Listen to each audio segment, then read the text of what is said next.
on that brightly lit TV screen. You and I are watching this female MC flash a totally fake smile to open the Hunter news. Without dropping the smile, she points to the beefy guy next to her, hyping up today's special guest as the A-rank hunter, Ibuki Iyugo. This dude acts all cool and says, "Good evening." Not wanting to waste a single second of airtime, our lovely MC immediately starts flattering him nonstop.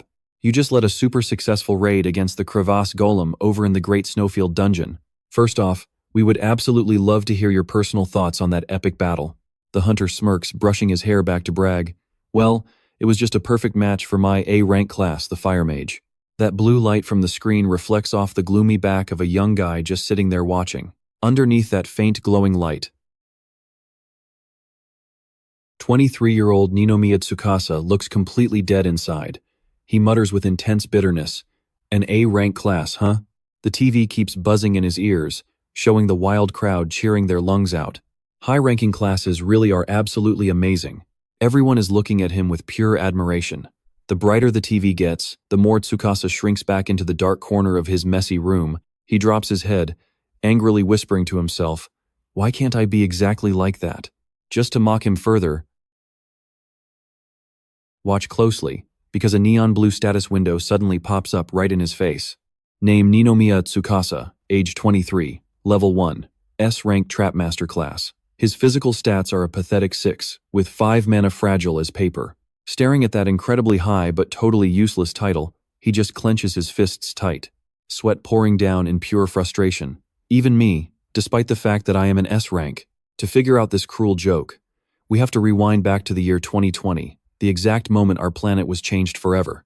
The world revolves around these dungeons.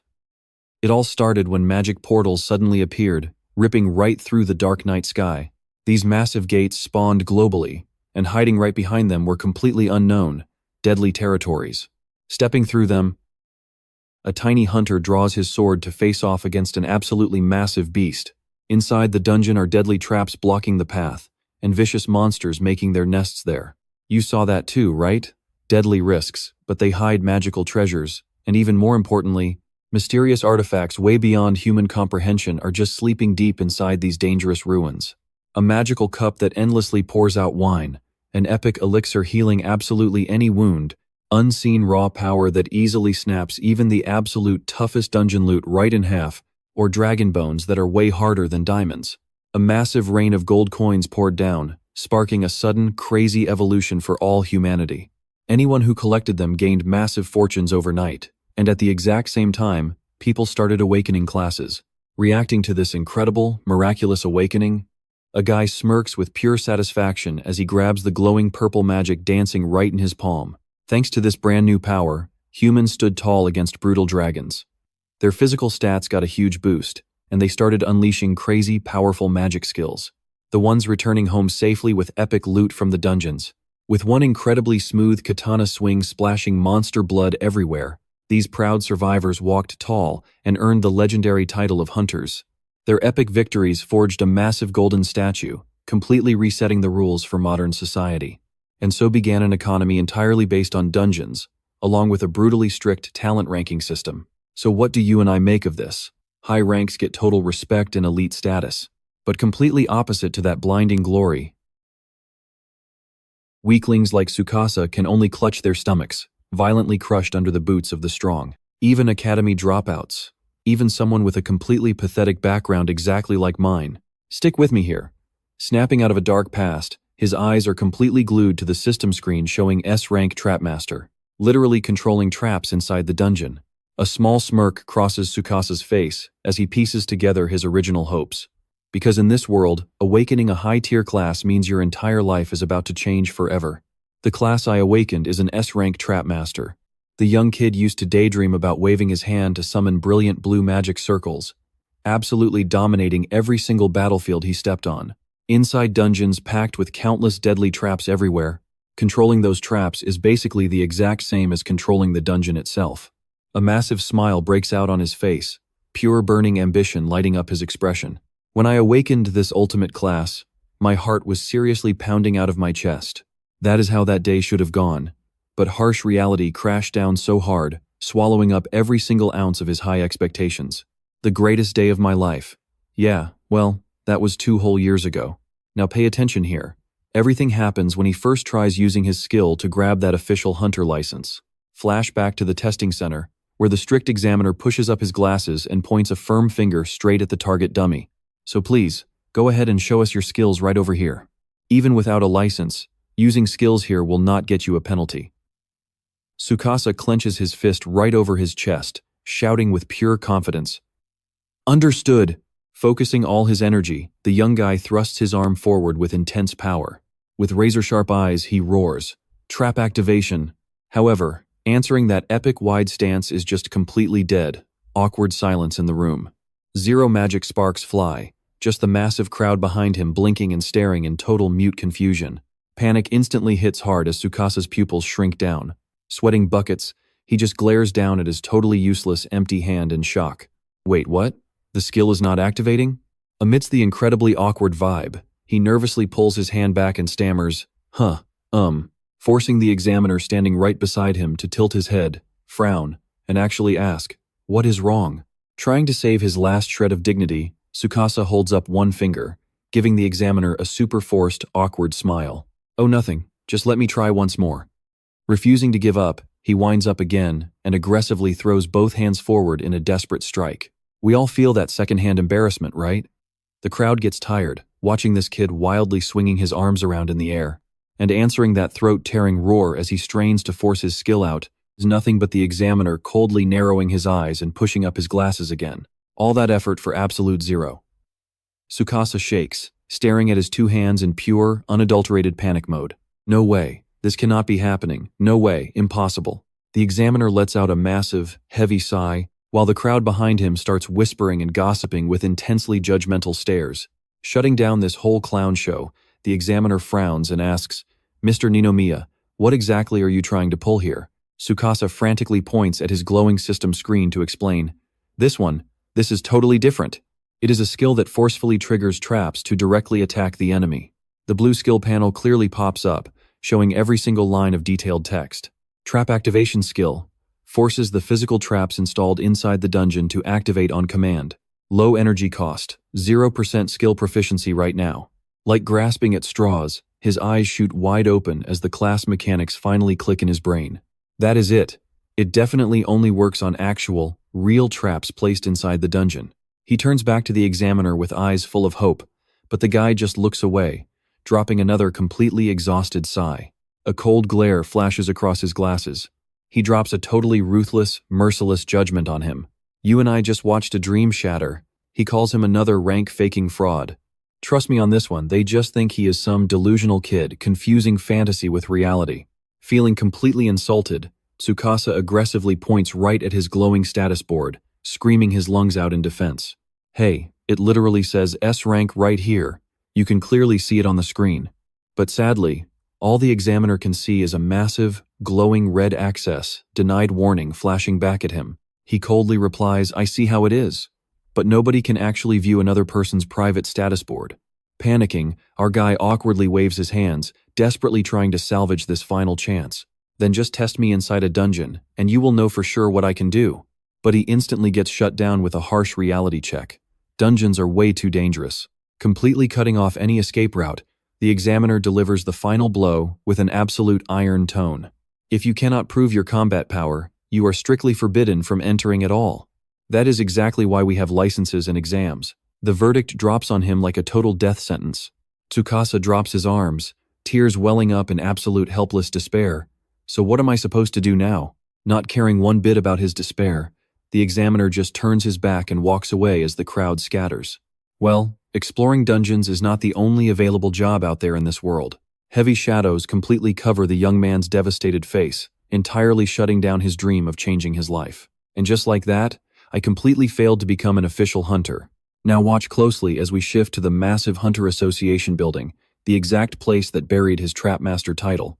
The only backup job I actually managed to get was working as a literal punching bag in the gym. A heavy punch grazes his cheek, sending sweat flying everywhere along with an aggressive shout. Hey! Before he can even process anything, the blonde guy drives a brutal knee straight into his face. The thug violently grabs Tsukasa's head, pinning him to the ground while screaming a threat. Come on now, just do your actual job. Following up with a savage kick that sends him flying like a soccer ball, the guy simply smirks. "You are nothing but our punching bag, you pathetic wannabe hunter." Tsukasa's broken body loses all momentum, sliding pathetically across the freezing cold gym floor. Pushing up with both trembling hands, face completely bruised, he bitterly remembers. "I failed the exam because I could not use skills. But my pure enthusiasm actually got recognized, so I was assigned this job to support the official hunter training." The blonde guy stands watching his punching bag struggle, slicking his hair with a mocking laugh. "Man, I still remember it. Turns out enemies always cross paths," as he keeps digging up the past. "Back in middle school, when you got bullied, you actually showed up at the exam site saying, 'I am S rank.'" Pure, murderous intent radiates from the thug as he tightly clenches his training gloves. "I know what you are thinking, absolute nightmare, right? This guy is Asanuma, his old middle school classmate who was there that exact day. He is completely taking out his dungeon frustrations on me, using training as a sick excuse." Tsukasa's eyes still glare right back, locked in with an absolutely stubborn, unyielding fighting spirit. I am actually an S rank." That scumbag Asanuma narrows his eyes in pure confusion, annoyed by how stubborn his old classmate is being. "Huh?" Furious that his prey dares to talk back, he lifts his foot and violently stomps Tsukasa without any mercy. "Just accept your pathetic reality already." Blood splatters everywhere with every single brutal kick, accompanied by his vicious, hateful growl. "Then why are you down here taking all my hits, huh? Tell me." After ruthlessly torturing his punching bag, Asanuma stands with hands on hips, exhaling heavily at the guy crawling below. "Huh, do you finally get it?" Ignoring that absolute contempt. Tsukasa winces in pain, bringing up the real reason he endures this. What matters more is the promise. That escort license required for non-hunters to officially enter a dungeon. Enduring bone-crushing pain, he pushes up gasping for air, blood dripping from his mouth, clinging desperately to their deal. "If I survive this beating, you promise to sponsor me." Hearing that, trust me, you will want to see what happens next. "Stick with me here." Asanuma turns away, looking completely disgusted. "TS key." His eyes narrow, and a wicked, scheming light flashes in them. Catching that look, Tsukasa's pupils shake. A dark, heavy feeling of dread slowly starts creeping in. The whole vibe inside the training room suddenly drops dead. Asanuma's shadow looms as he drops a threat. "All right, I get your obsession." He turns back around, flashing a twisted smile that sends shivers straight down your spine. "I am going to give you one final test." Dragging him out to an empty courtyard, Asanuma jerks his chin and explains. "High-rank hunters are watching us right now inside the training room." This leaves Tsukasa totally confused. Final test? Stepping up with pure confidence, the punk gives a cocky smirk. It is actually super simple. He holds out a flimsy piece of paper covered in a messy signature. Watch closely as he sets the rules. "It has my signature. Grab this permit from my hand, and you pass." A tiny spark of hope flashes across Tsukasa's bruised face for just a second, but it instantly goes dark again. The moment he sees two bulky goons stepping up right behind Asanuma, he speaks in a mocking tone. "You will have to endure their attacks first." Terrible memories flash back, making Tsukasa break into a cold sweat as he accepts it. These are the exact same guys who bullied him in middle school with Asanuma. Fine. Pushing past all the humiliation, he stands up completely straight, facing down all three punks. He has absolutely no other choice if he wants the dungeon. And so, a brutal group beatdown begins. Heavy punches and vicious kicks rain down on him without stopping. "Take this, have another one, die." As a result, Tsukasa collapses hard, completely broken down into a mess. Meanwhile, Asanuma just stands above him, mocking him. "You really are way too stubborn. Are you actually aiming for the dungeon?" Seeing the guy's sheer stubbornness, the blonde punk squats down, casually dangling the paper right in front of his face. "Since you are that determined." But totally against expectations, his eyes suddenly go dark and full of pure malice. Both hands rip the paper right in half. "Then I definitely cannot let you go. You and I both felt that gut punch, right?" Tsukasa's eyes go wide, watching his only lifeline shatter. Asanuma tosses the torn pieces into the sky like trash, throwing his head back and laughing. "Trash like you actually daring to hope. That just makes me sick to look at. So I decided to crush that pathetic hope right in front of your face. Pretty brilliant idea, is it not?" "I think so." Something snaps. Tsukasa bites down on his teeth so hard that blood leaks out in pure rage. Ignoring all his injuries, He swings his fist and charges at the bastard with an absolute scream of extreme fury. Asanuma. But the massive power gap is just too wide. Before he can even graze his enemy's shirt, his wrist gets caught with absolute ease. So smooth and effortless. Asanuma instantly plunges a brightly glowing magic dagger straight through the poor guy's hand. Ah, a skill, quick thrust. He drops straight to his knees, hand completely pinned to the floor. He can only grit his teeth as the goons mock him. Was that your skill just now? What a super cool hunter. Seeing the fun is over, Asanuma simply waves his hand, turns his back, and walks away. Then you fail. Just give up. Leaving his lackeys still chanting, "What a super cool hunter." He is left all alone, gripping the magic dagger's hilt, painfully trying to yank it out of his flesh. Damn it. The cruel reality hits him hard as the blade shatters into tiny, scattered pieces. Pixels of light float up. He bitterly thinks to himself, "That was obviously a lie from the start, I knew it." Everyone knows the unwritten rule at the core of this society. The system does actually allow the issuing of escort permits. But powerless commoners cannot contribute a single thing inside the dungeons, and any injury or death falls entirely on the sponsor's responsibility. He has no choice but to accept his rock-bottom status. There is nothing but massive disadvantages here. So what do you and I take away from this? Unless a billionaire pays an insane fee for fun, nobody acts as a sponsor. Cue the sad smile. Stick with me, the villain's twisted cruelty kept looping in his mind. Especially since there was absolutely no way Asanuma would keep his promise. He trudged alone beneath the blinding neon billboards of famous hunters, his shadow stretching out long, heavy with pure, absolute despair. Even so, he had zero choices left but to blindly cling to hope.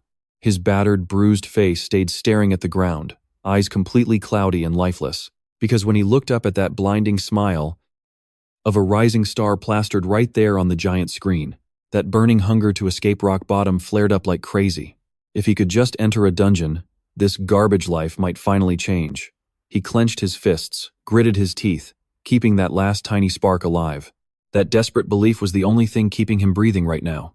But fate clearly thought he wasn't miserable enough yet. Now pay attention. A blood-red lightning bolt violently tore through the sky, crashing exactly where our unlucky guy stood.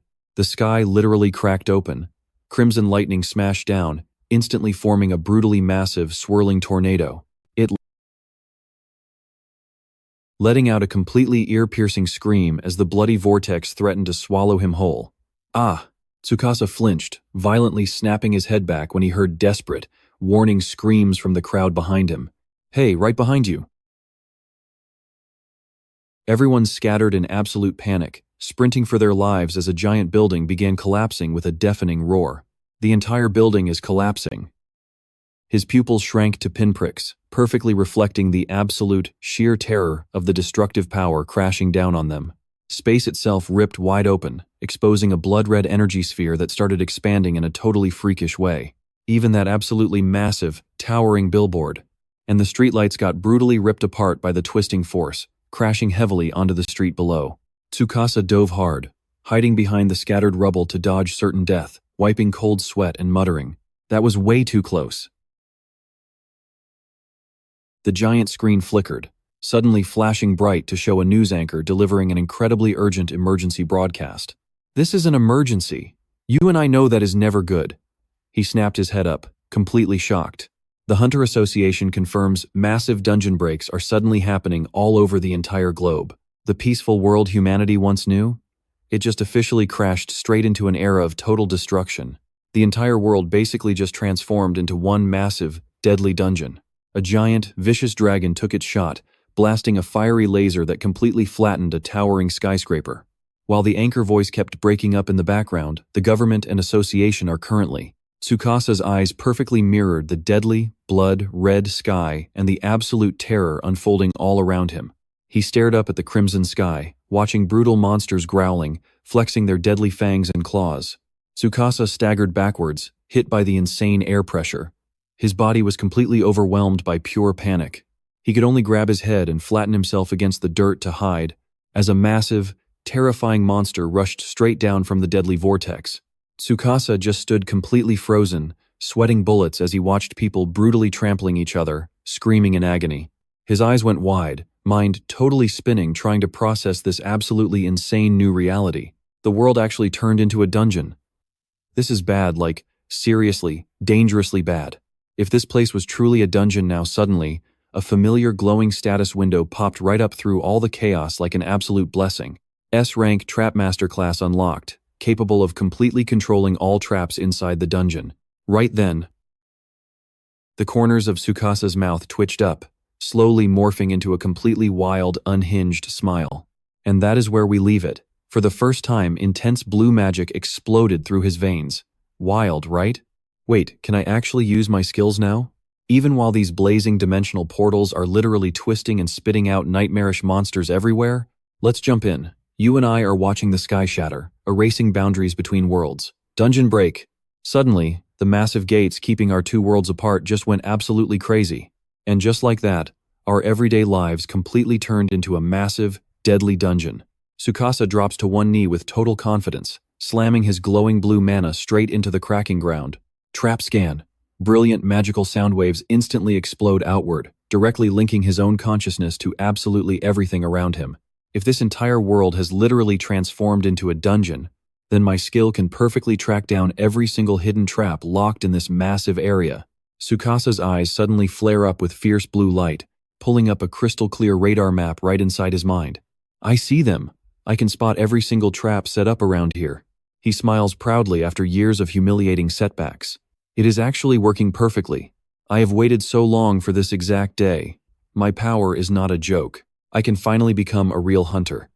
The system clearly highlights massive, lethal spikes shooting up from nowhere, designed to slaughter any careless adventurer. These deadly traps are hidden everywhere inside the dungeon, usually just existing to brutally torture any hunters brave enough to enter here. Tsukasa's incredible S-rank power officially exposes every single, deadly corner of the city on his glowing radar map. But for me it hits different. This S-rank power I have? If I use it, I can pinpoint the exact location of every trap. He sits proudly amidst the exploding magic, head held high, flipping the script with an arrogant grin. And once I know where the traps are, he dashes like the wind, blue mana flaring in his determined eyes. Watch closely, now he suddenly freezes right up when he spots some giant armored monster aggressively swinging its massive sword to slaughter innocent civilians. He immediately gasps out, "This is bad, a monster." Without a single second of hesitation, he grabs a rusty iron bar from the rubble as a weapon. Tsukasa grips the iron bar tightly, his eyes blazing with absolute peak confidence. By using my Trapmaster power, I can definitely take this ugly thing down right now. Meanwhile, that massive beast is still ruthlessly chasing a desperate mother and child amidst panicked screaming. "Run away, it is catching up. Quickly, go hide. The city is doomed." Tragically, the little boy trips. He hits the ground, crying out a weak, "Ah!" That cry makes the mother instantly turn back, screaming his name, "Takeru!" The panicked child yells back, "Mom, I know you're holding your breath." The armored beast's giant shadow completely swallows the crying kid. The horrible monster smirks with pure, wicked cruelty, raising its shiny greatsword high up, getting ready to strike. The blade tears through the wind, swinging down with absolutely terrifying force. But right at that absolute life or death, razor-thin moment, Tsukasa dashes in just in time, using that flimsy iron bar to block the fatal strike and save the kid, leaving it stunned. He grits his teeth, resisting the enemy's absolutely massive pressure, loudly taunting it. "Come get some, you ugly monster," despite the insane gap in their raw strength. And we are officially hooked. Tsukasa smirks, declaring, "A trap to completely finish you. It's already set. Stick with me here, because you are about to watch him pull off a spectacular dodge right as this furious armored beast unleashes a massive horizontal slash. Immediately after that, he leaps backward into the air, narrowly escaping a ground-shattering smash from the massive monster. He successfully lured his prey right into position, just as a giant iron spike from his hidden trap suddenly bursts upward, completely destroying the floor. Thinking its prey only knew how to run away, the beast lets out an incredibly sinister, dark chuckle, mocking him. In response to that mockery, he casually stands there, arms crossed, calmly confirming it. Exactly. Tsukasa gives a cold smirk, his razor-sharp gaze pointing right at the fatal blind spot where the trap waits. Right on cue, a massive blue magic circle suddenly flares to life right behind the back of the monster. From inside it, a gigantic axe blade shoots out of the magic circle at literal blinding speed. He watches the vicious beast get sliced clean in half, while the system panel displays new information. Iron Axe Pendulum. a pendulum carrying an iron axe that attacks any prey within its range. Facing that brutal, bloody scene, he stands tall and cheers his victory. A direct hit? Nice. Tsukasa fully soaks in that satisfying feeling of absolute control over life and death, finding his own truth. He is going to defeat these monsters by literally smashing his traps right into them. This is exactly his unique style of fighting. After completely dealing with the threat, he quietly steps backward out of the way, giving space for the mother and son to reunite through heavy sobs. Takeru! Oh my god! Tsukasa smiles so gently, dropping his dangerous vibe to say, "Thank goodness you two are safe. But watch closely here, because you and I know this peace never lasts long." His smile instantly vanishes as he steps up, stomping on the beast's corpse with a deeply serious expression. Armored monsters appearing right in the middle of the city like this? He remembers seeing them in the association files. Even mid-tier hunters actually have to form entire parties just to deal with these highly dangerous creatures. Suddenly, he flinches, his face turning completely tense as he senses a brand new wave of killing intent from afar. He looks back toward the blazing crimson horizon, only to see the mother and son screaming in absolute pure terror once again. Without hesitating, Tsukasa stands tall to block the rear, acting as a solid shield for them against this brand new threat.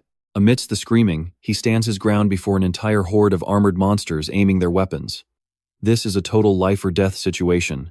This time they brought a whole army, so there is literally no time to handle them one by one. To deal with this insane situation, he raises his hand, which is now glowing brightly with magic. In that case, he is going to use this specific skill. Tsukasa shows a resolute gaze, looks up to the sky, and channels all the magic exploding inside him to launch a decisive move. Trap activation. Instantly after that,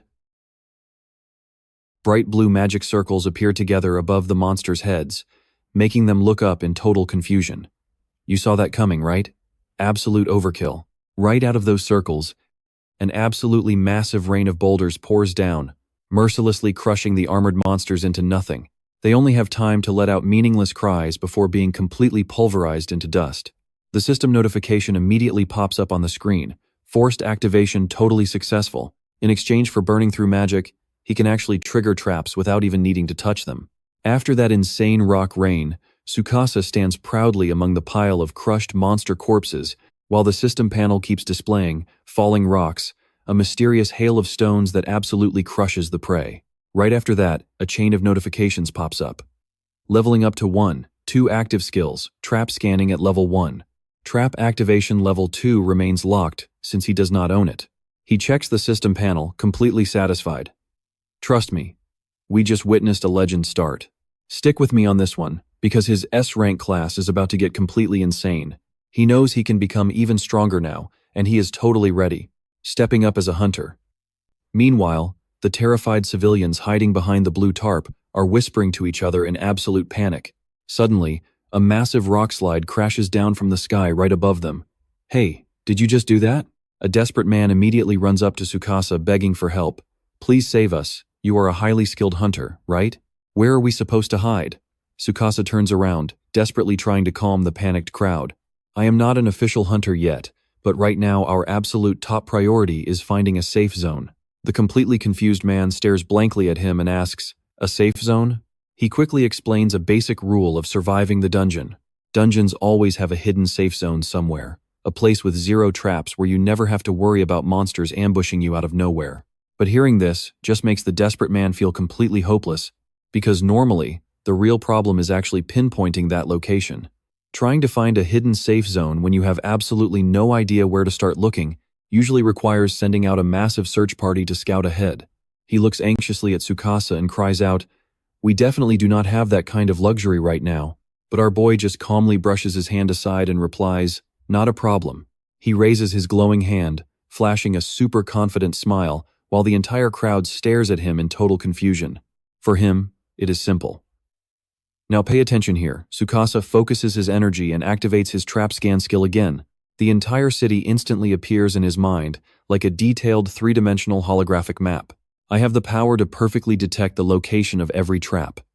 If I use this technique to pinpoint the areas that are completely clear of traps, that obviously means we have found our safe zone. His eyes glow with intense blue light as he locks onto the target. I found it. He spins around, giving a firm and decisive order to the panicked crowd. The safe zone is straight ahead, right at Higashikawa Park. Everyone follow me. Seeing them hesitate, he flashes a highly charismatic smirk. That is, if you all trust in my skills. Of course, with absolutely zero other options, they risk their lives following this reluctant hero. Yes, yes, we will gladly follow you. At this point, trusting you is our only hope. Finally, the entire group makes it to the safe location. They all cheer in massive relief. We finally made it to Higashikawa Park. Everyone breathes a heavy sigh of relief, soaking in this brief peaceful moment. We are going to be completely safe here, right? There do not seem to be any monsters around. We are saved. A mother hugs her son tightly, turning around to gratefully thank their unexpected savior. Thank you so much. Yeah, if you were not here. But we both know peace never lasts. Tsukasa suddenly freezes, scanning the area on high alert. Wait! He dashes off like an absolute lightning bolt, leaving the bewildered crowd completely confused behind him. Tsukasa grits his teeth, clenching his fists as he senses a very familiar surge of power. I see it now, with my current self. I possess the ultimate eyes. The entire layout of the city materializes inside his vision for a second time, except this time, he discovers an absolutely earth-shattering truth. These are literally the eyes of a god. If a place with zero traps equals a safe zone, then the exact opposite must mean somewhere heavily trapped. He shoots his gaze toward a massive building completely swarmed by glowing red dots, an area heavily guarded by countless deadly traps. There definitely has to be something amazing hidden there. The glowing icon of a locked golden treasure chest pops into his mind, sparking a fierce greed and a burning desire to change his destiny. Could it actually be an insanely powerful hidden item? He stomps the ground for momentum, charging straight toward that mysterious building, without a single second of hesitation. Tsukasa stares down his target, eyes burning with resolve. And if he gets this, you and I are in for something wild. But before he could act, stick with me. This gets wild, a totally mocking familiar voice echoed from behind. What the heck is this? I was wondering what kind of pathetic small fry was scurrying around. A dark silhouette carrying a massive greatsword slowly stepped forward. Metal scraped against the concrete, throwing bright sparks everywhere as the guy finally stepped out the shadows. And of course, it was none other than his absolute worst enemy. Turns out it was the fake S-rank liar, Ninomiya. Tsukasa felt his pupils shrink in terror. He whipped his head around, his face totally pale with pure shock. You! The thug just smirked, a sick smile revealing that incredibly punchable familiar face. It was Asanuma. Tsukasa took a quick step back, his entire body literally shaking with a mix of rage and shock. Asanuma? Why the heck was this psycho here? The tension in the air was suffocating. Sweating bullets. Tsukasa stared nervously at the guy who just spoke out loud. Are you just like me? A few steps away, Asanuma casually walked closer with a crowbar in hand, smirking. Avoiding those annoying monsters, you crawled your way in here too, right? The second he finished speaking, he slammed the metal into the ground, sparking a blinding flash of light. He growled, his voice super low. It is true there are no monsters, but instead, his face suddenly twisted into complete madness. He lunged forward, oozing a dark purple killing intent, because there is a ruthless human right here, and it is me. His wide, crazy eyes practically glowed with absolute, unhinged excitement. Now watch this closely. He locked onto his pathetic prey without a single word of warning. He swung his weapon straight down like a complete maniac, letting out a roar. That terrifying aura made Tsukasa flinch hard. He frantically stumbled backward, desperately throwing his hands up to explain himself. Wait a second, what the heck are you doing? This is a total state of emergency, you know that, right?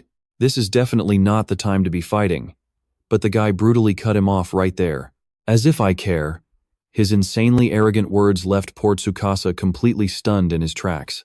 Cold sweat dripped down as he heard the villain coldly declare, "This whole world is already messed up anyway." Standing there like some evil god stepping on countless skulls, he proudly screamed out his seriously twisted survival philosophy. From now on, the strong survive. I can just kill anyone who happens to get on my bad side. Whoever has power owns everything. That is the brand new rule of this broken world. I stand with the strong. He threw his head back and laughed like a total psycho, overflowing with a wild thirst for violence. Wonder if killing humans gives you experience points to level up? Let me test it out right now. Facing that pure insanity, Tsukasa racked his brain to analyze this crazy situation fast. This dude has totally lost it. And what was up with his movements just a second ago? You and I both saw it, right? The guy literally glided across the floor like an absolute ghost. His footsteps were way too perfect. Not one single mistake. It was so obvious he was dodging them while knowing the exact location of every single trap. As if reading his mind, Asanuma stretched his mouth into an even more evil grin.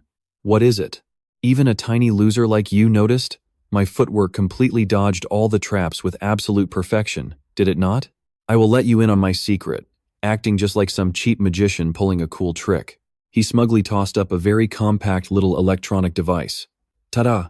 All thanks to this beauty. Seeing the item, Tsukasa froze in shock as he instantly recognized it. Is that a trap detector? It is definitely not as accurate as my own personal trap scanning skill, but it is still an item that can detect every single hidden trap in the nearby area. He quietly evaluated the true value of that fancy gadget.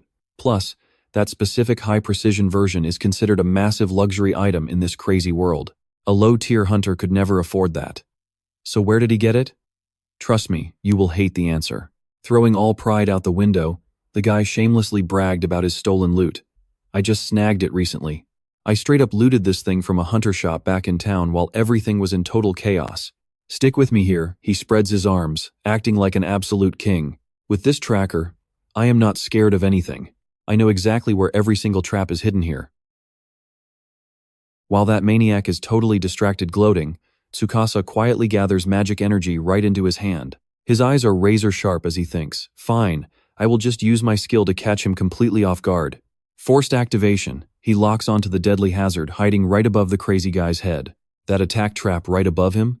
I am going to trigger it now. Without wasting another second, he swings his arm and unleashes the move. The trap activates, instantly summoning tons of massive, heavy steel beams. A dark magic circle quickly flashes and completely surrounds Asanuma below. Those massive chunks of metal crash straight down just as the guy looks up. The system panel pops up with an alert Iron Rain attack on the dungeon intruder, signaling that the strike totally crushed him, followed by an agonizing scream. Ah! Stepping back from the danger zone, Tsukasa puts up his guard. He waits nervously to see the result through the thick dust from that huge crash. As the dust clears, he sighs in relief, a satisfied smile creeping onto his face. We both thought he won, right? But that joy instantly vanishes. Bright red sparks suddenly flash near his feet, making him jump in shock. Tsukasa's eyes go wide with pure horror as a sinister smile greets him directly. From the guy who was supposed to be crushed, hey, Asanuma actually stands up. His entire body is wrapped in a protective purple electricity, and he mocks him. What was that just now? Was that pathetic little trap supposed to hurt? He glares with pure disgust. Stepping out from the rubble, he reveals his hand. So it was you. Weren't you just bragging about some trap activation skill? A cold chill runs down his spine, Tsukasa sweating as he connects the dots, and realizes the terrifying truth about those sparks flashing on his back earlier. Do not tell me he actually has an invisible defense layer equipped. He panics, suddenly remembering how that specific defensive gear actually works. It deploys a special, invisible barrier that completely surrounds the hunter's body. A premium defensive device that protects the user. With that gear, someone can easily block things, like multiple fatal attacks. Asanuma just sneers when he sees the absolute despair on his face. Now, pay close attention. He just laughs and mocks. I warned you, right? The maniac wildly holds up the defensive gear he just managed to steal. He screams out, I totally looted the equipment shop during all that chaos. He holds both items up high and proudly declares, a trap detector and an invisible defense layer. With these two awesome items equipped, even I can join the ranks of the high-tier hunters. Then he lunges forward like a wild beast, growling, compared to a total failure like you, I am on a completely different level. A devastating punch instantly sinks right into Tsukasa's stomach, making him fold over in pure agony. The impact is so brutal it blasts him face down into the dirt, letting out a heavy groan. He pushes himself up, glaring with pure hatred at the enemy holding that weapon. The thug openly mocks him, hey, you trash. Did you really just attack me from behind? Without giving him any chance to reply, he viciously swings his weapon right down. His tone is full of sick joy. I always told you this while bullying you, right? He repeatedly beats his back with the weapon, blood splashing everywhere, while the villain cruelly explains it. First, a brutal punch to the gut, making them crawl on the ground like this. He raises his weapon. Trust me, you gotta see what happens next. Stick with me, watch him execute his prey with absolute madness on his face. Just you wait, you stubborn fools over at the Hunter Association. Tsukasa's pupils shrink in pure shock, watching him roar in a blood-drunk frenzy. This right here is the start of my legend. But right then, Tsukasa channels every last drop of his strength, spins around, and throws a brutal uppercut to completely block the attack. This surprise counter leaves Asanuma stumbling backwards, giving Tsukasa the perfect opening to stand. The crazy bastard roars in absolute resentment. You always treated me like actual trash just for being D-rank, sending me to those damn dungeons. Knocked back again, Asanuma screams in absolute unhinged rage. His weapon suddenly flares up with intense light. My power goes way beyond this. If they just let me into a high-level dungeon, I could have shown everyone exactly what I'm made of. But Tsukasa knows he's completely outmatched right now. He grits his teeth. Damn it. At this rate, I'm finished. I have to do something fast. In a split second of panic, he funnels all his remaining mana into his hands. Don't blink, a massive bright blue energy wave suddenly erupts. He points straight at his charging enemy and screams out his technique. Activate Trap. Seeing a huge spiked mace forming out of a magic circle, Asanuma just sneers with pure disgust. What a totally useless move. He simply swings his weapon, effortlessly smashing the heavy mace away in a blazing trail of fire. Staring at the shattered mace, his glowing purple eyes just completely light up with twisted ambition. I'm gonna get so much stronger by taking all the rare items from those high-ranked dungeons. Tsukasa doesn't even flinch, frantically throwing his hands out to cast Activate Trap over and over. But the guy glides like a ghost, easily dodging a barrage of flying spikes while roaring loudly. Every single person who ever looked down on me until today, I am going to slaughter them all. Watching this absolute nightmare, Tsukasa finally hits rock bottom, realizing it is totally useless. He's perfectly reading every single attack. Is this the crazy power of a trap detector? With a grimace on his face, an even more terrifying thought suddenly hits his mind. Even if these traps actually manage to hit him, would it even matter?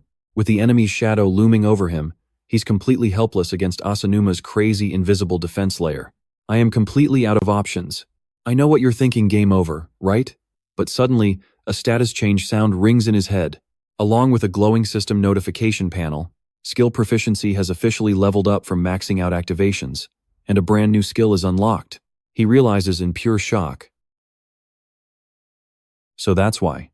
Because he kept spamming this exact technique over and over, his skill proficiency secretly leveled up before he even noticed.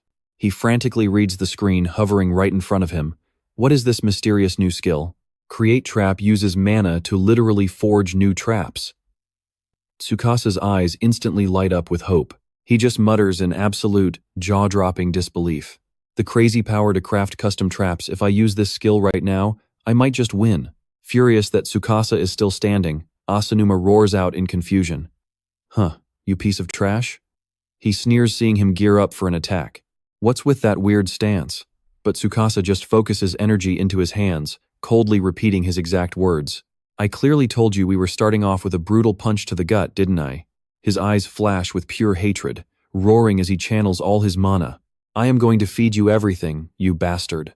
He compresses that boiling, deep purple energy right in his palm. That's where we leave it.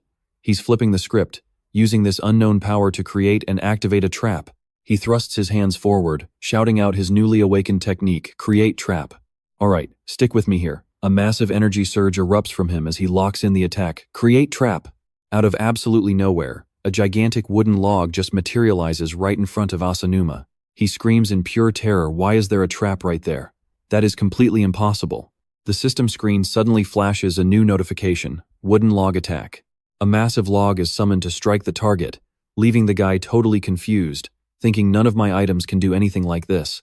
The heavy wood smashes directly into Asanuma, forcing a painful grunt right out of his lungs. Watching the chaos unfold, Tsukasa just smirks with total confidence. Alright. He checks out his own handiwork, hyping up his brand new skill, Create Trap. I actually just spawned a trap directly in the middle of empty space. Seeing his clear advantage, he clenches his fist, ready to end this with his new power. I can totally win this. I am going to trigger the trap one more time. Knocked flat on the ground, Asanuma is absolutely losing his mind, screaming in pure disbelief. No, no, no. There is no way you can make a trap from thin air. A piece of trash like you could never pull off something like that. Now watch closely.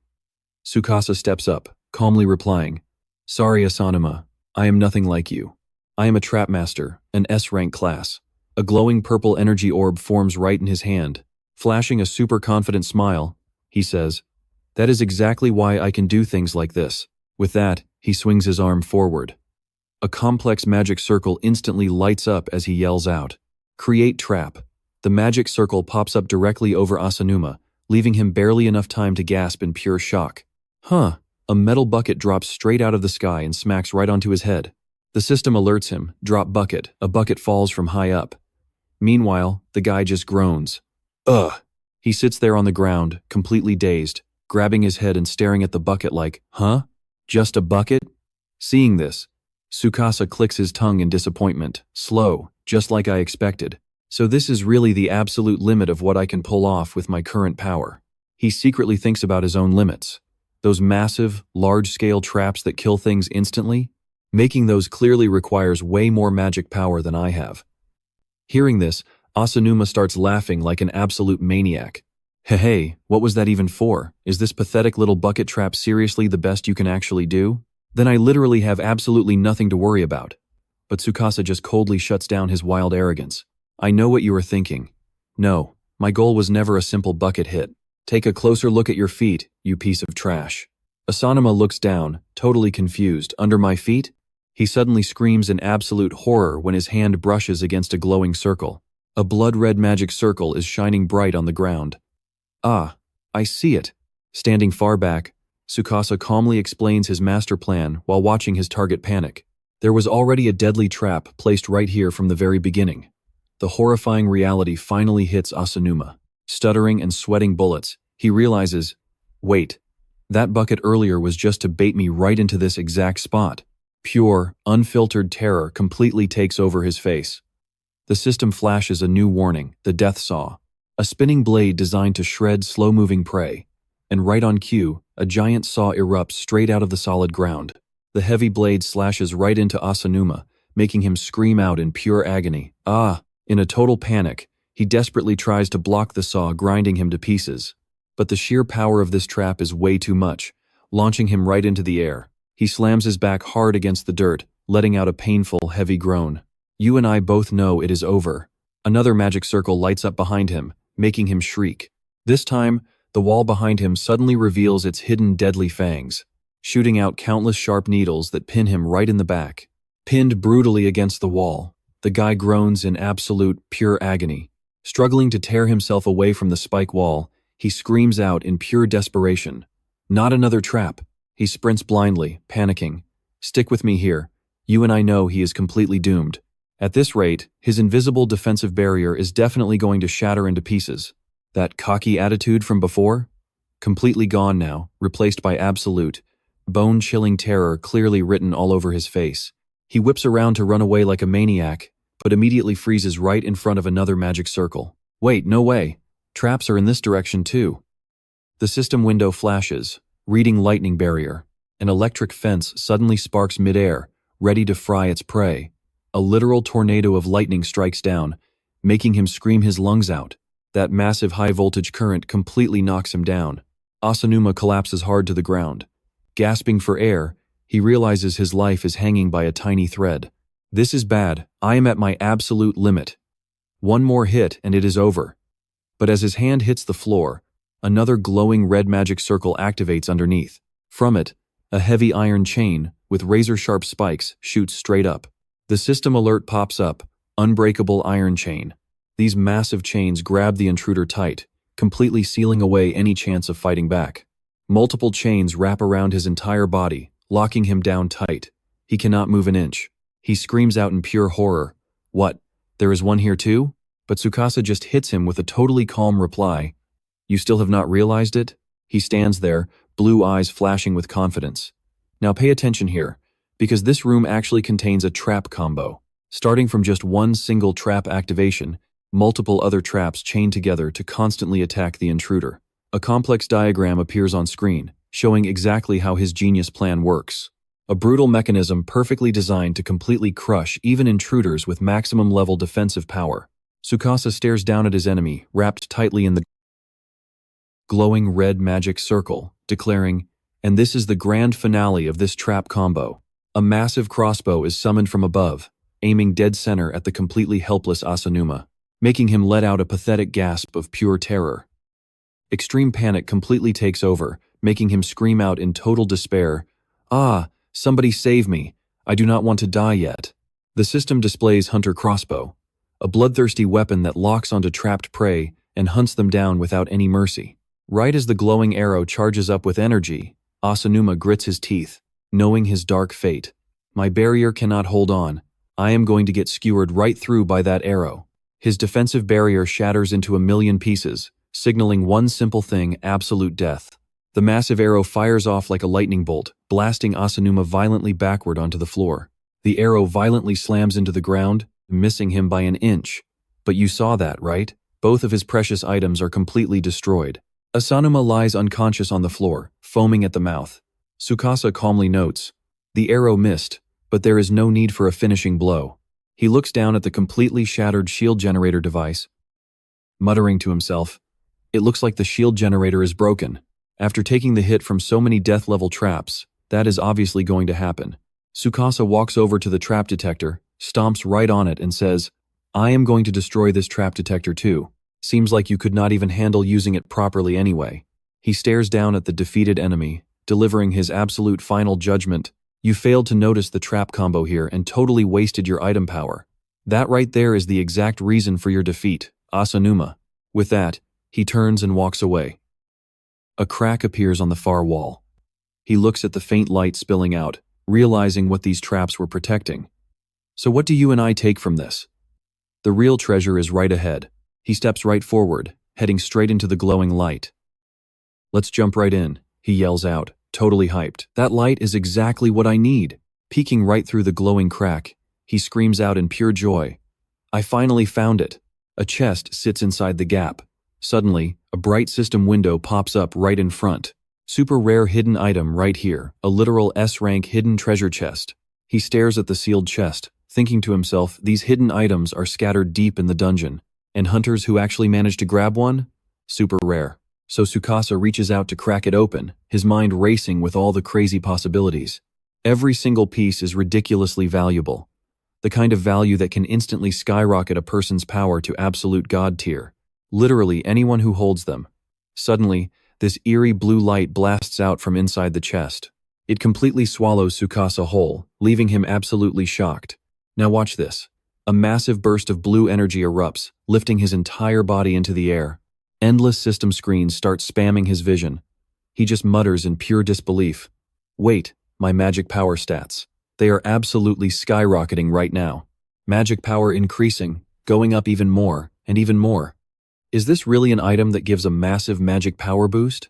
He instantly thinks back to his one fatal flaw up until this exact moment. "I had one huge, deadly weakness, a massive lack of magic power. Because of that, I could never actually create those high-tier instant death level traps." Then he looks back at the gem in his hand, the system window flashing again. Acquired the Archmage Orb. Magic power has now been boosted by a huge amount.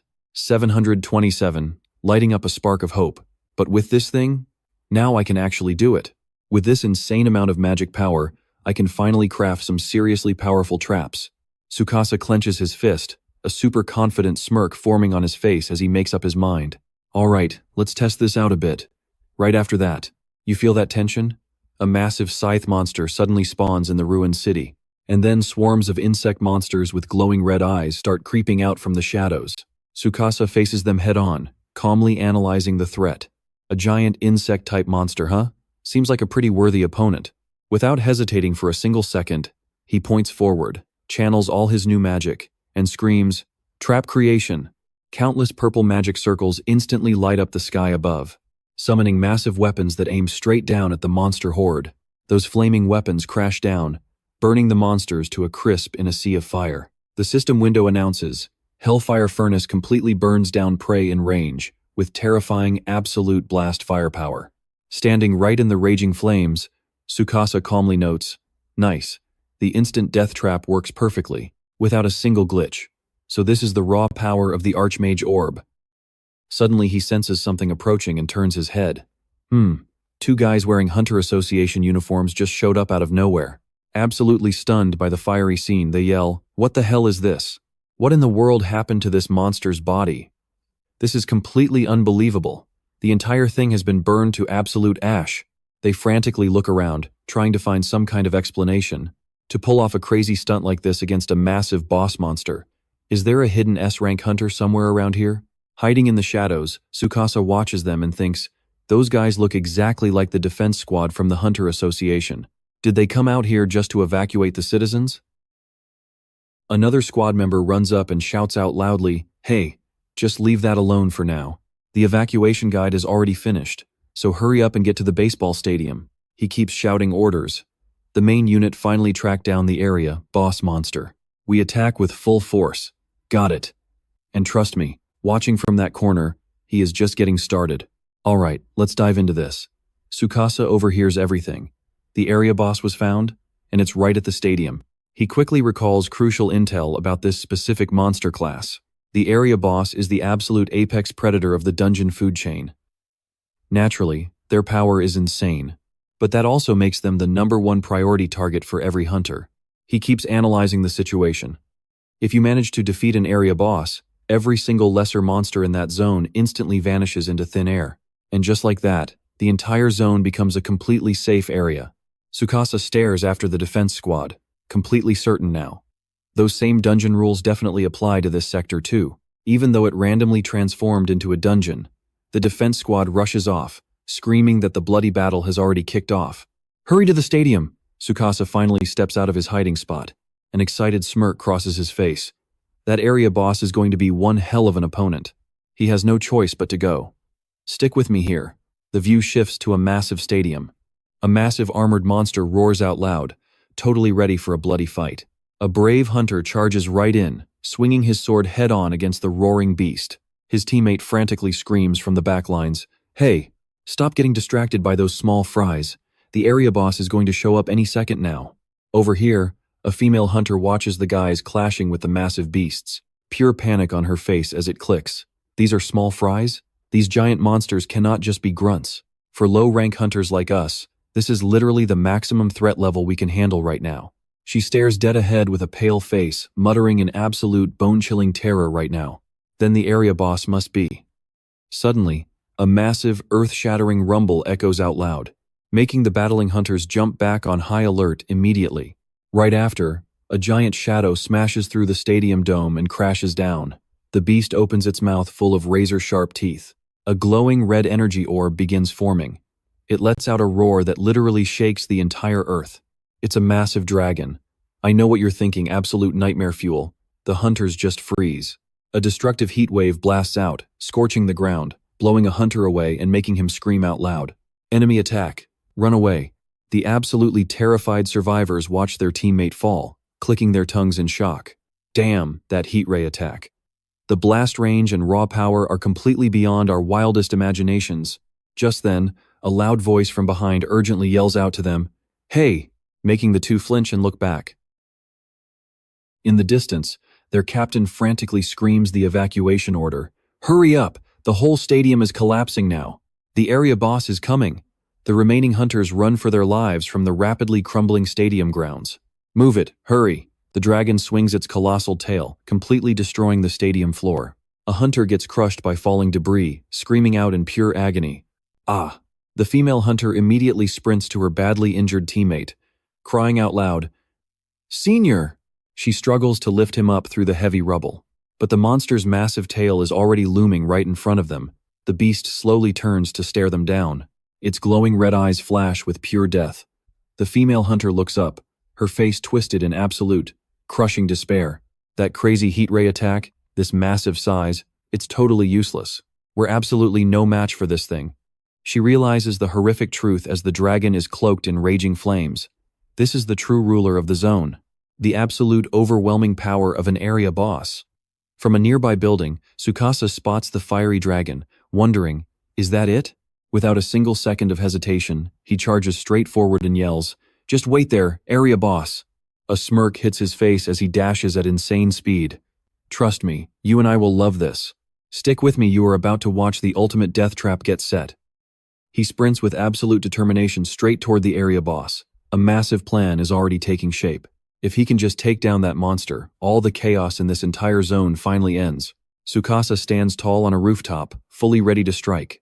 It is time to finish this nightmare using his absolute mastery over deadly traps. Meanwhile, back at the stadium, the massive dragon roars loudly. Its insane power completely dominates the battlefield. Everything is turning into pure chaos. Desperate hunters scream out in terror, "Dodge it or you are crushed." Where is the medic team? The captain frantically tries regrouping his squad, barking orders. "Artillery team, hold your ground. Bring that beast down with a massive volley." A huge barrage of fire arrows launches. The blazing arrows fly straight toward the giant dragon. They explode violently against the monster's thick scales, but they deal zero actual damage to it. The captain watches with desperate hope, but you can see the heavy anxiety in his face. Watch closely here, did they hit it? Nope, the dragon stands tall, completely unharmed. Its glowing red eyes flash with pure fury. Watching from afar, Tsukasa frowns as realization hits him hard. Auto recovery. The giant beast is instantly healing every single wound. He quickly analyzes the area boss. Any minor damage is being wiped away in a flash. This broken passive ability makes all the hunter's basic attacks completely useless, meaning, unless they can land one massive fatal blow in a single strike, they cannot win this fight. He immediately compares this to his last tough opponent. Asanama's invisible defensive shield was incredibly annoying to deal with, but this beast is way harder since the damage just refuses to stack up. Yet, a cocky smile of pure determination spreads across his face. I can absolutely do this. This is definitely not an enemy that is impossible to defeat. I know what you are thinking. Is he crazy? Yes. A wild plan flashes. What if he uses that trap found in the city? His eyes narrow as he shouts loudly to grab aggro. "Hey area boss, over here."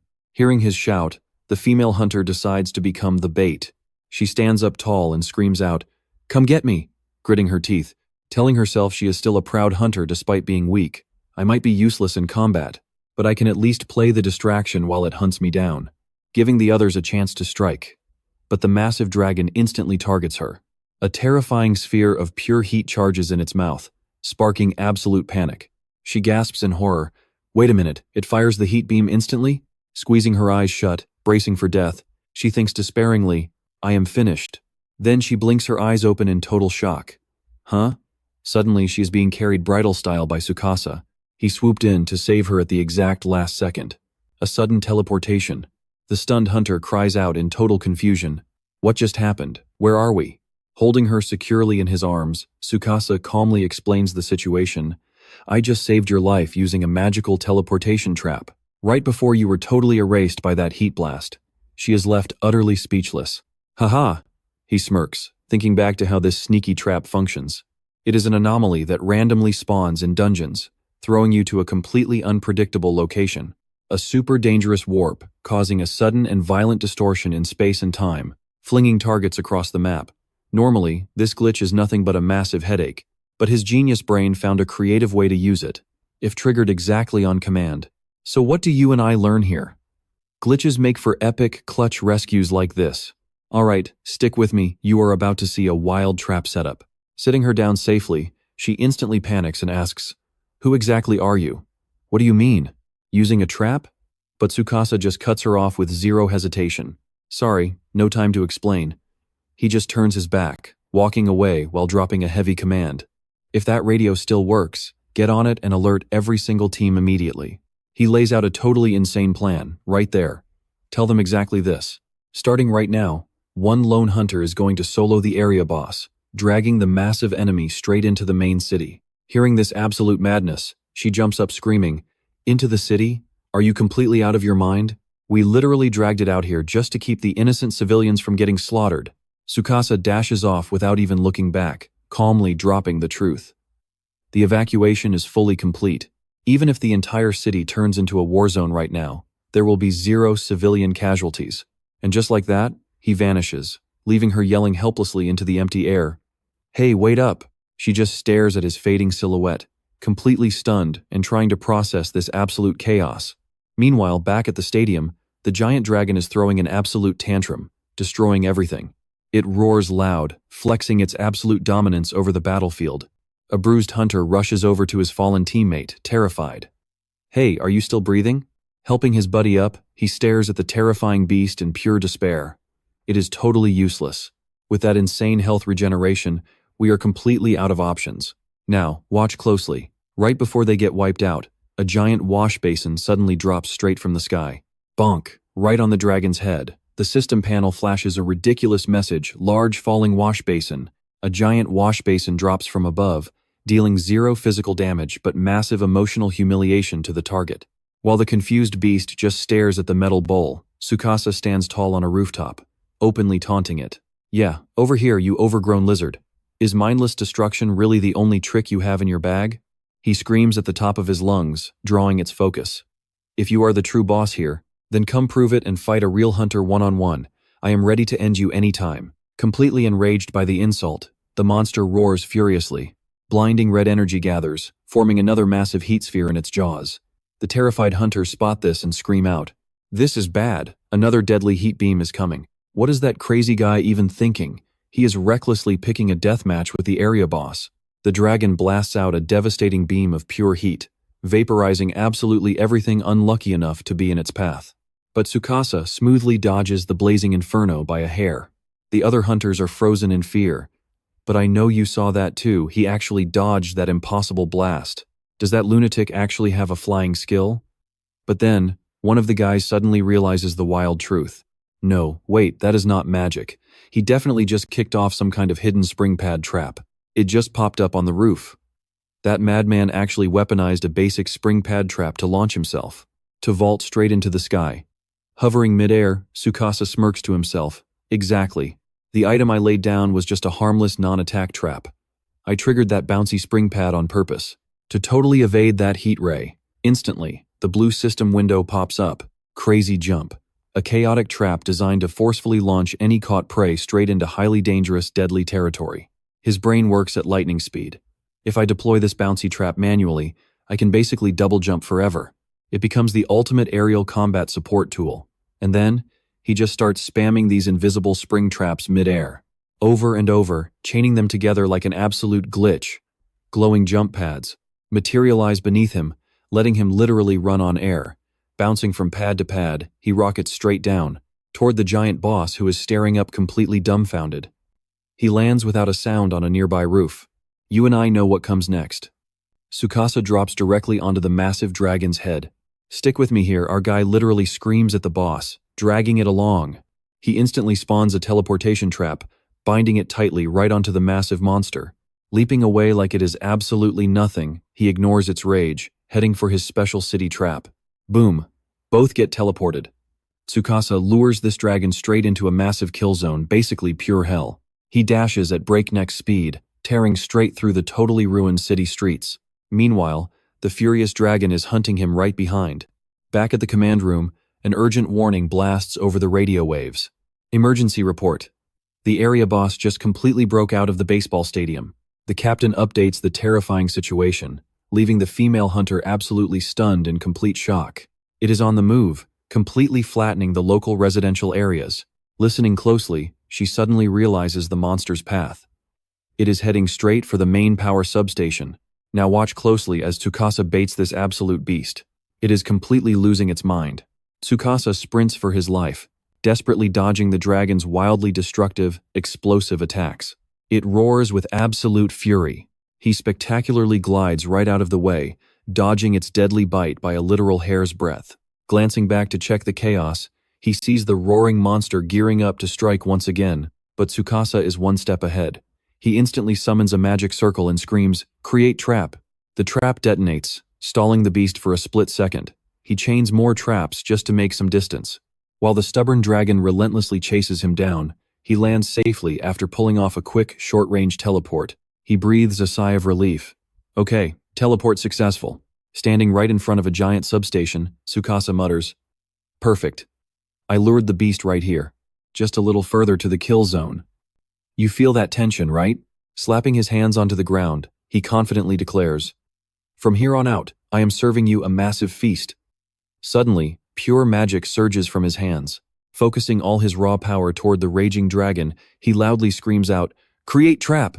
A massive series of glowing purple magic circles completely cover the ground, perfectly trapping the dragon. From those very circles, a barrage of deadly sharp iron chains forcefully explode outward. The system panel aggressively flashes up onto the screen, large unbreakable iron chains. These massive, heavy, reinforced bindings are strictly designed to capture brutal intruders and completely shut down all their resistance.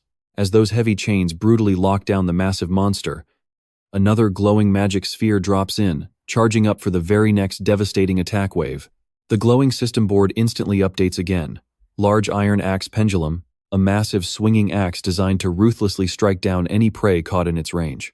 A gigantic blade aggressively swings down, violently slashing into the dragon's thick scales and leaving a brutally deep, bleeding wound. Right after that massive hit, a gigantic saw blade violently erupts from underground. The system screen alerts him. Large death saw blade. A continuously spinning, razor-sharp saw that absolutely shreds any slow-moving prey trapped inside. Tsukasa watches from a safe distance, coldly calculating that he just deployed some incredibly oversized, literal death-level traps onto the field. If this were just any normal basic monster, the fight would already be completely over. He stares at the brutal dragon roaring out in agony, quickly deducing the terrifying truth these boss-level creatures can actually regenerate themselves. So he knew from the very start, this was never going to be the final hit. That is exactly why he is not done yet. And trust me, you are not ready for this epic finale. He charges the trapped beast, violently screaming he is bringing something way more brutal. Right at this moment, a gigantic sphere of pure energy forms, gearing up for the absolute ultimate finisher, create trap. The system panel blinks rapidly, signaling a totally catastrophic attack about to smash the dragon's head. Large falling rocks. An absolute massive shower of giant boulders suddenly rains down, completely crushing the prey. Stick with me here. That massive, furious dragon tilts its head back, unleashing brilliant hellfire. It instantly shatters the incoming boulders and completely destroys the surrounding traps. Giving it zero breathing room, the system board instantly updates with a wild alert. Grand Hellfire Furnace. This overwhelming firepower brutally scorches absolutely everything within a massive radius. Countless magic flamethrowers simultaneously blast the beast. Tsukasa skillfully dodges the massive destruction, flashing a smug grin as he yells out loud, "How do you like that? A literal hell of hail and a blazing inferno of fire. An endless chain of surprise traps, right in your face." He clenches his fist hard, excitedly declaring his true, absolute power to the monster. "This is the absolute strongest trap combo I can create right now. Think of it as the main course. So enjoy it right down to your very bones." He smirks coldly, watching the furious dragon's tough scales taking some seriously heavy, devastating damage. And once you are pushed into a corner, your regeneration simply cannot keep up anymore. Everything is playing out exactly as predicted. The monster wildly flaps its wings, rocketing into the air to escape. Tsukasa watches and coldly declares, "So you try to flee into the open sky." He instantly lands on a magic spring platform, fully prepping for a massive aerial pursuit. Now watch this part. Fly up into that deadly sky, where his grand setup is waiting. He leaps upward with absolutely terrifying speed, closing in right behind the soaring dragon's back. The trap will finish you off right there. Catching up to his target, Tsukasa throws a punch glowing with blinding blue magic, boldly shouting, "Trap, activate!" The moment the magic activates, pitch-black clouds instantly swarm the night sky, gathering roaring thunder and explosive lightning. Completely unaware, the beast flies directly into the dead center of the brightly glowing, massive, magical formation up there. From high above, a colossal bolt of lightning violently tears through the sky, crashing down. The system notification immediately confirms the critical strike, screaming out, "Lightning Spear!" The massive flash of lightning takes the form of a spear, cleanly piercing the flying prey and brutally tearing through the monster's tough scales, causing it agonizing pain. The dragon's massive body convulses violently in midair as a shock of literally millions of volts surges right through its entire trembling frame. Tsukasa stands firmly on a magic platform, looking down with pure pride at his handiwork. That is right, the lightning spear trap. I know what you are thinking, this is definitely the largest scale attack trap around here. He recalls the exact moment he fully understood the entire layout of this chaotic zone. I could see it right from the start, ever since the very first time I used trap scan right after the dungeon totally collapsed. Completely losing its ability to fly, the beast roars out in pure agony, then free falls straight toward the ground at terrifying speed. Tsukasa casually lands on another magic circle, completely ready for the next phase. While the dragon violently smashes into the earth causing a massive tremor, he smoothly glides through the air, safely and softly touching down while blinding dust aggressively kicks up from the massive impact. But despite its heavy wounds, the fierce dragon struggles up, roaring for bloody revenge, putting Tsukasa on high alert. So you actually plan to fight back, preparing yourself to literally find death? But he just channels more magic into his palm, confidently revealing his absolute final killer move. The standout feature of Lightning Spear is not just its raw power. Create Trap. A gigantic battle axe suddenly appears out of thin air. The system immediately announces, Iron Axe Pendulum. A deadly pendulum carrying a massive axe prepares to attack the prey within its range. The axe does not slash the dragon, but cleanly severs the giant high-voltage power tower nearby. Tsukasa casually explains, So what do you and I make of this? It destroys the power tower, unleashing an insanely strong shockwave of ultra-high voltage energy across the entire zone. Pure lightning. Stick with me here that Magic Spear grabs massive power, creating an absolutely deadly phenomenon right there. And when it reacts with the lightning lance acting like a giant rod, the entire super high voltage power of the city shoots straight into the dragon's body, making the beast roar in pure, agonizing despair. That destructive energy completely fries the monster, turning its body ash black. Tsukasa delivers his cold verdict: just burn down to ashes, you area boss. With insane pressure energy, its whole body goes up in flames. A massive electromagnetic explosion totally swallows the dragon whole, officially marking the epic end of this wild battle. That extreme high-pressure energy was brilliantly created by adding the raw power of the transmission towers directly into the lightning lance, forming the absolute perfect finishing blow for this giant beast. Bracing himself tightly against the explosion's heavy pressure, Tsukasa quietly analyzes the situation. If this were a normal dungeon, a move exactly like this would be totally useless. Relying only on his own strength, he wouldn't have stood a single chance here. But he knew exactly how to maximize his brutal environmental advantage. Because out here, he has an ultimate weapon called the transmission tower. Now, pay attention. To a monster, this man-made trap is a completely wild, unpredictable nightmare. He rests his hands on the ground, completely safe and untouched after that destructive storm. Looking at the giant dragon corpse lying dead under the power tower, he finally sighs. If the entire real world turns into a dungeon, crazy situations exactly like this can actually happen. He gazes across the whole city, soaking in the orange sunset, muttering coldly, You were totally trapped from the very start. The fatal trap of stepping into this human world. Instantly, a massive flood of notifications pops up: dungeon clear, completely finished, and his level has drastically shot up to 48. Tsukasa clenches his fists tight, a proud smile forming on his sweat-covered face. With this final move, the area boss hunt is officially over. Total confidence floods his body as he remembers this unbelievably epic victory. Clearing almost the entire zone solo, his insane power is the real deal. Suddenly, the scene shifts straight into a super painful memory. Asanuma's brutal beatings flash back. The last 2 years felt exactly like living in absolute darkness, just silently enduring endless violence from Asanuma. He clearly remembers those long nights burying his head in heavy books, spending endless days grinding dungeon knowledge without even knowing if he could actually ever step inside one. The image of him turning his back to take a phone call flashes with endless heavy guilt. You and I both know this pain, causing way too much worry for the only family trusting him. Big brother, please don't overwork yourself, okay? Mom is also super worried about you. Mom says that any job related to dungeons is just way too dangerous. Even during the times his heart choked up, his fierce will never once faded. Thanks, but I am so sorry. Despite all that, he never actually gave up. The sad image of a lonely young Tsukasa being shunned by the crowd appears crystal clear. Ever since that exact day, when absolutely everyone started treating him like a total outcast, he has always stood tall right under the glowing, blood-red sunset. Tsukasa wears the deep, thoughtful look of someone who just flipped a life-or-death chess game.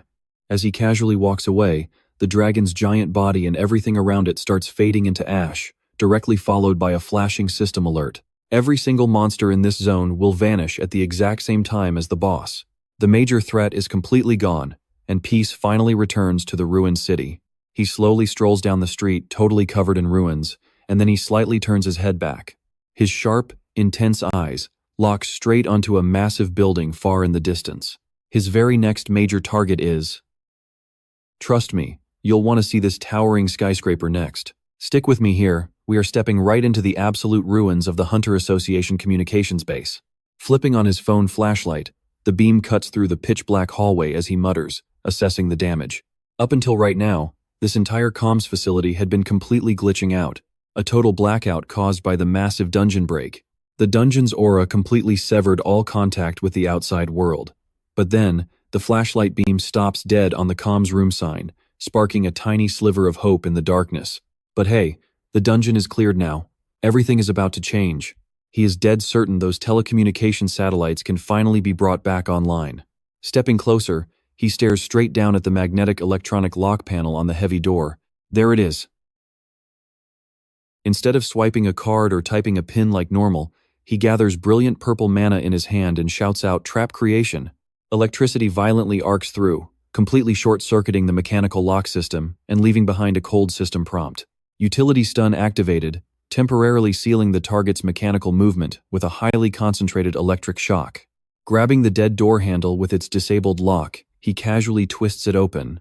"Sorry, but this is a major emergency. I am coming in." Stepping inside, his eyes are instantly met with a massive row of glowing blue screens flashing that familiar logo. Now watch closely, this is the Hunter Association's actual comms room. Seeing the central server rack still lit up, he nods with total satisfaction.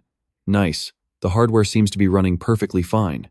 Slumping down into the chair, his fingers instantly fly across the keyboard, rapidly hacking into the mainframe. Now for the security wall, let's go. This is way too easy. He can bypass the whole thing without even needing a fingerprint scan. With one final, decisive keystroke, the entire cracking process is completely finished. The network crashed during the blackout, so he is just going to reboot it right here. Staring at the new text popping up, he tilts his head in utter confusion. "Commencing current area scan, please wait a moment." Wait, an area scan? Is it actually pulling data on this specific location? The monitor instantly returns a successful scan result, making him freeze up for a second to analyze it. Current zone, a rank difficulty. The area boss has been officially eliminated. Dungeon clearance complete. Hold up, the dungeon clearance is complete? I know what you're thinking, this place was an A rank zone? Was the danger level seriously that insanely high the whole time? Flashing back to that terrifying horde of giant armored monsters from earlier, he quickly realizes the horrifying truth. Well, considering there were actually monsters that incredibly dangerous, just casually roaming around outside, I guess that rating makes perfect sense. His eyes suddenly narrow as the operating system starts automatically expanding its search radius, cross-referencing data with the Hunter Association's main network, currently analyzing key sectors within all the domestic dungeon zones. These monitors are not just looking at the spot he is standing in right now, it looks like the computer is actively pulling live data from other regions too. The graphic models of buildings scrolling down the screen line up perfectly with his crazy theory. A zone acts as a specific territory inside a dungeon, basically mapping out different fields divided up city by city. Memories of the dungeon break swallowing the city rush back, making him realize the absolute terrifying scale of this disaster.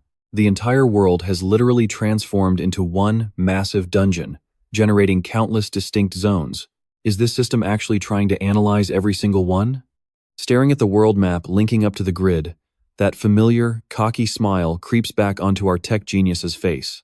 If he uses the custom dungeon analysis algorithms he personally developed, theoretically, this machine could perfectly map out every sector and zone across the entire globe. But then a bright red error completely blocks the screen. Scan limit hits at 100 kilometers. Trust me, we are going to want to see what happens next. The ongoing process finally finishes its massive calculations. Wait, done already? We both know it's never that easy. The system can only pull data for a tiny fraction of the map, just the immediate surrounding area within a 100-kilometer radius. Guess the actual data volume is just way too massive. He leans heavy on the desk, forcing himself to accept reality and focus on what matters. Grabbing intel on every single zone across the globe is impossible right now, but honestly, just scanning this immediate surrounding territory is more than enough. His eyes darken with pure anxiety as the faces of his two loved ones flash through his mind. His family is scattered across different cities, his precious mom and little sister. Absolute panic kicks in as his fingers frantically smash the keyboard, hunting for their exact coordinates. What the hell is happening? Out there in the zones where his family lives? Please just tell him the danger level is only B rank, or maybe C rank. Now watch closely, the results on that massive screen are about to freeze him absolutely solid. Multiple security feeds start flashing, reporting the exact same terrifying disaster level everywhere. Zone name identified. A rank difficulty detected. Data gathering is currently in progress. Sugi test area, A rank difficulty, data gathering. Central area, A rank difficulty, data gathering. It's literally non-stop. That calm focus from before, completely gone now, replaced by pure terror as his pupils shrink at the nightmare displayed on screen. Tsukasa completely panics, shoving back from the terminal and screaming in pure despair, a rank. Everywhere is an A-rank disaster. Every single scannable zone is locked at a high difficulty. Picturing a massive, heavily armored monster tearing through the streets, choking a man atop a mountain of corpses, he trembles, dreading the absolute worst. If that's true, then those zones are already facing total destruction. Is this city literally the only safe haven left while everywhere else has fallen? But hold on, you and I are about to see an epic turning point right here. Look at this signal. Humanity hasn't been wiped out yet. The system numbers start jumping rapidly, locking onto a completely secured area. Sugi test area, a rank difficulty. Current status shows perfectly cleared out. A bunch of other feeds update to a hopeful green. Port area, A rank. Data gathering. Ninomiya area, a rank difficulty. Data gathering is still in progress. Takano area, a rank difficulty. Threat eliminated and completely cleared. Seeing safe zones popping up like crazy, he sighs in relief. They beat the boss and close the dungeon. Communication signals have already been fully restored across several sectors. Tsukasa finally relaxes. He is sweating bullets, but his eyes spark with realization. So that's it. A blonde female hunter casually decapitating a monster flashes in his mind, proving human strength is actually insane. Then he pictures the solid back of a male hunter clenching his fists with intense fighting spirit. Even in the middle of this absolute chaos, the other hunters are clearing these threats one by one. He scans the burning, ruined streets visible on the security feeds. So, what are we looking at here? A brand new era has officially just begun. The post-dungeon break power struggle is on. He leans right back into the console. He sharply analyzed the current chaotic situation on screen. Stick with me here, you and I are about to see just how many monster zones got totally wiped clean, raids fully wrapped up. He pictured teams of S-rank hunters out there, unleashing their absolute peak magical power to completely crush the enemy. He silently acknowledged that those other districts definitely had some insanely skilled S-rank hunters working. Honestly, this lightning-fast clearing speed was definitely all thanks to them.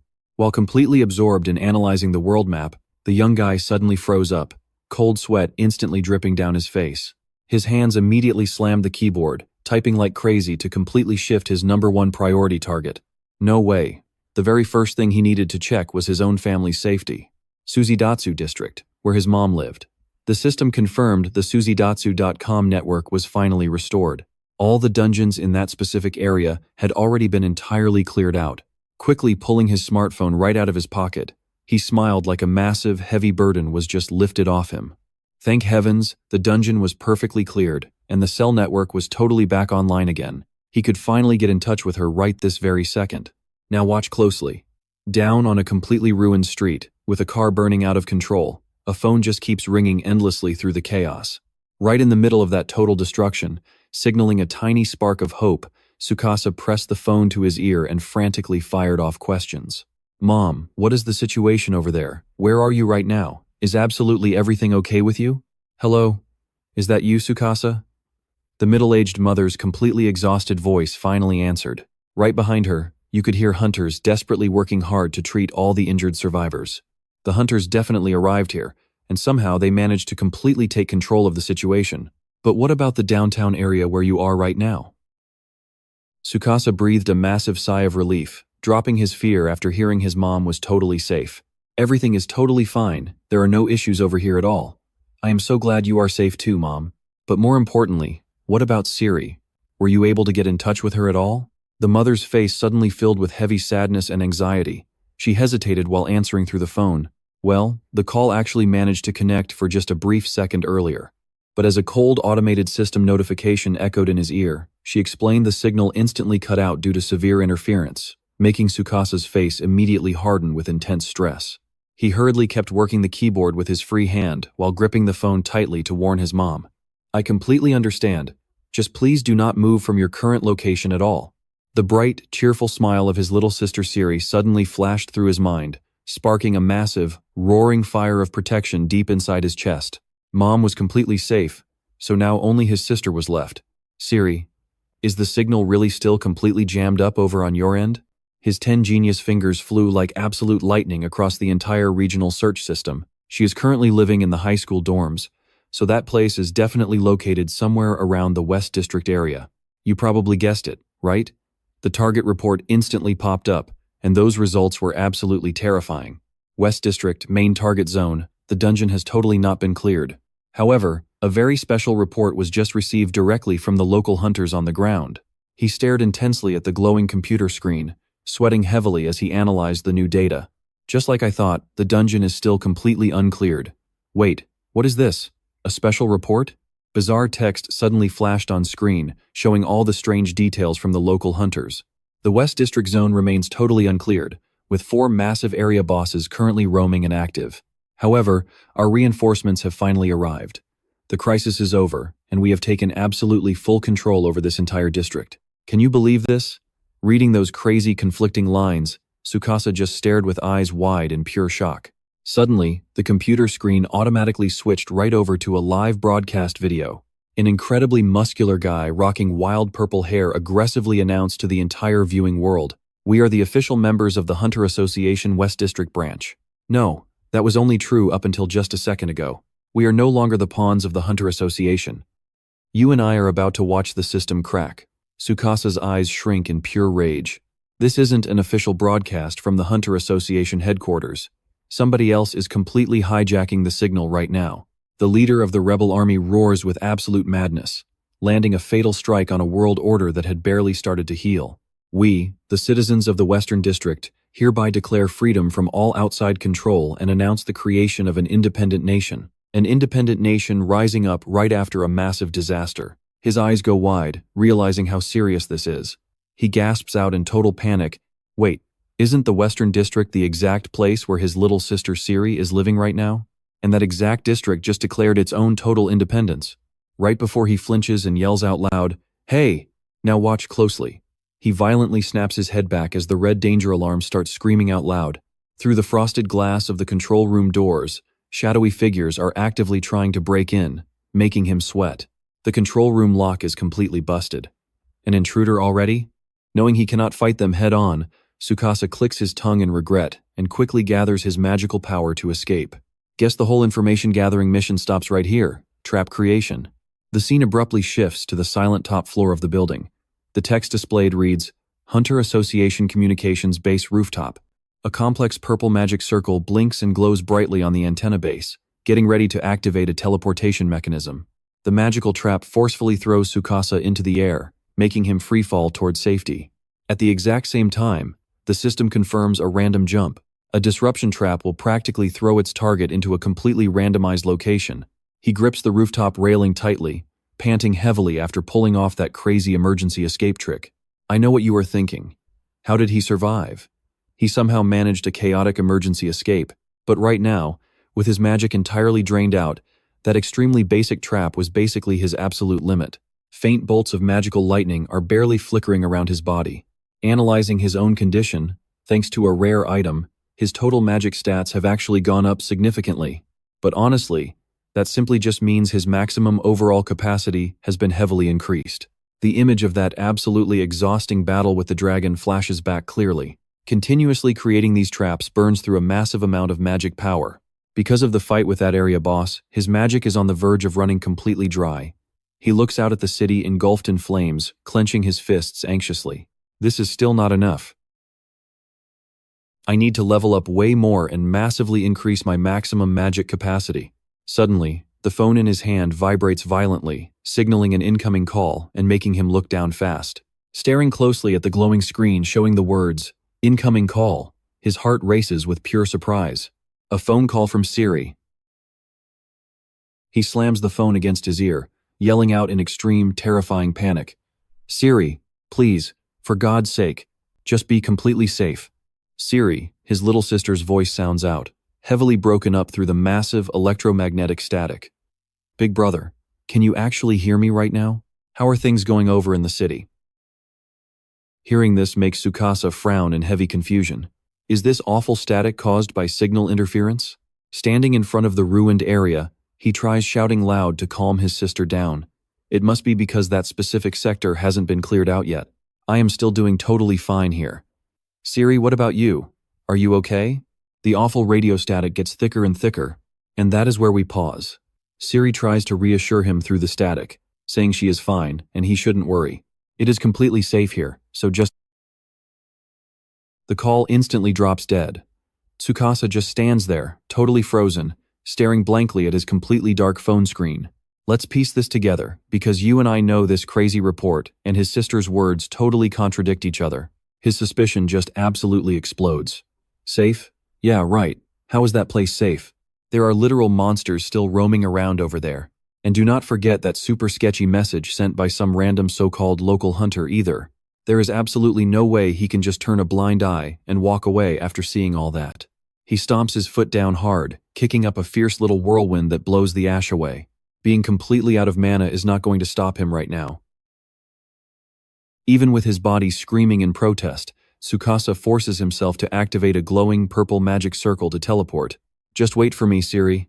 I am coming to see with my own eyes that you are safe. The scene completely shifts over to a temporary shelter. We are at the Hunter base, where total chaos is breaking out during the civilian evacuation. Injured civilians this way. Bring the stretchers over here right now. We have got a critically wounded person. A logistics hunter is frantically rushing around, shouting orders to keep things moving. Move the gear faster and load up those supplies right now. We desperately need all this stuff for the evacuees right this exact second. The warehouse manager suddenly freezes up, staring dumbfounded at an empty tray. Wait, what the heck? The mana recovery potions are supposed to be sitting right here. Did some bottles go missing? Stick with me, because our sneaky culprit, Tsukasa, is currently tipping his head back, gulping down that glowing, sparkly, bright green liquid, just casually chugging it while strolling across an empty bridge. He immediately starts making excuses for his little 5-finger discount. I borrowed these without asking, sure, but they were going to be handed out to the hunters anyway, so it is totally fine. As long as I work hard enough to actually make up for taking them. Draining the very last drop, he tilts his chin up and lets out a refreshing sigh, feeling all that raw power rushing right back into him. Checking out his system's energy bar now completely full, he flashes a confident smile. All right, my mana is fully restored. I will not have to stress about running on empty for at least a little while now. A 3-dimensional map pops up in his mind, highlighting a really rough path ahead. But right now, I am standing in the central district, and Siri is way out in the west. Smack in between us are 2 entirely different zones, Kawabi and Iwaya. Walking under the streetlights, he frowns, doing the math on the massive risks up ahead. And based on the intel I just snagged from the comms base, neither Kawabe nor Iwaya have been completely cleared out yet. That dungeon is going to be a bloodbath. He looks at his recharged hands, and you can see the worry hit him. I know what you're thinking. Is he ready? Can I actually pull this off with the stats I currently have right now? Crossing straight through this danger zone all alone. The memory of that massive, aggressive dragon lunging right at him still sends total chills down his spine. If I end up running into another regional boss monster, I am going to be in huge trouble. My mana might actually hit absolute 0 this time around. Clenching his fists with pure resolve, he crushes that momentary weakness. To stop that from happening, I have to act. His eyes flare up, burning with a wildly intense, unshakable fire, ready to grind levels and boost his absolute mana cap. Standing right at the invisible border separating the 2 zones, he takes one massive, deep breath. All right then. From here on out, this is the Kawabe district. I am pushing forward while grinding levels, or whatever else it takes. He steps right through that blue light barrier. Trust me, you're going to want to see this death zone. Brilliant purple magic power erupts, completely wrapping around his body. Stick with me here, this nerdy kid just unlocked his very first personal system quest. His absolute first mission since waking up with the insane power of a hunter. The dungeon crossing quest officially kicks off. Looking down at the city skyline, it is now nothing but totally ruined, burning ashes. The peaceful world from just days ago has fully morphed into a giant dungeon divided into deadly zones. The system map grid flashes, mapping out the harsh survival boundaries. Even if one spot gets cleared, another massive area boss instantly spawns nearby.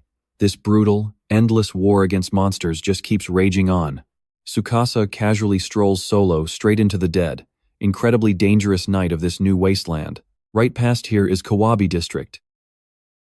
an entirely wild zone where the dungeon remains completely unconquered, which basically means bloodthirsty monsters can pop out and ambush you anytime. But stepping onto the empty street, an overly eager voice calls out, revealing two super sketchy random dudes. Oh, someone is coming. He totally looks like a fellow hunter, just like us. The two guys step closer, flashing painfully fake smiles to probe him. Hey man, scored any rare loot? It is crawling with monsters ahead and we seriously lack gear.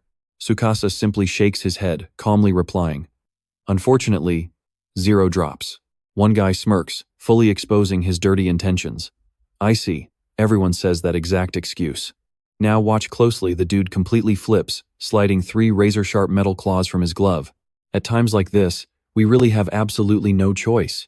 Sensing that freezing killing intent aimed at him, Tsukasa's pupils immediately shrink in high alert. The claw guy charges with an insane look, yelling, hand it over, or we will take it by force. We are going to have to hurt you really bad. With godlike reflexes, he quickly backflips, barely dodging a brutal wind-tearing slash right past his face. Tsukasa completely ignores the fresh bloody scratch on his cheek. He grits his teeth. These guys are pure scum, highway bandits. Not giving their prey a second to run, both thugs leap into the air for an ambush. But they messed with the absolute wrong guy. Tsukasa casually raises a glowing purple magic hand and just loudly shouts, "Create trap." A massive, insanely complex magic circle instantly bursts wide open, right above the head of that charging hunter. Dropping from the circle, a giant weight free falls, instantly crushing both idiots onto the pavement. The system drops a cold notification. Disaster weight. A colossal weight spawned out of nowhere to smash its prey. Tsukasa just stands there, arms crossed, calmly watching the completely flattened bandits. Pinned to the ground, absolutely unable to move a single finger. His eyes stare at the losers, mind running pure calculations. You and I are wondering the exact same thing. If he kills them, does he get experience points? Pondering the pure cruelty of this newly awakened world, that dark possibility definitely exists. If that is true, he realizes he really needs to keep a close eye on these violent hunters. However, looking out at the blazing explosions destroying distant city blocks, he draws a very firm moral line. But the only targets he will ever hunt are the monsters. He does not need to start dealing with humans, especially when simply taking down a massive wave of monsters is more than enough. And that is where we leave it. Wiping the blood, he flashes that familiar tactical genius smile. For that purpose alone, he had to try.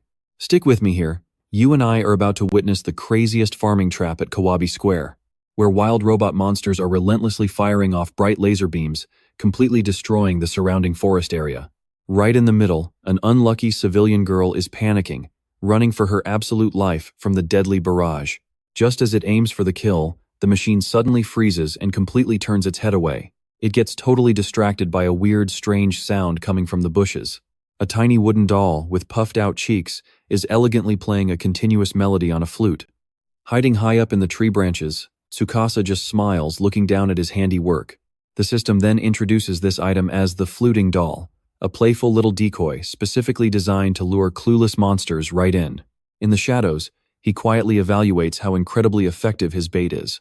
The flute sound, a monster calling trap, this thing is definitely going to gather all of them up. Watching the mindless robots confusedly gather around the tiny little wooden statue, he mentally counts them up, seeing exactly 4 targets in his sight. Still not enough to farm real experience. But without wasting another second, he instantly channels magic power into the glowing circle on his palm to kick off this epic hunting session. Trap creation.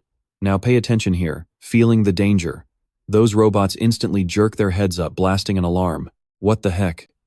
Massive iron pillars crackling with deadly purple electricity suddenly violently pierce straight up out of the solid ground. These iron spikes shoot up into the sky, creating an absolutely massive and unbreakable barrier, completely trapping the entire monster horde inside. A highly secure magical padlock appears out of thin air and slams completely shut, sealing their only exit. The trapped robots go absolutely berserk, desperately swinging their metal arms and smashing around in pure despair. Ga gu gi gi re. Meanwhile, the system proudly announces the successful deployment of the iron cage trap, a sturdy cage that completely locks down the prey. He slowly walks right up to the newly imprisoned monsters, quietly thinking about how incredibly perfect his master plan is coming together right now. Exactly. keeping them perfectly locked inside a cage like this. A seriously sinister smile spreads right across Tsukasa's face. He continues gathering brilliant magic energy in his hands to execute the next phase of his plan. Let's get started. Magic trap creation.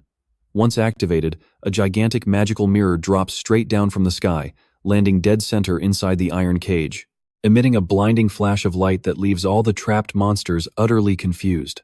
One highly curious robot leans its metallic face extremely close to the mirror's perfectly smooth and shiny surface, startling completely backwards when it actually sees its very own reflection staring back. The giant mirror suddenly shakes violently, firing off bizarre glowing beams that make the clueless machine tilt its head in total robotic confusion. In an instant, that exact reflection steps right out into the actual real world. The original bot panics. And I know what you are thinking. What is this overpowered item the system just dropped on us? The copy mirror, a magical item that perfectly reflects and infinitely clones any monster. Tsukasa's eyes suddenly light up with a beautifully eerie purple glow. He smirks triumphantly, absolutely loving this twisted and brilliant invention of his own making. A trap that literally duplicates monsters.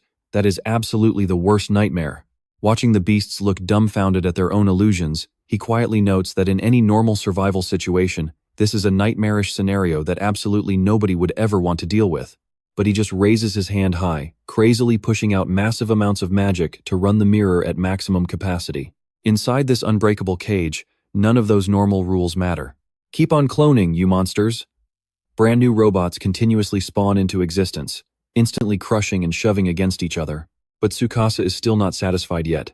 More of them, clone even more, bring out more, until this entire cage is completely packed full of them. He looks excitedly as the bait numbers multiply like crazy, fully revealing the true, greedy reason behind this seemingly suicidal and chaotic trap design. The more of these monsters he defeats, the more massive amounts of experience he receives. This entire setup was purely designed for that one specific goal. His smile looks scarier than the monsters. So, what do you and I learn? Never mess with a gamer who needs to farm experience. I am going to crush every single one of you right now and become completely unstoppable. Stick with me here.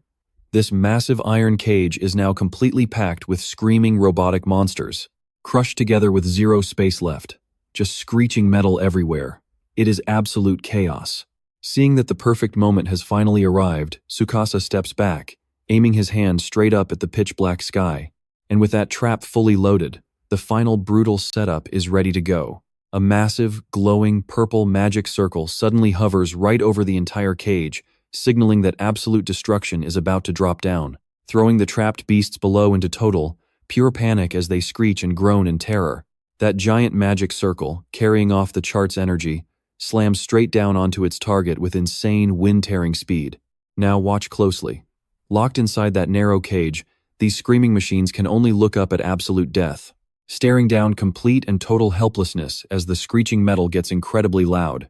A massive, pitch-black iron weight drops down with devastating force, crushing the entire robotic horde into pure scrap metal, followed right up by a ruthless system alert. Major disaster weight triggered.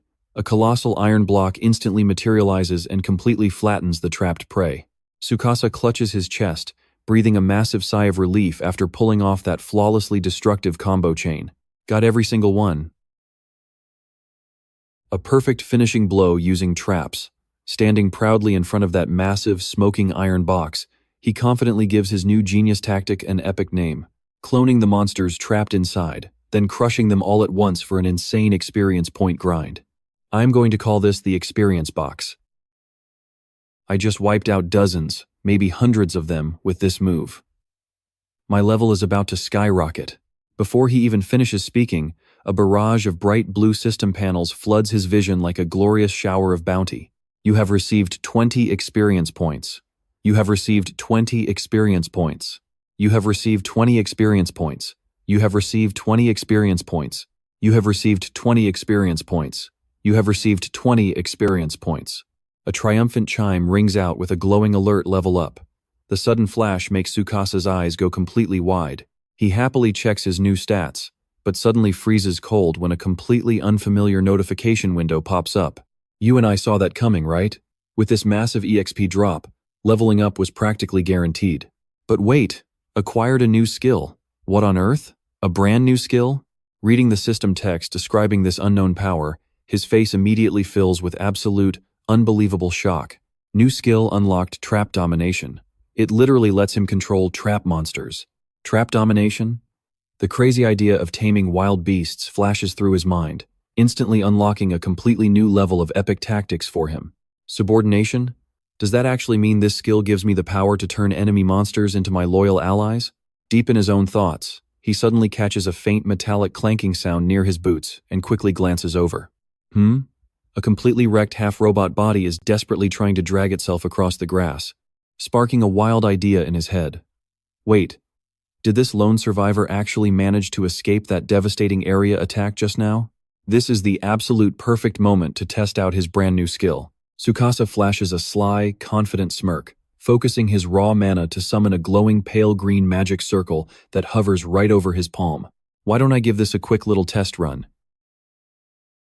He aims his index finger straight at the struggling scrap monster, locking in the glowing magic circle for his cast.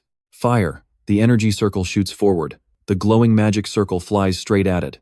The green mana stream violently explodes, and the brand new Lord of Traps loudly declares his ultimate power to the world. Trap Domination. He swings his arm, blasting that brilliant green magic energy straight into the ruined machine body lying completely helpless on the grass. But the magical energy stream suddenly bounces right back. And that is exactly where we leave it, panicked, screaming that his new skill totally failed. Alright, stick with me here. After a moment of shock, he checks the prompt and it finally clicks. The skill only works on trap monsters. The activation requirement literally needs a trap-type target to function. Huh? He sighs hard, staring at the lifeless robot on the ground, and dispels his magic circle. So that is exactly why it was completely useless against a regular monster like this one. Using that skill here was a total waste. Without another second of hesitation, he shouts out Trap Create, summoning a glowing magic sword from above and bringing it crashing down. The system chimes in. The finishing sword has delivered the final blow. He watches the glowing corpse, already plotting his next move. He still has his little sister Siri to think about.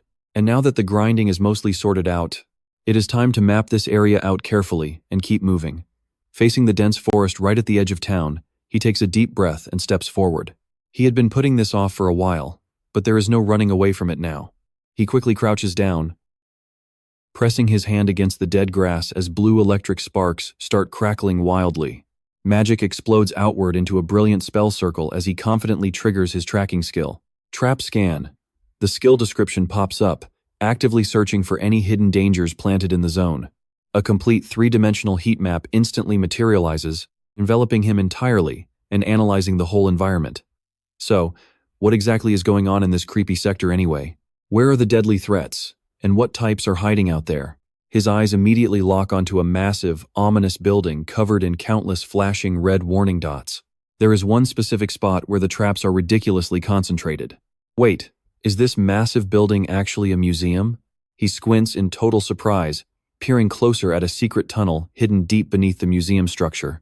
Now pay attention. He looks deeper inside and what the hell? A massive underground passage stretching for miles. Tsukasa's eyes suddenly light up, a mix of pure shock and curiosity at this potential shortcut. Something like this really exists right under the ground? Could this actually be it? Spotting the perfect route to cross the zone, he smirks and pushes himself up. He totally gets it now. He stares off into the dark distance. There is literally no other choice. He has to hit that museum. Wasting no time, he takes careful, measured steps right into the heavy forest boundary. Shadows completely swallow him up as Tsukasa cautiously weaves his way through the towering, dead, silent trees. Mid-step, he flinches, quickly scrambling back to hide behind a huge trunk when he spots something completely off. Glowing right in front of him is a massive body of water, shimmering with strange magic lights. A giant lake right in the middle of the woods? It is absolutely massive. He mutters to himself, comparing it with his mental map while keeping high alert for enemies. That creepy museum definitely has to be somewhere nearby. Pushing past the tree line, the grand, ancient architecture finally looms right under the bright moonlight. There it is. He creeps right up to the shattered glass doors, fully confirming his earlier theory. The secret underground passage is right below. If his gut feeling is actually right. Crossing the shattered doors, his confident, heavy footsteps echo loudly across the completely ruined museum hall. Sweat drops as he nervously scans the area. Every instinct is screaming that danger is near. Judging from that trap scan, this entire place is an absolute minefield. He carefully tiptoes his way down the pitch-black corridor. His eyes never stop darting.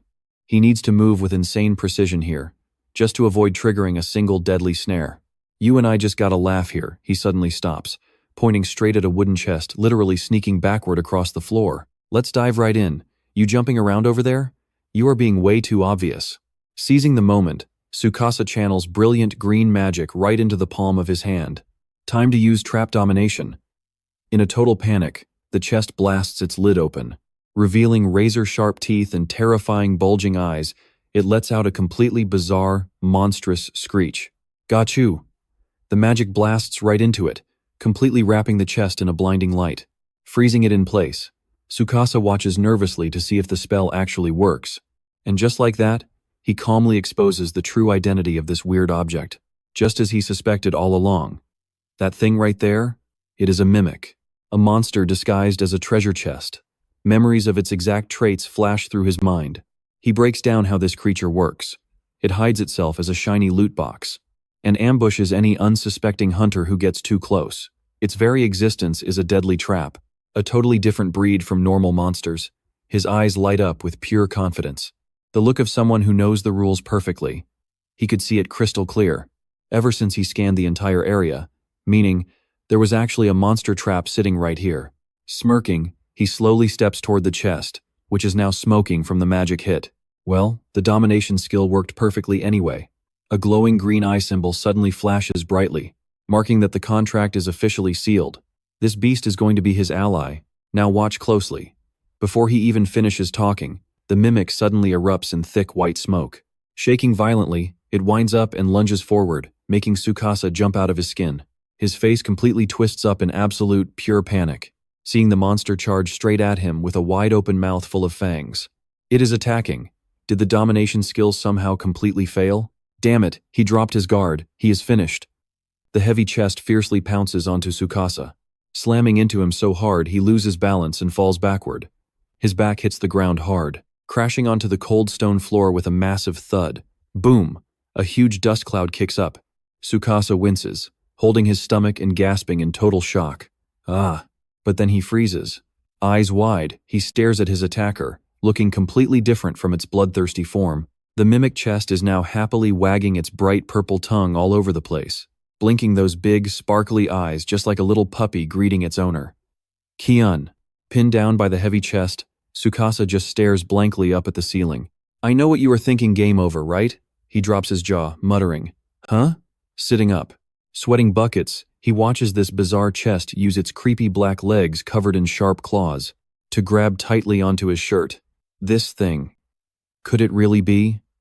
The chest's eyes light up, shining with little stars, looking weirdly harmless. Tsukasa squints hard at the bizarre, clingy creature, still wagging that long tongue like a dog. He wonders, is it actually trying to bond with him? The chest gives a massive smile, leaning in and rubbing against his hand affectionately. Kyun.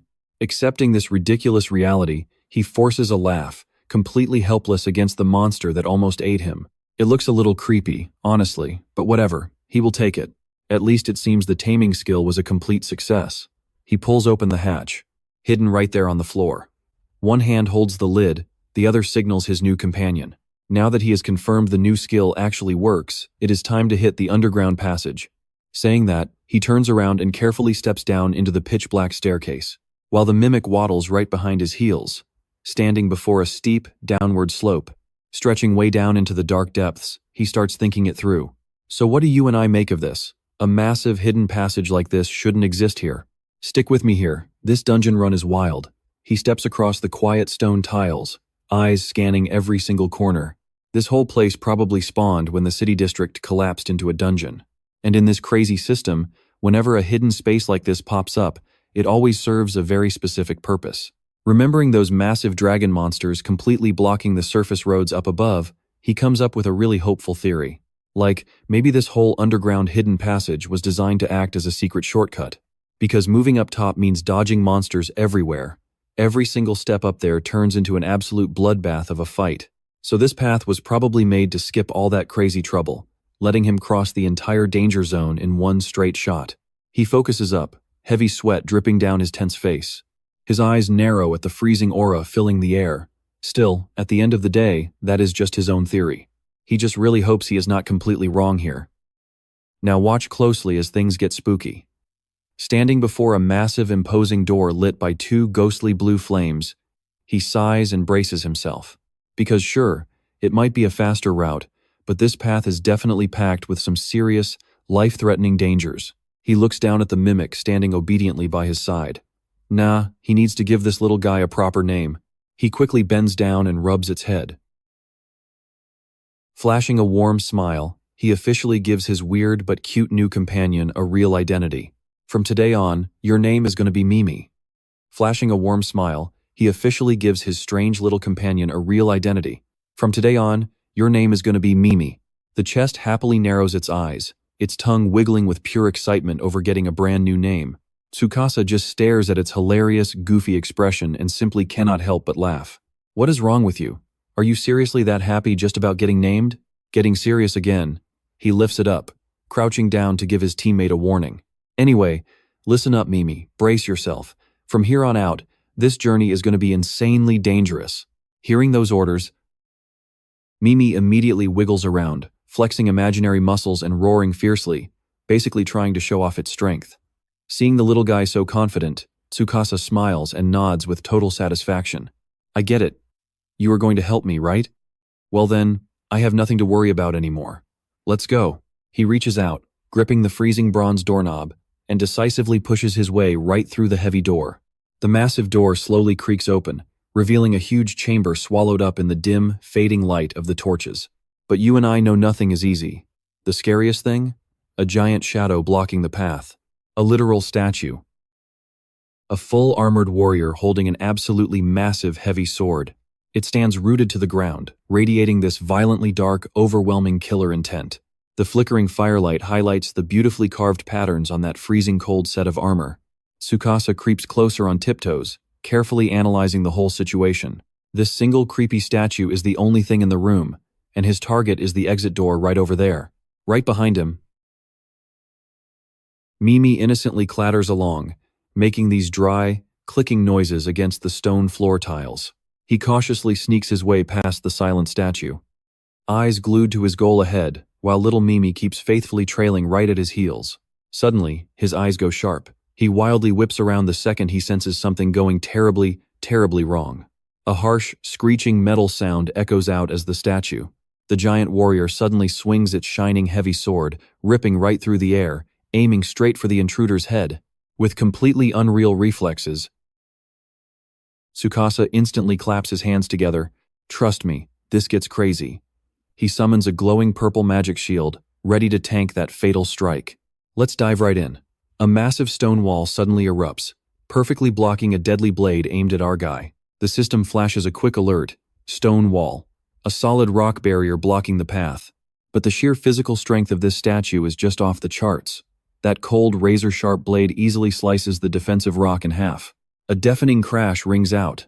Tsukasa is forced to use both hands, summoning a glowing purple mana shield just to block the brutal shockwave of that strike.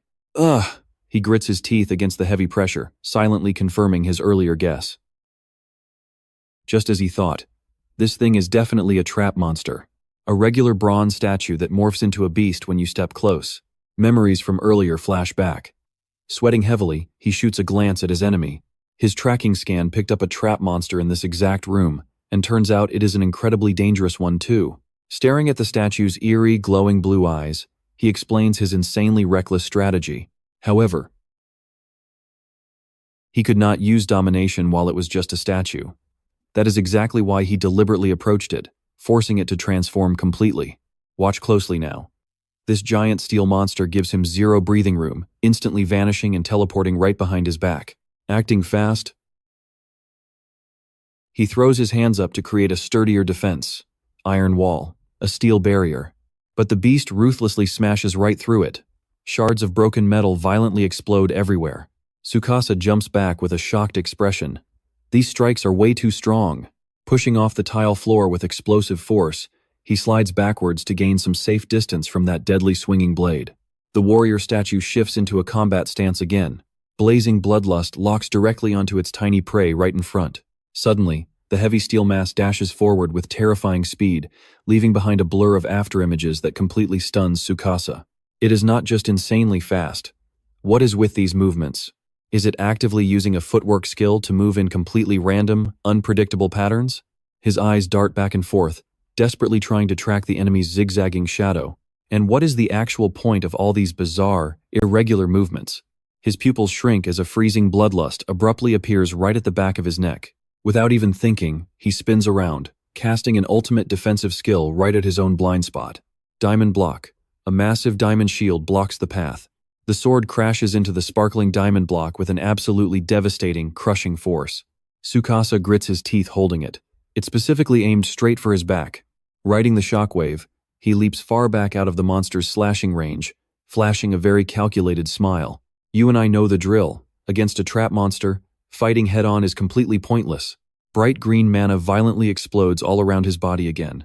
Pointing directly at the target, he confidently roars out, "If this hits, trap domination." A sharp bolt of green magic rips straight through the air, aiming dead center for the charging warrior's head. The magic beam strikes right into the thick metal helmet, shattering into blinding green sparks. He excitedly points his finger to confirm the hit. Got it. But his smile instantly freezes when he sees the statue remains completely unharmed. It did not work. Was his domination skill somehow completely nullified? Hiding safely behind a stone pillar, little Mimi is shaking like a leaf, peeking out with one eye to watch her master getting utterly wrecked, looking super anxious. Sweating, Tsukasa assesses the situation and gets it. His skill level is way too low. He simply has not built up enough mastery with this brand new technique yet. So unlike little Mimi, this tame failed. Trust me, you will want to see what happens next. Stick with me, we're jumping straight into the action. Facing a high-tier monster, he tosses fear aside, drops his stance, and preps for a lightning-fast clash. In a wild situation like this, he blasts forward, wildly swinging his arms to launch green magic bursts into the air. I just need to hit it constantly. If I keep landing hits, it has to trigger eventually. Trap domination, but the steel warrior flexes its phantom speed again, gliding around like an absolute ghost and effortlessly dodging the entire magical barrage.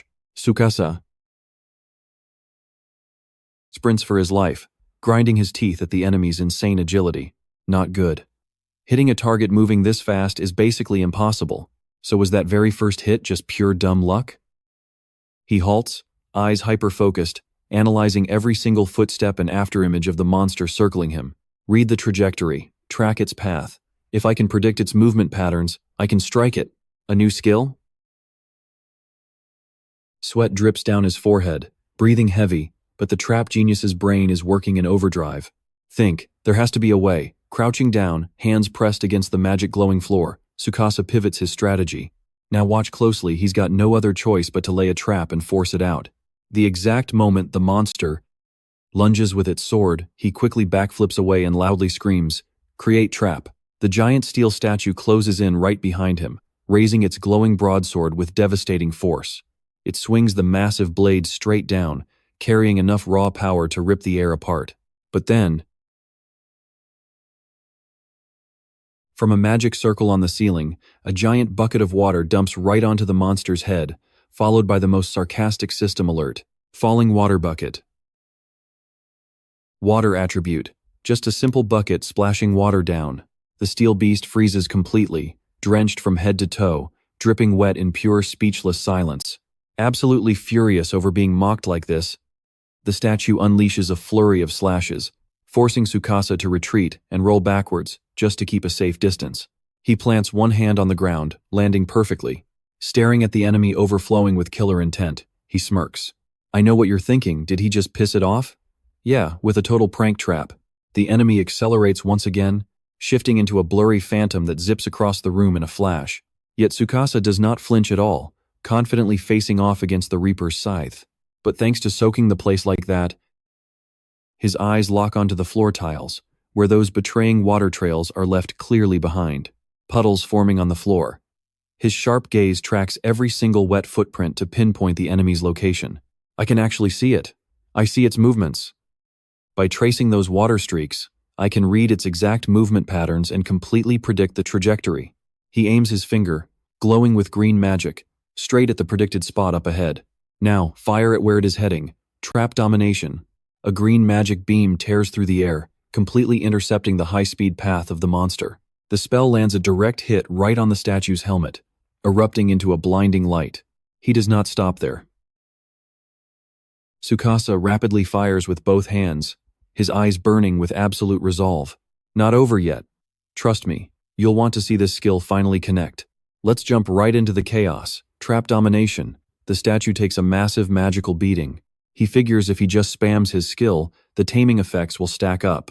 He roars, firing off magic blasts like an absolute machine. Domination. Despite trying to block, the steel monster starts staggering under the storm of blue bullets. Eventually, this constant barrage is bound to punch right through its defenses. Our nerdy main character looks completely thrilled at the sight of such a high-value prey. I am going to make this high-tier monster my own ally. Domination. Hiding behind a stone pillar, little Mimi trembles, grabbing her head as she watches her master frantically flood the room with magic. After burning all his energy, Tsukasa just stands there, panting heavily. Meanwhile, the armored monster just stands there, practically untouched and completely unharmed. Seeing his mana bar flashing red, cold sweat instantly drips down his face. My magic power is almost completely empty. I probably only have enough left for one final domination strike. His face turns pale, completely doubting himself in this do-or-die, critical situation. Damn it! Can I actually pull this off? Will my taming trap really be enough to capture her? Now pay close attention here. The steel warrior stomps the ground hard, building momentum for a brutal finishing blow. Funneling every last drop of mana into his hand, Tsukasa bets his entire life. One final strike. I am gambling everything on this exact move. He points his glowing finger straight ahead like a tiny blazing sun, praying hard. Please just work.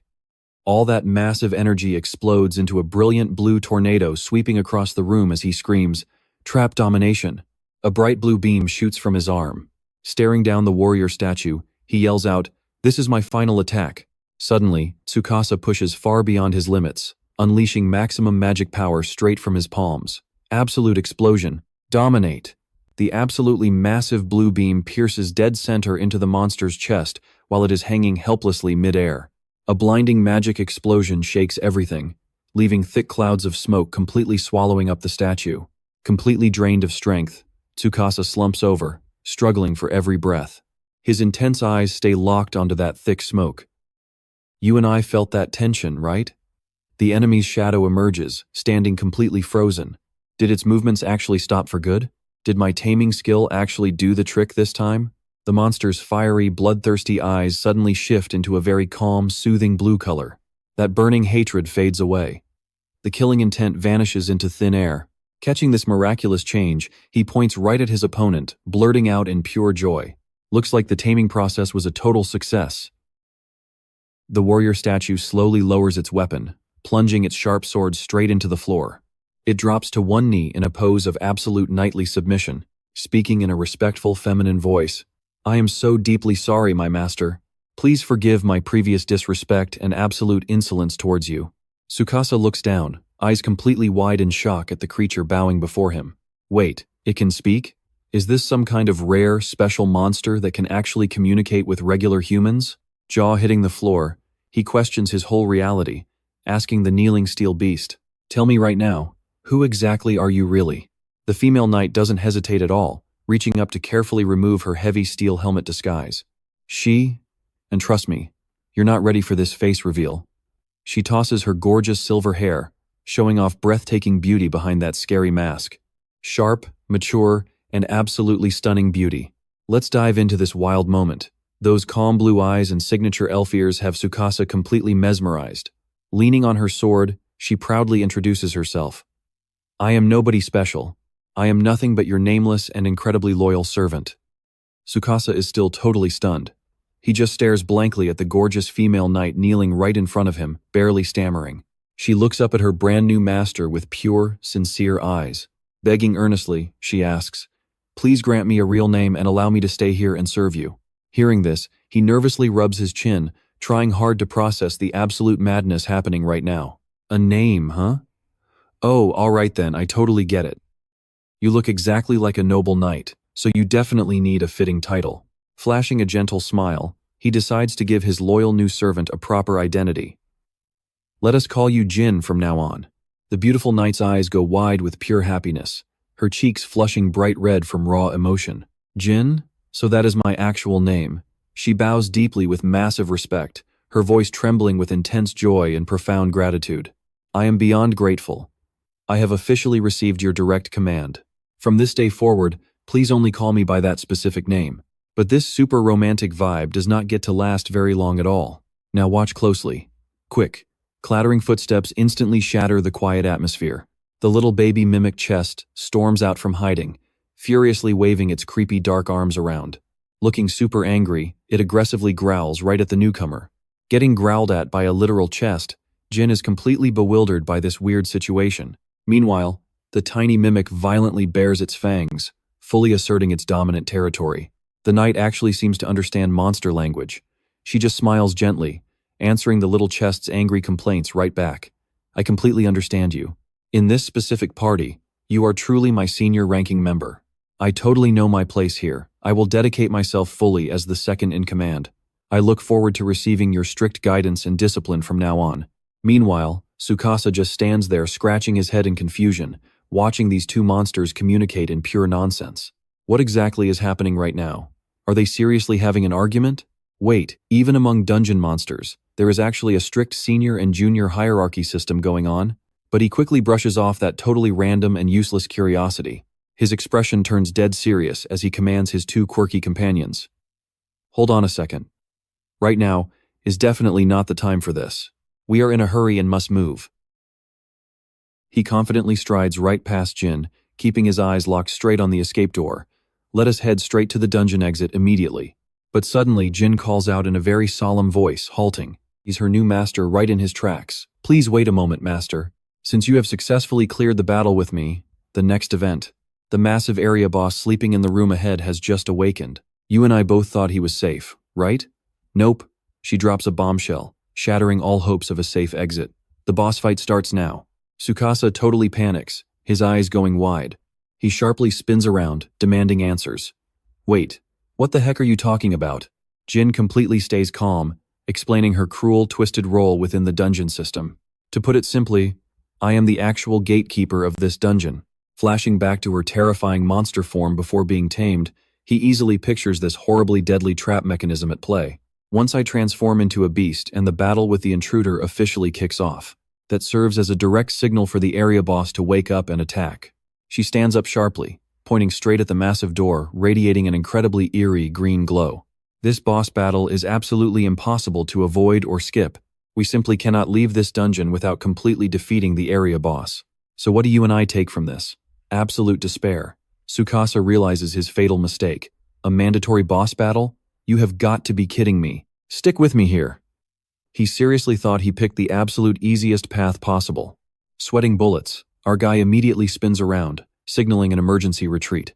This is super bad, let's turn back right now. Forget this underground route, we're totally taking the surface path instead. But his knight companion ruthlessly crushes those escape plans with a mysterious little smile. No, that is impossible too. She just nods toward that heavy iron door behind them. The exact door he just walked through, completely locked down, sealed tight by a glowing red magic barrier, shaped like a massive X. That door is not budging an inch, not by any human strength anyway. Once you proceed through this dungeon, turning back is entirely impossible. Jin stands tall, pointing her sword straight ahead, toward a massive door glowing with a deadly blue light. The only way out is pushing straight forward. Watch closely here. Walking into a boss room staring at a completely depleted energy bar, Tsukasa completely breaks down, screaming in pure, utter despair. Even if you say that, fighting a massive regional boss right now is entirely impossible. After that last crazy battle, my mana pool is literally bone dry. Right at peak panic mode, the little chest monster Mimi starts pacing around his feet. Catching Tsukasa totally off guard, he looks down. What is up with you, Mimi? Its giant mouth wide open, tongue wildly flopping around while making some seriously weird squawking noises. Seeing the tiny chest acting so bizarre, Tsukasa flinches, turning around with his eyes shooting wide open in pure shock. Because out of its giant mouth, Mimi proudly holds up a shimmering, bright blue vial of liquid. It is a high-grade mana recovery potion. Thrilled like he just struck gold, he squats down to pat Mimi on the head, grabbing the potion. Wait, you actually have a crazy convenient storage function like this? It honestly looks like you could basically stuff absolutely anything right inside there. He confidently pops the cork, raising the potion high with that arrogant smirk back on his face. Alright, now we are fully prepped and ready to go. But Night Jin instantly pours a huge bucket of ice water all over his confidence. Master, are you actually capable of using any high-level water magic? Because even if your mana is completely refilled right now, it is meaningless without it. We both feel his massive confusion right here. What does she mean? The knight paints a mental picture of multiple mages joining forces to cast a massive combo spell. Here is the brutal reality. The regional boss ahead is literally a walking incarnation of pure fire. Normally, a party needs to gather up several elite, top-tier water element mages and blast it with one gigantic water magic attack all at the exact same time to win. Hearing that, cold sweat pours down Tsukasa's face as he suddenly realizes his own hard limits. Water magic is tough, especially with my current power level right now. That trap I just used on you was my absolute peak. He rubs his chin, thinking hard. His brain kicks into massive overdrive, desperately looking for an escape route. I gotta form a solid plan. Meanwhile, little Mimi seems to have spotted something sketchy lurking right behind them. The chest snaps around, straining its giant round eyes, staring suspiciously directly into the heavy shadows. Hold on a second. Tsukasa quickly spins toward the knight. He starts plotting a massive loophole in the rules. Jin, you said earlier that we cannot turn back, right? That the door we just passed through cannot be opened using mere human strength. Hearing this, the knight simply responds, yes, that is exactly right. Our master strategist's mouth slowly curls right up into a wicked, highly calculated little smirk. He looks dead straight at his two monster companions, dropping his ultimate escape solution. So what if a monster does it? Trust me, you are going to love his crazy next move. Taming a monster like her or Mimi? Jin's eyes light up. Come along with me, we're about to see this master plan work. Yeah, if they tame a dungeon monster, making it back alive is totally possible. But before he even finishes talking, the entire room suddenly violently shakes. Massive chunks of the stone ceiling come crashing down, completely startling the two of them. Thick, blinding dust fills the air. Tsukasa quickly backs away in a total panic. What just happened? Jin stays perfectly calm and drops the bad news. The area boss is absolutely furious.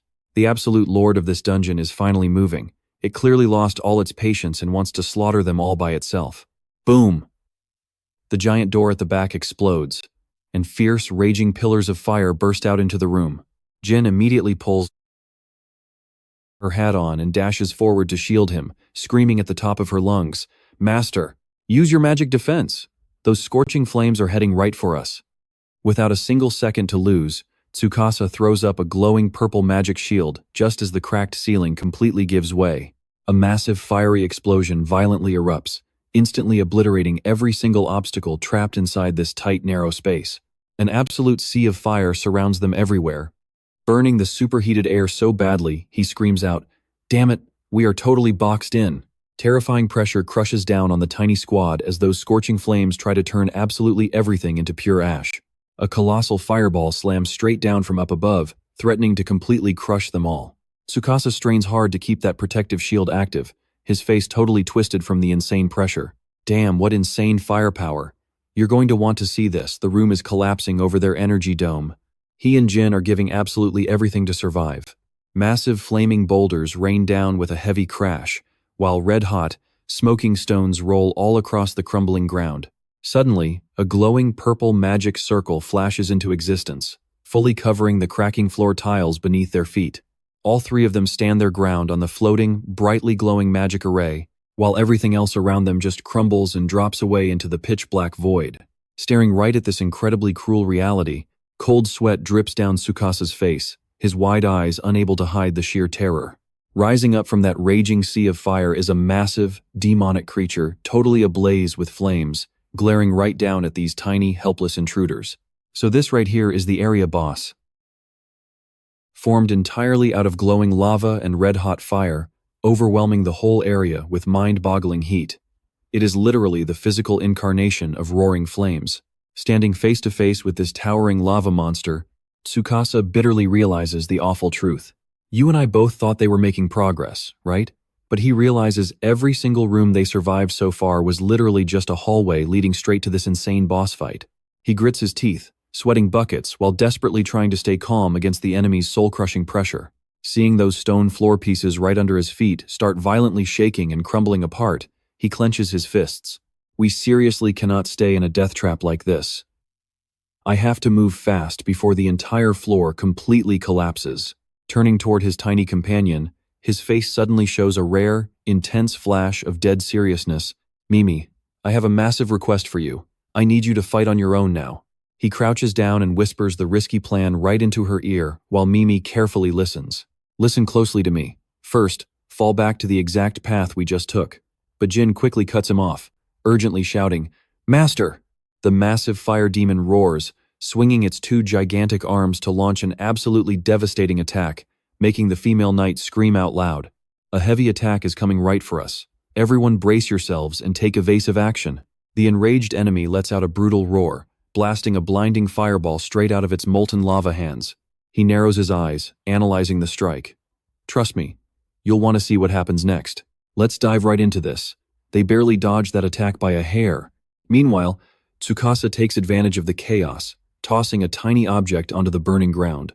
After narrowly evading that lethal strike, both of them skid hard against the dirt. They hold their combat stance against the towering giant boss waiting for them. Looking back with pure anxiety in his eyes, he desperately screams out her name, Mimi, right in response to his intense worry. The little sheep is running back down that pitch-black tunnel as fast as her little legs can carry her, making Tsukasa sigh in pure relief. Good. She is safely heading straight toward the exact same door we just came through. Mimi finally reaches the magically sealed door, pushing with absolutely everything she has to open it. I was warned earlier that, stepping in as a human dungeon crawler, there is absolutely no way I can ever go back. If I try to open that door, it will definitely stay locked tight. But using the power of a monster, the doorknob suddenly glows a bright green light and slowly begins to creak open. But trap monsters that became my allies are a total exception to this rule. She can actually slip right back through the underground passage and make it outside. Now pay attention back to the fiery battlefield. Tsukasa and Jin are seriously struggling to dodge the massive attacks from this brutal boss. He silently gambles absolutely every last drop of his hope. I am counting on you, Mimi. I am literally betting everything on you right at this moment. They cannot just defend forever. He charges straight at the beast, bravely facing it down and yelling out loudly, Create trap! A totally crazy, mysterious purple spatial rift tears open right above the boss's head, flashing a glowing system prompt. Mysterious teleportation hole, the discharge gate, an incredibly mysterious rift where something dangerous is about to be completely unleashed. The terrifying lava monster swings its giant arms back, preparing to deliver a truly devastating strike. Seeing this happen, Jin hastily warns her master as the huge boss flexes its power for a deadly counterattack. Master, watch out. The second wave is coming. Right then, the furious boss opens its jaws wide, spewing out a ridiculously dense rain of fireballs like an apocalyptic storm. While Tsukasa is still caught off guard, Jin launches herself straight into the air, using her massive sword as a brilliant protective shield. She lands back on the dirt gracefully, swinging her blade to deflect all the incoming fireballs. Staring at his comrade's unyielding back, he smiles with pure, genuine gratitude. Thank you so much, Jin. He commands her with absolute certainty. You do not need to help me dodge anymore. I will stay right here and act as bait. I know what you're thinking, he's crazy. He points straight at the beast's leg. Aim right for that left leg and attack to completely shut down this area boss's movements. Pin it down exactly underneath the spatial hole that I just created. Receiving his order, the fierce female knight instantly dashes forward with blazing determination. Ha, as you wish. I will flawlessly complete this mission, even if it ends up costing me my own life. Seeing her reckless resolve, Tsukasa feels incredibly worried inside. The crazy plan is fully set. He silently places all his hope in his little comrade executing her secret mission outside. And after that, the rest is totally up to Mimi, if she can pull off the command he just gave her. Flashing back to that very first order, Mimi clatters desperately toward the museum's exit. First, head straight back the exact way you came from and escape this museum. The second command is executed. The little sheep pushes herself to the absolute limit, sprinting frantically through the pitch-black forest, cutting straight across the woods. Finally, the exhausted little sheep manages to reach the sparkling lake shimmering under the moonlight. Your destination is that lake, and trust me, looking at her determined eyes, you and I know this sheep is unstoppable. Stick with me here. planting 4 paws down, prepping for one totally fateful jump. Under the bright full moon, little Mimi's tiny silhouette shoots straight up into the night sky, cutting back inside the boss room. Right at this moment, this absolutely furious monster lets out a massive, earth-shattering roar. It wildly swings its massive arms, forcing Tsukasa to brace himself and summon a giant diamond shield just to block the hit. Gritting his teeth under the pressure, he screams out desperately, "Jin, is it ready yet?" Right on cue, Jin dashes forward like the wind, spotting a tiny opening in the enemy's defense. "Yes, my master, I have finally found a clear opening. I have completed your request right now." Now she swings her blade for a critical slash right at the monster's ankle, making bright, red glowing lava splatter everywhere. The boss unleashes a truly deafening roar. Its gigantic body instantly collapses to the ground in pure agony. Seizing this golden opportunity while the distracted boss stares at its fresh wound, Tsukasa immediately rushes in, throws his arms out, spawning a magic circle, getting ready to launch the ultimate finishing blow. Staring at the pinned-down lava monster, Tsukasa cracks a super confident, victorious smirk. Absolutely perfect. Its movement is now completely locked down tight. Don't blink now. It is pinned perfectly under the teleportation hole. Meanwhile, far away, little Mimi is diving deep into a silent lake, pulling off a top-secret stealth mission. Everything completely depends on Mimi right now. You just need to set that thing up. He remembers the tiny object he quickly tossed over to Mimi just a little earlier. The exact same item he previously placed inside the treasure chest. Mimi opens her mouth wide, spitting out a pitch-black sphere, ripping open a spatial void right there at the lake bottom. At the other end of this portal, a massive magic vortex starts sucking up the lake water, connecting directly to the airborne gate. Once that thing gets placed underwater, it links straight up with the discharge gate he set up earlier. The system alerts. Mysterious spatial teleportation hole is now active. Suction gate. A void that vacuums up surrounding objects and instantly fires them out through the exit point. Freezing cold drops of water slowly start falling from the glowing spatial rift, dripping steadily right onto the burning monster's head. The boss stands totally frozen and confused, feeling those icy liquid drops running down its face. Suddenly, those tiny drops multiply rapidly, turning into a heavy downpour directly onto its head. "You see where this is going?" Tsukasa smirks, ready for this spectacular show. The boss looks up, its fiery eyes completely stunned, watching an absolutely gigantic waterfall crashing down from above. The entire lake furiously pours out, forming a devastating flash flood that mercilessly drowns the helpless fire demon. Every single drop of lake water is pouring down from above all at once. This aggressive, raging waterfall slams down hard, completely extinguishing the monster's proud and burning flames. The boss violently thrashes its arms around in pure despair, trying to escape the freezing current. The rapid current acts like an angry river, violently sweeping away absolutely everything in the room. Seeing the insane flood about to wash him away too, Tsukasa desperately shouts out loud, "Jin, get back behind me. I will definitely make sure we do not get swept away." He drops down on one knee, slams his hand onto the ground and roars, summoning a massive, heavy stone fortress wall that violently erupts from the floor, creating an unbreakable solid barrier. This magical wall stands tall and proud against the brutal, raging flood, safely protecting both of them. Prison wall technique. And trust me, nothing is getting past that defense. Let's dive right in. Seeing his insane plan actually work, Tsukasa finally breathes. Okay, the crazy idea actually worked. A massive water attack channeled right through a teleportation portal. Just seeing it brings back heavy memories of all those brutal fights from before. To defeat this massive area boss, they needed a massive flood of water. Normally, that takes a whole squad of hunters with elite water magic, because there is literally no other way to generate that much water way down here underground. And that's exactly why I came up with a plan to use the outside lake. He proudly explains the pure genius behind his tactical setup. I had Mimi go over to that lake and set up a teleportation portal. A giant whirlpool constantly sucks up the lake water, sending it straight into the boss room.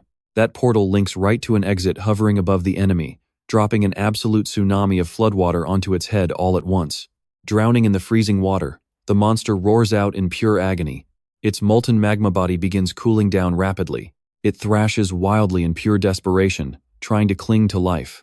Now watch closely, this is where it gets crazy. A glowing red orb suddenly pulses from the monster's chest, fighting to keep its life flame burning.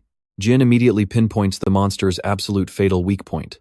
Master, I can see it right there. That is the enemy's core. Destroy that glowing orb and finish it off for good. Tsukasa instantly shouts back. Understood. He focuses every last ounce of his remaining magic right into the palm of his hand, completely ready to deliver the final blow. Trap created.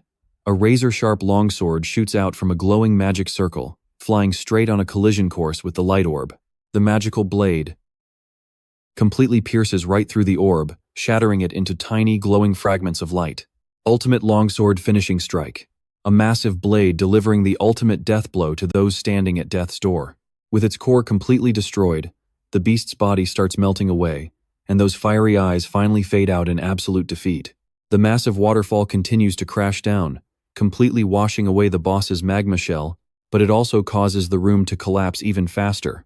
The very last drops fall from the spatial rift, while Tsukasa's rock-solid stone defense wall finally begins crumbling to pieces under the pressure. They quickly jump back as a massive purple energy orb rockets straight toward them. You and I both know this fight isn't over yet. The orb smashes hard into the stone floor, triggering an absolutely terrifying explosion. But suddenly, little Mimi pops right out of the water vortex, letting out a super excited shout. Tsukasa happily rushes over to Mimi's side, while Jin stands up with a look of pure admiration. Great job, Mimi.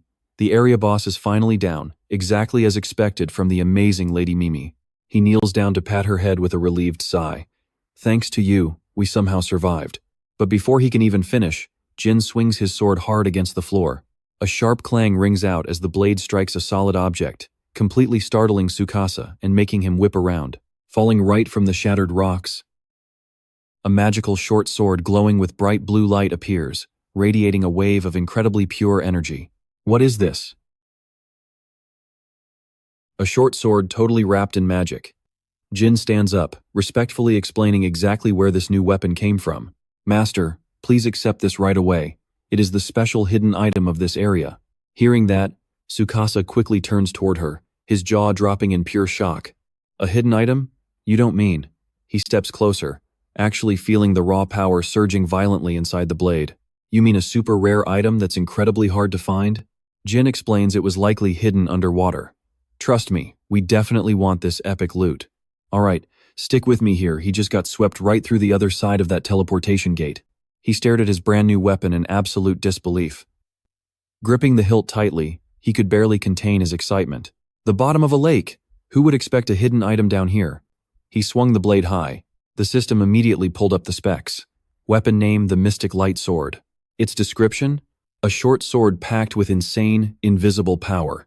But this blade delivers way more than just basic slashes. It actually has special effects. He tested out a few swings, feeling the raw energy coursing through it. This was definitely some kind of top-tier, special weapon. The exact details were completely hidden, though. Guess he'll just have to use it in battle to find out. Suddenly, the ground violently shook again, putting all three of them on high alert. Tsukasa stumbled, trying to keep his balance in a total panic. What the heck? Another earthquake? Jin stayed completely calm and reassured him. Please relax, my master. She pointed straight at the shifting wall. This tremor only happens when the area boss gets completely defeated. The underground path is changing. It is rewarding the dungeon conquerors. Now watch closely, a massive, glowing gate just opened, revealing the path to the next zone. The route to the very next area is ready. The exit is open. They climbed out of the sewer and stepped onto a completely deserted street. The district border. Between Kawabe and Iwaya, Tsukasa shoved the heavy manhole cover aside, scanning the unfamiliar scenery. We finally made it out. Wait, are we right on the district border? Just one more step and I am in the neighboring Iwaya district. Huh? He rested his hands on his hips. Proudly looking back at their wild journey, he turned around to call out for Jin. She was just poking her head out of the sewer. A lot of crazy stuff happened, but somehow we survived and made it. Hey, you over there looking so smug. An unfamiliar voice shouted, making him jump and spin around. What exactly are you doing in a dangerous place like this? He spotted a group of strange men. They were approaching fast, so he desperately shoved Jin right back down the sewer hole. You and I both know this is bad. Hide for a bit. This screams nothing but trouble. If I get caught hanging out with a monster, game over. He quickly turned around. He tried to act completely normal while facing the squad. Honestly, the guy who looked like the squad leader marched right up to him. With a strict face, he asked, Hey, this is a state of emergency. Do not wander alone. Tsukasa nervously scratched his head and awkwardly explained. Oh, right. Checking out their uniforms, Tsukasa quietly guessed their identity. The Hunter Association Rescue Squad. Were they guiding ordinary citizens to safety? Suddenly, a man carrying a chilling, sharp aura stepped right up. He pushed through the crowd, raising an authoritative voice to stop them. No! Hold on, everyone get out of the way. The rescue squad guy grabbed his digital tablet. He squinted at Tsukasa, studying him closely. Could you actually be the S-rank freelance hunter, Ninomiya? The man flashed a very friendly smile, confidently holding out a screen showing Tsukasa's profile picture. And he continued. Rumors about you have completely exploded across the entire task force, you know? Tsukasa looked at the screen, a little shocked as he listened to the man. He recounted all his wild achievements. The rumor that he had solo killed an entire area boss. Flashbacks of that absolute nightmare battle with the massive stone dragon instantly rushed through his mind. The blazing fire. He scratched his head, playing dumb. Ah, he means that battle. Yeah, I definitely went totally crazy back there, so the rumors make sense. Seeing that Tsukasa did not deny it, the man spread his arms wide toward him, eagerly throwing out a massive recruitment offer. So what do you say? Why not join my squad right now? And work directly with us? If I actually pull some strings and use my authority, I can finalize your hunter registration right here and now. Trust me, you will want to see this. Stick with me, you're about to see a massive choice. Endless thoughts are completely swirling around inside his head. An official hunter recruitment offer, his ultimate dream for years. His hands hang loosely, then slowly clench tight into fists. You can clearly see a fierce internal struggle going down, but totally destroying all their high expectations. He shuts his eyes, bows deeply, and firmly rejects it. I refuse. That cold rejection leaves the rescue squad completely frozen. The captain steps up, absolutely stunned. Huh? What did you just say? You actually plan to stay a freelance hunter? Tsukasa just keeps his head bowed straight down. Heavy shadows fall, completely hiding the expression on his face. The air gets awkward. Knowing he can't force it, the guy sighs, pulling his hand back, looking incredibly disappointed. I understand. Looks like you have your own reasons. Such a shame to lose a truly rare talent. The rescue squad just turns their backs, walking away. The captain glances back, tossing out one final serious warning. If you want to operate completely solo, then go ahead. Just be extremely careful on the road ahead of you. His face gets dead serious, giving a security update. I heard some illegal hunters are causing trouble nearby in Awaya, and they are a massive pain to deal with.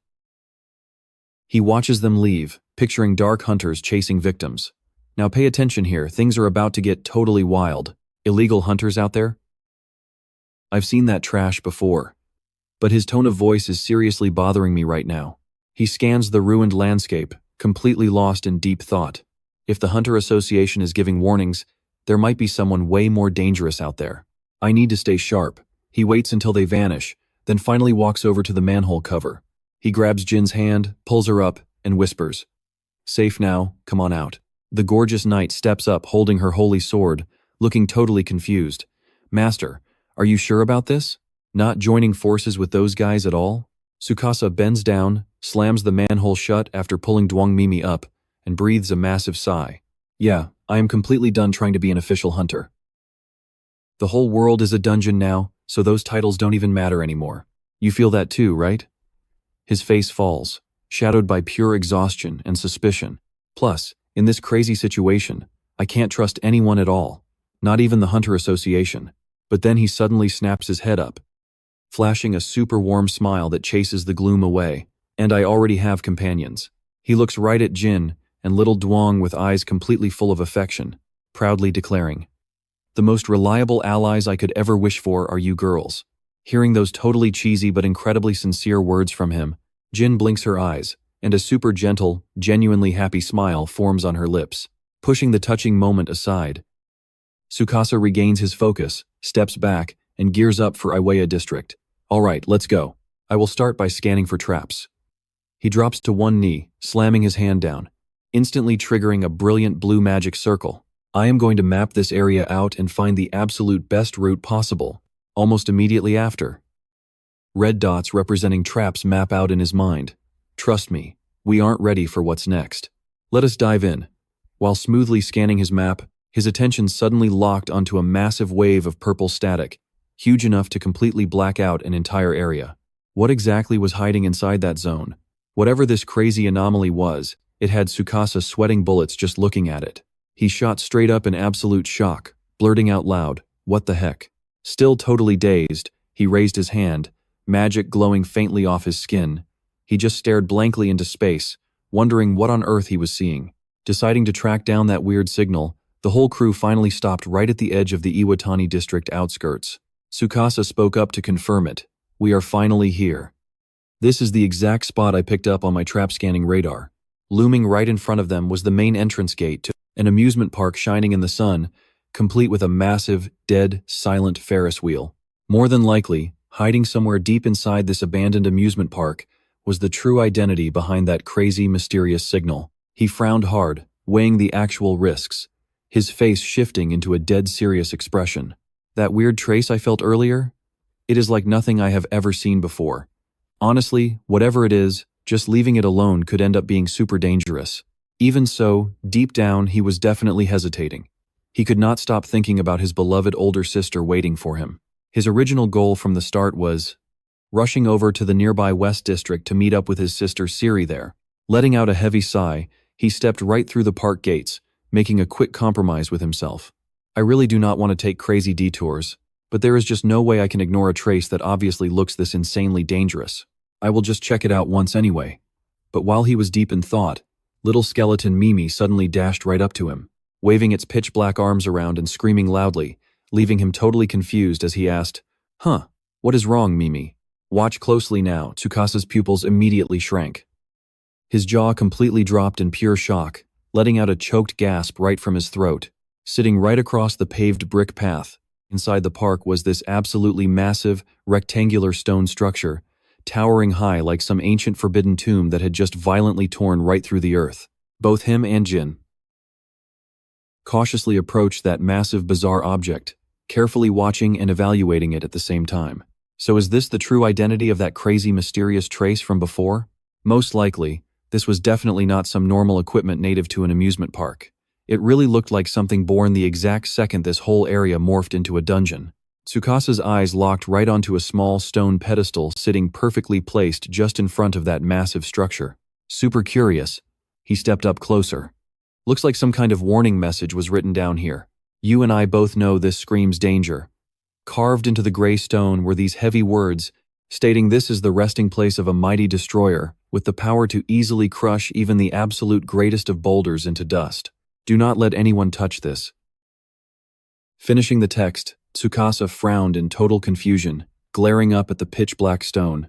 A mighty destroyer? What the heck is that supposed to mean? Does that mean there is a massive machine sleeping inside? Seeing her master looking so wildly curious, Jin quickly spoke up to warn him. "Master, listen carefully. Please be careful. This device might actually be a disaster trap." This made Tsukasa blink in total confusion, repeating, "A disaster trap?" The night girl explained in a dead serious tone, picturing the highly oppressive silhouette of an absolutely massive monster. That term refers to a gigantic trap, something completely on another level compared to any normal everyday traps out there. It is an incredibly rare thing that barely ever appears. All the details are completely shrouded in mystery, so honestly, we will never know what it does unless we actually trigger it. Sweating bullets, Tsukasa quietly muttered to himself, "That is definitely the first time I have ever heard about that." And trust me, that says a lot since he read practically every document in the Hunter Association library. Alright, stick with me here, nobody mentioned any disaster traps. He stares up at the massive anomaly blocking out the sun. He's carefully scanning the situation, just trying to make it out alive. He doesn't know much about it, but the ominous vibes are completely off the charts. Touching it recklessly and setting off a trap? Yeah, that sounds like a terrible idea. Shaking his head to brush off that unnecessary curiosity, he simply turns his back. He keeps walking. Honestly, he is still pretty curious about what a disaster trap actually is. But right now, speed is priority. The group heads straight into Iwatani District's massive green forest. Tsukasa wipes his sweat as he walks, letting out a heavy sigh. Ever since leaving the amusement park, it's been nothing but endless forest roads. Leaning his hand against a tree to rest, he complains to his team. Obviously, this was the fastest shortcut to the next district, exactly as planned. They picked this route entirely based on trap scanning data. Before he can even finish complaining, a sudden rustling noise cuts him off. He spins around, totally on guard. Huh? What was that? He stares out into the distance. Now pay attention. A huge muscular monster charges forward with its claws raised. It's attacking 3 weak guys who are screaming in pure panic. Run. No, wait. Scatter. Attack at the same time. Damn it. Hiding safely behind a tree, Tsukasa squints to analyze the chaotic situation. A hunter association team?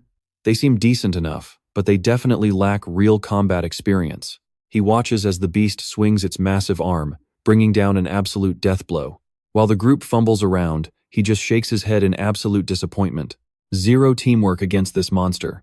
Refusing to just sit and watch them die, Tsukasa leaps straight out of his hiding spot. Not good. At this rate, getting completely wiped out is just a matter of time. I have to step in and help.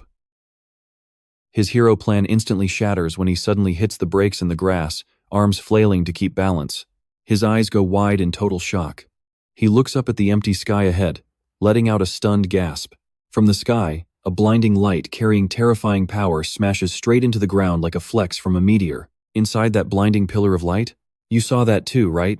A blonde girl with sharp blue eyes gracefully swings her katana. The slash unleashes a golden sword aura that violently rips across the ground. It creates a blinding magic explosion, completely wiping out everything right in its path. The wind pressure and shockwaves explode with such intense force that Tsukasa has to cover his face, gritting his teeth and shutting his eyes tight. Jin rushes over to his side, panicking. Master, are you safe? Tsukasa just lets out a dazed ah, still totally dizzy from the blast. As the light fades, a gruesome sight appears. The massive head with jagged, bloody teeth of the severed monster just drops right onto the grass. He stares wide-eyed at the short-lived monster getting one-shotted, sweating buckets, and completely speechless. Right on top of the battle ruins, the blonde swordswoman lands softly. Her high heels step proudly right onto the giant corpse she just absolutely destroyed. Those 3 hunters who were just fighting for their lives? Now they are just slumped on the ground, stuttering in pure terror. What? The monster got slashed down in a blink. Who the hell is she? Standing tall? Trust me, we gotta see what happens next. Alright, you and I are jumping right into the action as she sheathes her blade, politely apologizing for casually crashing their fight. She smiles with pure confidence, proudly dropping her name and absolutely insane background. My name is Tsumugi Asahina, an official S-Class hunter working directly for the Hunter Association. Standing high above them, she calmly explains exactly why she just dropped in on this stunned group. She explains she is tracking the area boss under official orders, but when she saw them struggling, she just couldn't help but jump in and take action on her own. Meanwhile, Tsukasa is still secretly hiding behind a tree, holding his breath and nervously swallowing hard. That girl is a literal S-Class hunter.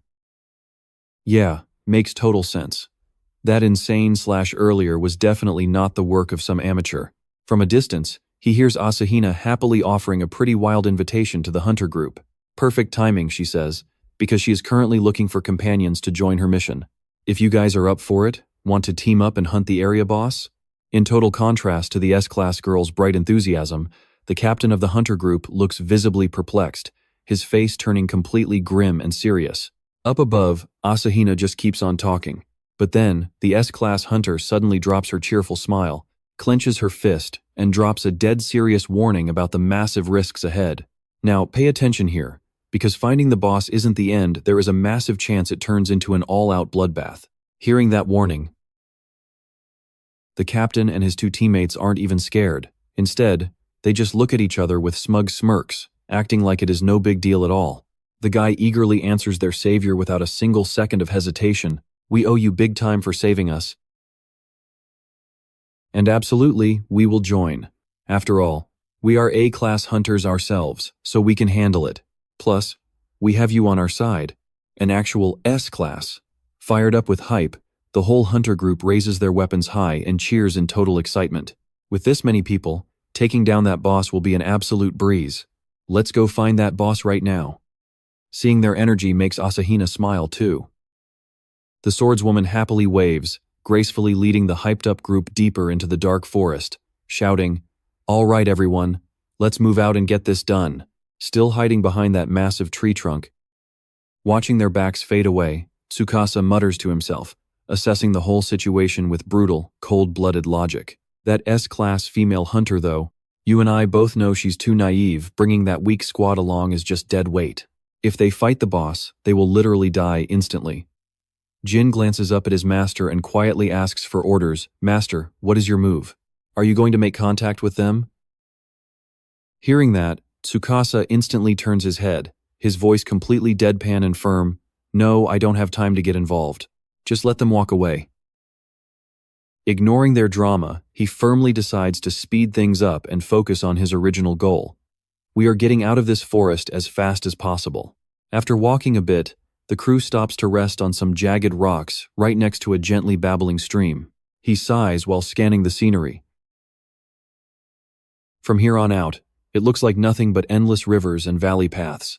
Honestly, this entire area is just ridiculously huge for absolutely no reason at all. He stands there checking the surroundings with total caution and tells his team, for now, we just need to keep following this exact path forward. While striding confidently, his footsteps suddenly come to a dead halt on a massive boulder. Trust me, you will want to see this. His sharp eyes lock onto suspicious rubble by the stream. He runs a hand through his hair, sighing heavily, looking absolutely exhausted, because trouble just keeps knocking on his door, one annoying thing right after another. Trust me, you and I know nothing but weird stuff happens in this whole zone. Dropping the whole clueless act, he snaps around toward the cracked rocks and shouts at the top of his lungs. Hey you, sneaking around over there. I have known you were hiding this whole time, so come out right now. A breeze blows past. The pile of gray rocks just sits there, completely silent, without a single sound coming back. Completely out of patience, Tsukasa decides to use extreme measures. He waves his hand, activating a glowing purple magic circle, and drops a threat. If you want to keep hiding, I will force you out. Trap creation, go. Now watch closely as the magic glows. A panicking guy in a suit jumps up. Stepping from behind the rock, he throws his hands up, desperately begging in terror. Wait, please do not kill me. The man waves frantically, forehead completely dripping with sweat. Trying his hardest to save his own miserable life, he cries, I do not know you. I am literally just a normal civilian. I swear I was just passing by this area. Crying his eyes out, the guy rushes over and drops to his knees, begging. So please do not turn me into monster food. Spare my life. I am begging you. Tsukasa stares blankly at the strange man throwing this dramatic crying fit, totally clueless about what is going on. Monster food? What on earth are you even talking about? Right at that exact moment, Mimi, the little goat, just innocently bounces over to them, snooping around with its tongue hanging out. It makes the man scream in terror and fall flat. A monster. Seeing the absolute deathly fear on the guy's face, Tsukasa finally realizes the problem. He mutters to himself, oh right, Mimi and the other creatures are traveling with me. I mean, can you really blame the guy? It makes perfect sense. He feels his life is in serious danger right now. To calm things down, Tsukasa waves his hands with a gentle smile, quickly introducing his very bizarre team. I am so sorry for the misunderstanding. I am actually a freelance hunter. I am just traveling around with some rather unusual companions, but you really do not need to worry. Hearing those two sacred words, the frightened man's eyes immediately light up with pure hope. Like a drowning guy catching a lifeline, he stammers, You are a real hunter? Not wasting a single second, he lunges forward, clinging tightly to his leg again, shouting with deep gratitude, leaving Tsukasa completely frozen in shock as the guy cries, Thank heavens, please help me. The pathetic man looks up with a twisted, messy face, begging absolutely pitifully. I am lost and in deep trouble. Can you please guide me to a safe place right now? Please lend a helping hand to this poor lost old man. This tearful begging does not cloud Tsukasa's logic, and he turns away, looking clearly conflicted. Escorting you to a safe place is a big problem. I am in a massive hurry. But looking back at the gloomy forest full of danger, his conscience starts eating away at him. Monsters really do spawn around this area though. I would feel awful if I just left him here alone. Suddenly, a brilliant idea flashes in his mind as he remembers that noisy group from earlier. If I backtrack just a little bit, that boss search party should still be around there. Should I ask them to protect him? Deciding to do just that, Tsukasa flashes a bright smile. He looks down to reassure the civilian. All right, I get it. Just follow me now. I will find a hunter guild party and ask them to keep you safe. Hearing that, the man jumps straight up in the air, celebrating with pure joy. Right next to the goat, snot and tears everywhere, he yells, Yes, I am saved. Now I can finally go home. But you and I know that happiness never lasts long. Stick with me here. The Mimi chest suddenly lunges forward, flashing its fangs and making the terrified guy scream out loud. Seeing this, Tsukasa crosses his arms to scold his pet. Hey, do not scare him like that. He is not doing it on purpose, so please forgive him. The guy timidly presses his hands together and quickly apologizes. Even so, looking at the guy's pathetic state, Tsukasa thinks silently. It is way too dangerous walking around with monsters like these. Seriously, what would the folks at the Hunter Association think if they saw this? Just to avoid any unnecessary trouble down the road, he turns to stop his female knight, calling out for Jin. Sorry, but wait right here. I am more than enough to guide him alone. The loyal female knight bows her head to obey his order. Understood, master. I will wait. Meanwhile, the scared guy just watches them in total silence. With that settled, Tsukasa steps forward to lead the way. Let's get moving now. First, head for the forest trail, and the other guy scrambles to run after him, shouting out aloud, yes. Walking behind him, the guy wipes his sweat and secretly drops his guard completely. Phew, what a massive relief. Running into a pro hunter in a place like this means I am finally safe now. Noticing the stranger's totally careless and relaxed attitude, Tsukasa shoots him a stern look and warns him, no, do not let your guard down. A monster attack can happen at any second, but watch closely here, because the moment Tsukasa turns away, everything flips.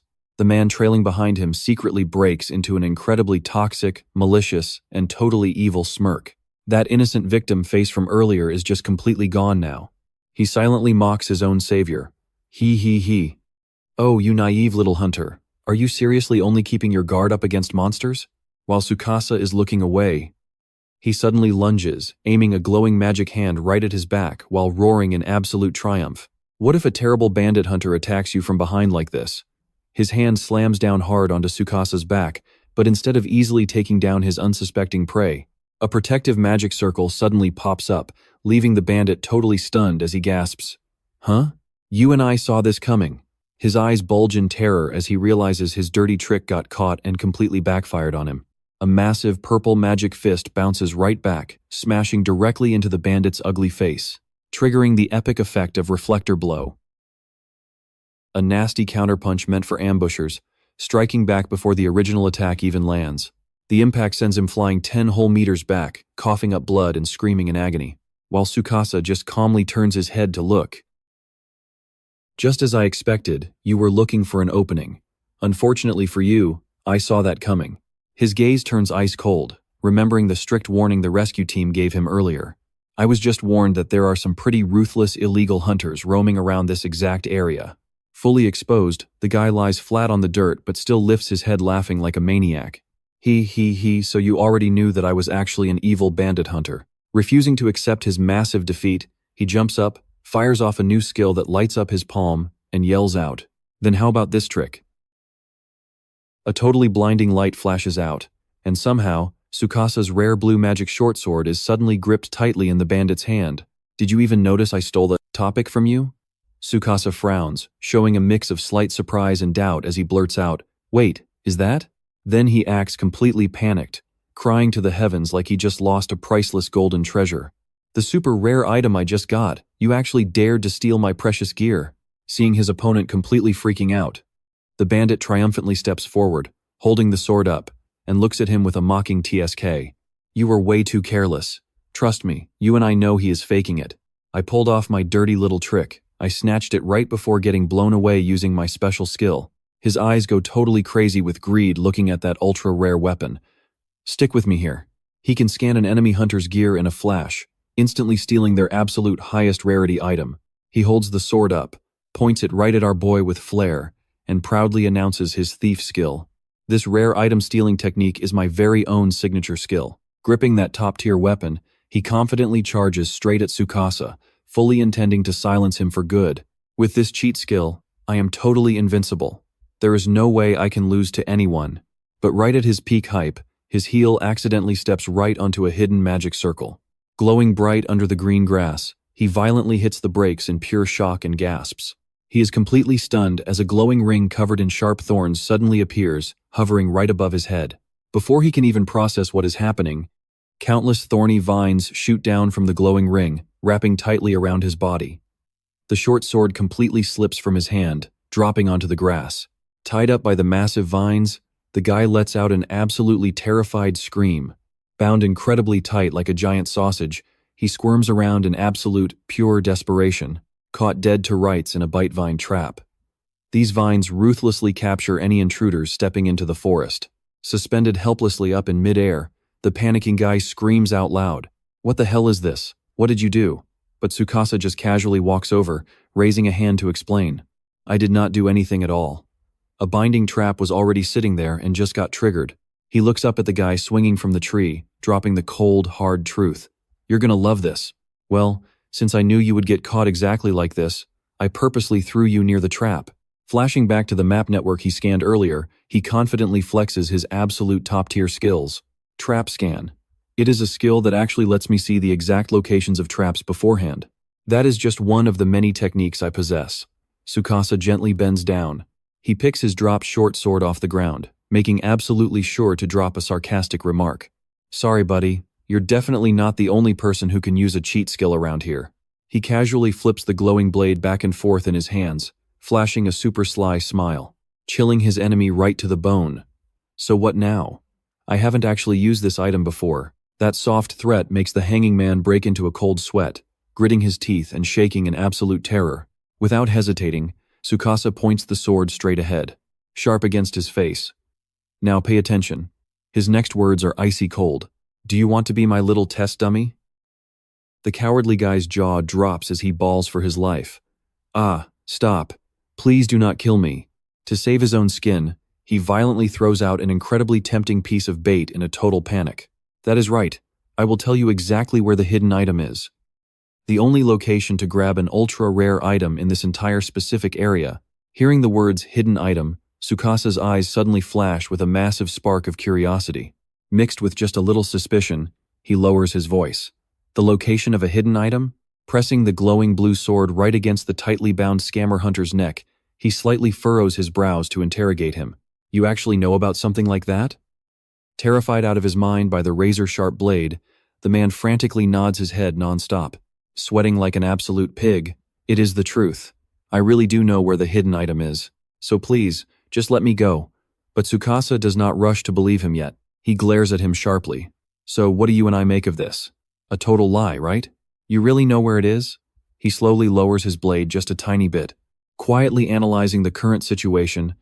"I have already used." "Stick with me here," he swept for traps immediately. But he just couldn't pinpoint a single spot that might be hiding a secret item. Brows furrowed, he mutters to himself, explaining exactly how his scan skill is supposed to work. If the item is in an area packed with traps, finding it should be an absolute breeze. Picture this: a shiny treasure chest totally surrounded by a massive, deadly minefield of traps. Hidden items usually sit right in zones guarded by a ridiculously huge number of nasty traps, and his trap scan basically acts like a total cheat code to track them all down. But remembering that legendary sword from the lake bottom, he sighs, admitting his own big blind spot. But sometimes, they're tucked away in absolute dead zones that nobody ever visits. In those cases, his powers have a super rough time actually finding them. Piecing it all together, he looks up at the dangling guy and nods his head. "Which means, you and I are about to see this thing hiding in some completely undetectable, middle-of-nowhere spot." Mid-thought, his knight Jin suddenly pops up from right behind him, looking absolutely worried sick. "Master, are you okay?" Tsukasa jumps, spinning around to call her name. "Jin!" Seeing him perfectly safe, the knight exhales a huge sigh, explaining while baby dragon Mimi comes rushing over, leaving a massive dust trail behind. "I heard the sounds of battle and simply could not sit still, so I rushed over here immediately alongside Lady Mimi." Seeing their undeniable loyalty and completely frantic, out-of-breath state right in this very moment, he smiles warmly, softening his voice to calm them. "You ran all this way, and even brought Mimi along too? I am so sorry for making you worry." He tilts his chin, pointing his blade at the guy violently squirming in the vines, casually dropping the current update. "Turns out this pathetic guy is actually an illegal hunter, and I just finished capturing him moments ago." Jin's eyes instantly go pitch black, radiating pure, terrifying killing intent. She draws her sword, stepping forward without a single hesitation. "Is that so? Then please allow me to deliver the finishing blow." With that said, the knight swings her glowing greatsword high into the air, getting ready to slice this dark hunter clean in half with absolutely zero mercy. Seeing the Grim Reaper at his neck, the guy's eyes bulge in sheer horror, screaming out in pure desperation. Wait! With the massive blade literally millimeters from his nose, he shuts his eyes tight, screaming his lungs out just to survive. Wait, just listen. Now pay attention here, because clinging to his last lifeline, the guy starts spitting out precious intel like a literal machine gun. I swear I definitely saw it. A solid clue about the hidden item. Jin's heavy sword slams the brakes right in midair. She and Tsukasa quietly stare at each other, totally skeptical of this pathetic scammer's sudden, highly convenient confession. Seeing them freeze, he gulps hard, desperately rushing out the rest of the story just to save his own miserable skin. It happened while I was just wandering around, trying to hunt down an easy target to rob. Deep inside his frantic memories, a massive, insanely dangerous ravine with steep, towering cliffs suddenly appears in his mind. And as he heads deeper inside, sheer terror flashes in his eyes from just remembering that exact, bone-chilling moment. The ground and cliff started violently shaking all around him. Suddenly, the giant rocks on the cliff right in front of me started moving. Through the thick, blinding dust, a colossal figure stands up, completely blocking out the entire sky. And trust me, you and I are not ready for this massive golem revealing itself. Alright, let's jump right in. Hearing this painfully boring horror story, Tsukasa coldly frowns and cuts the guy off.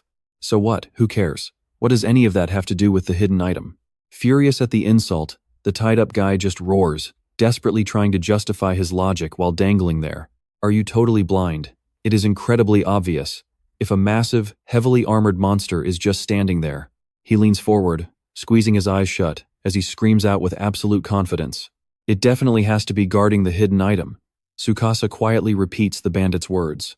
He rubs his chin, seriously thinking over how believable this crazy theory actually is. It is huge and tough, simply because it is guarding an item? Honestly, that logic feels like a massive stretch.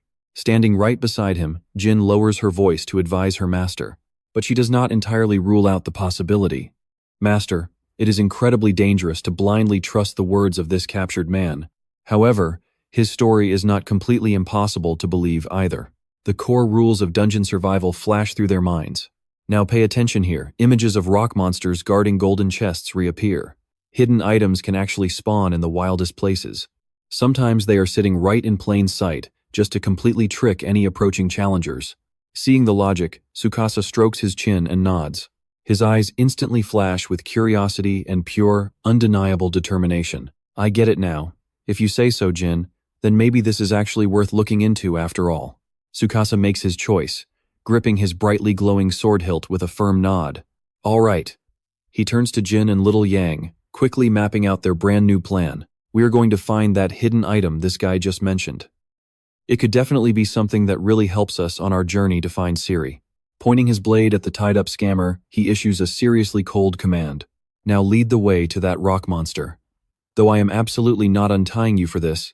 Before the threat even lands, a massive explosion rings out, violently tearing through the silent air. His eyes snap tight on high alert. Both of them whip their heads around toward the source of that insane sound. Tsukasa flinches, muttering, "That sound?" His eyes go wide at the blinding flash of sword aura. A gigantic cross shape brutally slices the distant forest wide open. You and I both know this feeling, pure panic. His face drains of color, cold sweat pouring down like he just saw death itself. In the blink of an eye, S-rank hunter Asahina drops straight down from the sky, unleashing a deadly sharp slash right at Tsukasa and the tied-up bandit. Thanks to his insane reflexes, Tsukasa leaps back just in time to dodge, leaving the bound man rolling wildly on the ground from the sheer wind pressure alone. Night Jin instantly dashes in front of her master in a tight defensive stance, yelling, "Master!" He quickly reassures her, "I am fine." Then he turns around, glaring fiercely at the one who just ambushed him, and he violently shouts, "That is enough from you, you crazy outlaw." The blonde swordswoman points her blade right at his face, her voice ironclad as she accuses him with pure, righteous fury. I heard rumors that some totally despicable illegal hunter is lurking around this exact area, and I am betting that is you. Wrongly accused, he groans in total disbelief and complete utter confusion. Wait, this is the S-rank hunter currently hunting the boss, right? Me, an illegal hunter? Hold on a second. Is she seriously talking about me? While this massive misunderstanding is still playing out, Jin quietly shifts her eyes to the side, hearing the heavy footsteps of several A-rank hunters charging right toward them. With one incredibly smooth motion, the knight uses her leg to swiftly sweep little young Mimi behind her, just to perfectly hide its true monster identity. That is where we leave it, out of Asahina's sight. She raises a blinding sword of holy light, readying the final execution blow. I will crush you, vile illegal hunters and your monster accomplices. Stick with me here, because our guy is in serious trouble. At that exact moment, the gray-haired Class A hunter violently swings his heavy blade, aiming a brutal slash right at little Duong. Mimi screams in pure panic. Seeing his friends in deadly danger, Tsukasa yells out a desperate warning, sweating bullets as the chaos unfolds. Jin, Mimi, watch out. These hunters have everything completely misunderstood. The very second Asahina's blade gets dangerously close, he grits his teeth and braces for impact. He channels every single drop of his magic to cast an emergency defense skill. A magical wooden shield instantly materializes right in front of him, blocking the fatal slash. Abrupt shield. Even though its base durability is pretty low, this wooden shield is designed to spawn instantly, just in time to block any incoming attacks. Despite blocking the initial hit, the terrifying, raw pressure from a Class S hunter instantly causes the shield to crack. He grits his teeth, letting out a painful groan. Seeing her master desperately struggling to hold the line, the female knight panics and calls out his name. Master, no. Pressing her heavy blade down, Asahina furiously screams right in his face. I completely knew it. Those wild monsters are absolutely your illegal accomplices. The fact that you command such evil, dangerous creatures is more than enough proof that you are the villain here. Barely managing to hold up against her attack, he argues right back against her incredibly stubborn mindset. Ugh, do not jump to conclusions. You are literally attacking the wrong person right now. And while all this chaotic fighting is happening, that sketchy scammer from earlier manages to escape the binding vines. He turns his back and walks away, laughing excitedly. What insane luck. Time to bounce. Watch closely, the real enemy is escaping. Meanwhile, Jin has completely drawn her sword to face off against 3 Class A hunters, coldly asking her master for orders. Master, please give the command. Should I completely destroy these pathetic people right now? Hearing a heavily armored monster suddenly speak with such crystal-clear human words, Asahina's eyes widen in absolute, mind-blowing shock. While the Class S swordswoman is still completely stunned, she gasps out, "The monster can actually speak." Tsukasa uses all his strength to shout, "No! Killing official hunters is strictly forbidden. Take Mimi and get out of here fast." Even though she really hates to retreat, the female knight obeys his command absolutely. Bending down and dashing away like a literal hurricane, she replies, "Understood. I will immediately retreat from this position right now." Her slender, armored figure rapidly dashes right through the thick canopy of trees. She swings her massive sword, deflecting every single attack from the pursuing hunters, carving out a safe escape path for her and little Duong. The 2 Class A hunters are absolutely sweating bullets right now.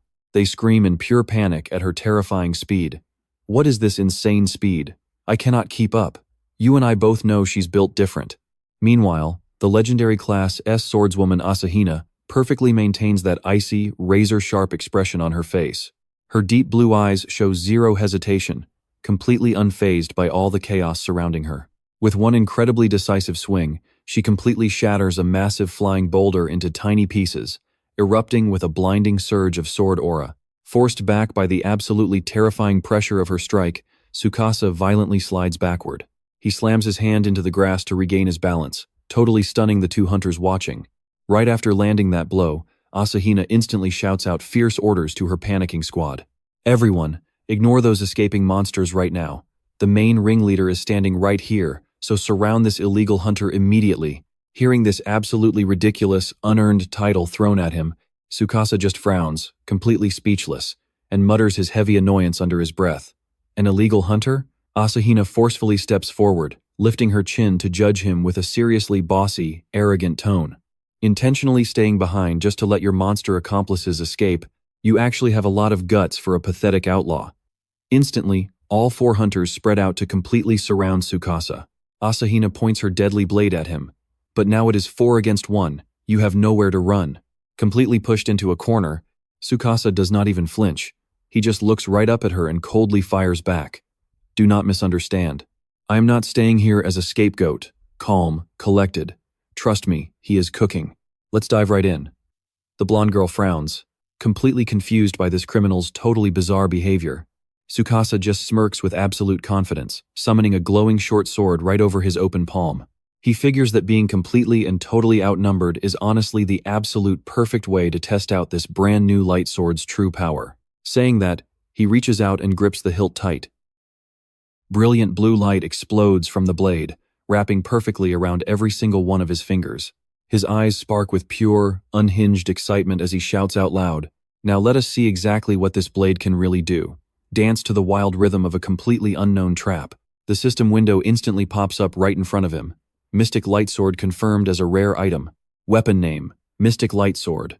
The description says it is a short sword packing some truly serious, invisible hidden power. Its blade delivers a whole lot more than just your basic, everyday slashes. It carries special effects tied to thoughts. The absolute full power this weapon holds still remains a complete mystery.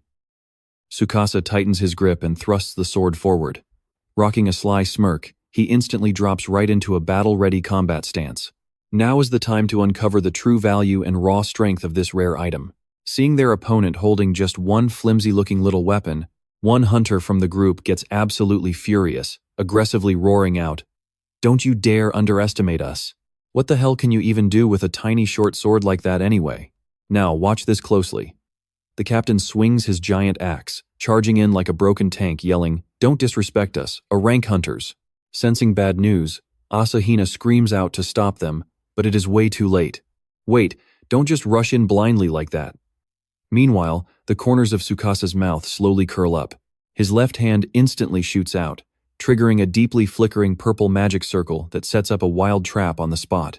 Those bizarre glowing magic matrix rings suddenly materialize, fully wrapping around the bodies and weapons of all three hunters charging right at him. Without missing a beat, Tsukasa summons a massive magic cushion right in front of him and speaks. "First up, let us just try out a single slash." He puts everything into heavily swinging his short sword at the cushion, launching a brilliant blade aura that violently rebounds. "Dance for me, Mystic Light Sword." The sword aura perfectly mixes with the system trap, completely scrambling the attack trajectory so the three hunters actually slash each other, screaming out in pure agony. Exactly like the system description told us. Pinball Panic. A confusion trap designed to completely disrupt the natural trajectory of any incoming attacks. I know you felt that too. Witnessing this absolute madness unfold, Asahina drips cold sweat, completely stunned. Again, can this guy seriously just spawn traps right on command? That hunter over there, he is definitely not your average, ordinary guy. Over on the other side, the gray-haired hunter clutches his shoulder, hunched over and groaning through gritted teeth. All three of them stagger and collapse onto the grass, absolutely terrified by the power of that bizarre strike. What was that? What was that slash just now? My whole body is burning. Damn it. Suddenly, the gray-haired guy's eyes go wide, like he just realized a horrifying truth that is literally eating away at his own body. Staring at the pitch-black scratch spreading rapidly across his bicep, he screams out in pure panic, "This is poison!" It is a brutal debuff effect caused by that deeply venomous attack. At the exact same time, Tsukasa lightly rolls his wrist, feeling the dark magic power constantly radiating off his short sword. He gives a smug smirk, finally realizing the true capability of his shiny new toy. So that is how it works. It applies nasty status debuffs to any opponent it manages to slice. So that is its real, hidden power. But since it is literally a super rare item, running his hand down the magic-burning blade, he confidently declares something else. "Trust me, you and I both know that cannot be its only effect." Suddenly, a flash of bloodlust cuts his thoughts, making him click his tongue and glance sideways defensively. Seizing the perfect opportunity. "All right, stick with me here." Asahina instantly rushes in with a heavy katana strike, but his short sword blocks it. Blinding sparks explode. The female swordmaster grits her teeth, unleashing pure, absolute fury onto the criminal. She screams, "Your selfish acts end right here. I won't let you hurt my teammates for another second." Using that crazy momentum, she violently knocks his dagger right out of his grip and into the sky, yelling out, "A puny short sword like this? I'll swat it away like nothing." Unexpectedly disarmed, Tsukasa's eyes widen in pure shock, letting out a highly frustrated grunt. But he doesn't panic. Thinking fast, he swings his left hand up to completely flip the tables. Create trap. Instantly, A glowing, bright pink magic thread shoots straight up into the open air. Twisting and launching toward the blade, the invisible rope rapidly and tightly coils around the falling sword hilt, keeping his ultra-rare, overpowered item from flying totally out of bounds. Now watch closely, prepping his counter. Puppet move triggers, pulling the object with invisible strings. Moving in wild, completely unpredictable arcs, it instantly takes full effect. Yanking the short sword back, it brutally smashes right into the S-rank warrior's back. Taking a critical hit, Asahina heavily winces in pain. Sweat pours down as she feels something terribly wrong. I messed up. My attack is ruined. A second later, she panics and yells out, "It's poison!" But it doesn't end there. Freezing, bitter ice violently spreads, locking her sword tight. Her eyes widen in absolute, sheer horror. This time, it's not poison. She violently shivers, realizing it's heavy frostbite from a deadly ice attack. Standing far back, Tsukasa smugly smirks. Everything is going perfectly right, exactly as he brilliantly planned. Remembering that earlier sensation, he confidently breaks it down. The shifting weapon colors. When he touched it just before, that was him personally tweaking the status effects. Loaded onto this exact dagger, he can instantly swap its attack elements totally at will. Gripping the glowing magic weapon tight, the digital system information suddenly pops right up. Weapon name: the legendary Mystic Light Sword. Special effect: inflicts heavy damage and triggers multiple deadly, random debuff states. On whatever target it slashes, he proudly gloats: poison, frostbite, and tons of other nasty effects. All within my grasp. You and I know that's broken. Ignoring her slowly freezing body, Asahina stubbornly tightens her heavy grip right on the katana's hilt. Magic light rapidly gathers for a heavy counterattack, her intense battle aura absolutely exploding upward. The S-rank swordswoman fiercely roars, "Not yet. I won't ever be stopped by something like frostbite." Then she growls out, "From this moment on, I am using my most deadly, serious skills." Slowly closing her eyes tight, she intensely channels every single ounce of her spirit. Focusing raw magic into the upcoming decisive strike, the legendary katana is suddenly drawn from its scabbard. Radiating a blinding golden light, it carries an overwhelming power that literally tears space apart. A massive, golden storm of sword aura violently sweeps the ground. Asahina unleashes her signature move. Secret Sword, Dance of the Severing Aura. Facing down this massive storm of flying blades, Tsukasa starts sweating bullets in panic.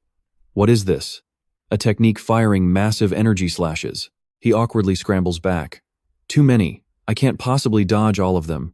Left with absolutely zero other options, he desperately brings his short sword up for a head-on block, triggering a massive magic explosion that blasts outward, brilliantly lighting up that entire forest sector. The sheer explosive pressure forcefully knocks Tsukasa's sword right out of his grip, spinning through the air, reflecting perfectly in the absolutely killer, razor-sharp eyes of the fierce S-rank girl. Seizing this once-in-a-lifetime golden opportunity, Asahina swings her blade, creating a devastating aura slash, rocketing straight forward. Tsukasa, sweating heavily, panics and desperately reaches his free hand out, trying to grab it back, but trust me, he's way too late. Stick with me here, you're about to see a wild fake-out. Quick as lightning, Asahina's black-gloved hand snatches the glowing dagger straight out of midair. Holding her opponent's super-rare weapon right in her hand, the female hunter smiles with absolute victory. I have successfully secured this wicked sword, and now this power belongs completely to us. She points the tip of the blade straight at Tsukasa, delivering a proud, judgmental speech. With this move, you are completely empty-handed. You are clearly sitting at an overwhelming disadvantage right now, so just quietly surrender to me. But suddenly, a hissing sound pops off. A hazy smoke erupts, leaving her blinking in absolute confusion. What the heck? The super-rare sword completely vanished. Instead, she is literally holding a dry wooden stick with just a few dead leaves attached. The system panel ruthlessly pops up, counterfeit item, a fake object taking the exact shape of a real weapon. Big drops of sweat roll down her cheeks as she stares blankly at the useless branch. Now watch closely. She stutters, "What?" And right while she is totally stunned, Tsukasa instantly dashes forward. Swinging the real blade, he lands a critical strike, leaving her completely terrified. A bright red streak of blood splashes across the air as the magic blade smoothly slices right across the female swordfighter's body. Asahina staggers backward, clutching her chest with a painful groan. Meanwhile, Tsukasa casually spins the weapon in his hand. "Sorry about that, but the sword you caught was a fake. The real blade has been in my hand this entire time." Seeing his opponent's completely frustrated expression, he flashes a faint smile and reminds her, "Let me give you some quick advice. You really need to fix that habit of closing your eyes right before a massive attack. In that brief opening, I can place as many deadly traps as I want." Stung by the bitter trick, Asahina stubbornly glares back at him. "Hold on a second. This battle is not over yet. As an S-rank hunter, as long as I am still breathing and alive."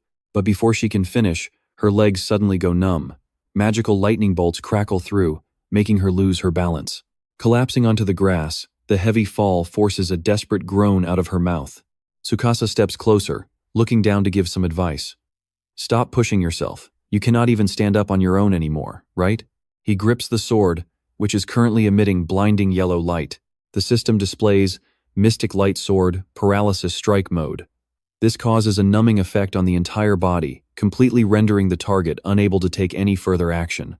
He plainly explains, "The attack you just took was specifically set to apply a heavy paralysis effect on you. You and I both know she's lost." Looking at the helpless S-rank and 3 wrecked A-rank hunters far away, he calmly wraps up the situation. "Including those 3 guys over there, if you use a basic minor recovery potion, all the damage will instantly heal up. I am absolutely not going to cause any more harm, so just take a rest." The S-rank hunter Asahina looks up at him with a visibly pale face. Sweating bullets and shivering, she asks, "Why? Why are you being so incredibly lenient today? You could have easily finished us off just a moment ago." Tsukasa slowly retracts the short sword, letting it completely dissolve into floating particles of digital light data. Then he casually replies, "I have zero intention of finishing you off, and I do not want to steal anything. I am simply bringing an end to a completely meaningless fight." He lowers his voice, firmly asserting his stance in front of the female sword fighter slumped on the ground, looking utterly powerless. "I am definitely not going to do anything beyond this." He drops down to one knee, offering a friendly hand, wanting to make peace. "So, please, just put your trust in me. Believe me when I say I am not an illegal rogue hunter." Looking into Tsukasa's genuine eyes, Asahina flashes a very forced smile and admits her total defeat. And that's where we leave it. She admits, "You not ending us basically proves you're right. Stick with me here, let's prove he absolutely is not some shady outlaw." The girl bows her head, voice full of guilt, totally regretting her impulsive little stunt. "I really have to apologize for this huge misunderstanding." But before she can even finish, Tsukasa violently flinches and whips his head around. What on earth was that insane sound? The ground literally shakes violently as a massive boulder crashes down onto the green grass, feeling exactly like a terrifying, full-blown earthquake. As the thick dust clears, now watch closely. Standing before them is a moving stone wall, growling with pure, blood-red killing intent. Sweating bullets, our guy cranes his neck at the giant anomaly blocking out the sun and just gasps, "What is this thing?" A literal giant rock monster. Asahina quickly regains her S-rank hunter composure and casually confirms it, completely startling him. "That is definitely an area boss, no mistake about it." She pulls a high-tech scanner from her pocket, flashing a bright red alarm, and states firmly, "This high-performance sensor just confirmed it. That is exactly the target we are hunting, an illegal area boss." While Tsukasa is still muttering, piecing the info together like, "Oh, I get it. So this thing actually rules over this zone. That scammer hunter from earlier is already sprinting for his life right behind them." Spotting that familiar escaping figure, he widens his eyes and yells, "That is the illegal hunter we just let slip away." The giant stone boss instantly locks onto the guy who is running away. Its glowing red eyes flash with pure, deadly intent. With unmatched raw power, it swings a massive, mountain-sized arm, smashing it straight into the dirt at terrifyingly high speed. The heaven-shaking blow creates an insane shockwave, literally ripping the ground into tiny little pieces, launching the dark hunter high into the air, along with a pathetic, agonizing scream. Blown away like a dry leaf in a hurricane, he shuts his eyes, bawling, "Please save me." Right as his body goes into absolute freefall, a glowing magic, purple circle suddenly flares up right behind his back. Can you guess who steps up? Yep, Tsukasa actually saves him. He raises his hand, activating the array, leaving the hunter completely stunned and speechless. But the second he lands safely, Tsukasa presses a magic blade right to his neck, demanding, "Start explaining right now. Are you the one who actually lured that insane monster all the way here?" Yet despite the threatening sword, The guy just smirks with this totally sleazy grin, shamelessly admitting it. I already told you about this, did I not? That there was a horrifying monster lurking around in the canyon up ahead. He gloats about his cowardly little stunt of going deep into the rocky cliffs, so I just woke it up and decided to let it go on a rampage. His eyes flash with madness, remembering how the massive, earth-shaking boss chased him closely right on his heels. He reveals his twisted plot to use it as a weapon. Even if you escape, you would probably chase me anyway, so I figured I would buy myself some extra time to get away safely. He winces bitterly, totally admitting his brilliant trap just backfired on him. But then my perfect calculations ended up being a little bit off, and somehow I ended up becoming the one getting ruthlessly hunted down. Hearing this shameless truth, Tsukasa furiously grinds his teeth, glaring. You absolutely knew that was an area boss. Their argument gets cut short, as a massive shadow suddenly swallows Tsukasa, making his eyes widen in pure terror. He slowly turns, facing this towering stone beast glaring at its tiny prey. Trust me, you will want to see this. Let's dive into the madness. Before he can even react, the boss swings its massive arm and swats him away like an absolute ragdoll. The impact is so brutal, it forces out a painful groan. Seeing Tsukasa get totally launched, Asahina immediately shouts a desperate order to her wounded squad. Everyone, fall back right now. In our current battered shape, we cannot fight this thing. One of the team members screams in pure panic as the massive boss suddenly glares right at them. Asumuji, this is really bad. Asahina grits her teeth while the giant monster towers over them. Its glowing red eyes lock dead onto the group. That bastard. It is definitely aiming straight for us. But right at that exact moment, a bright purple magic circle suddenly flashes in the sky, completely out of nowhere, followed by a super weird system message. Giant drop bucket trap. A massive metal bucket literally drops from above, dealing 0 damage but max humiliation to the target. A literal, oversized bucket completely smashes down and covers the giant boss's head. Now watch closely. The mastermind behind this crazy prank is none other than Tsukasa. He dashed right back into the danger zone and slapped his hand on the stone golem. He points at his chest, completely provoking it to grab aggro. Come on, you giant rockhead. Your real opponent is right here. Asahina is standing there completely dumbfounded by this suicidal move. What the hell? What are you even doing?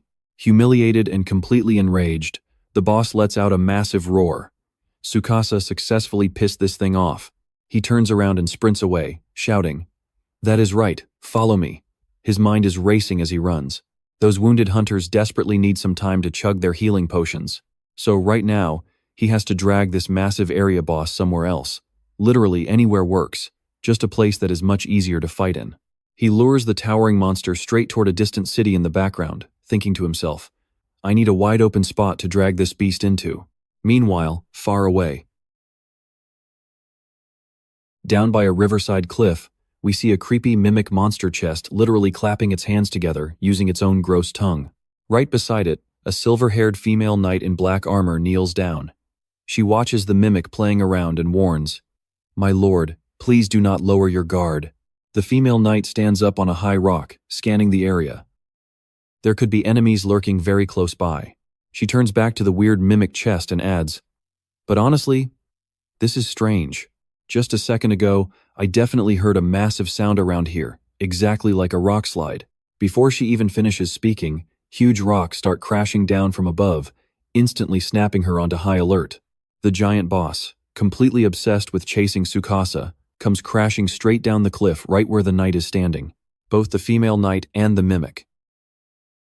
They both widen their eyes in absolute shock at this massive, uninvited guest. I know what you are thinking, small world. While Tsukasa clings to the golem, the two below excitedly shout, "Master!" Hearing that, he looks down at the ground, completely unable to hide his shock at seeing familiar faces. Mimi, Jin, what are you two doing out here? He quickly touches down right beside them, dropping instantly into a combat stance. Tsukasa loudly barks an order. Both of you get ready to fight. We are taking down this entire area boss right now. He glares at the growling boss, quickly assessing their deadly situation. It looks like it is fully locked onto me, so avoiding this fight is absolutely impossible now. Jin solemnly replies, "Yes, master."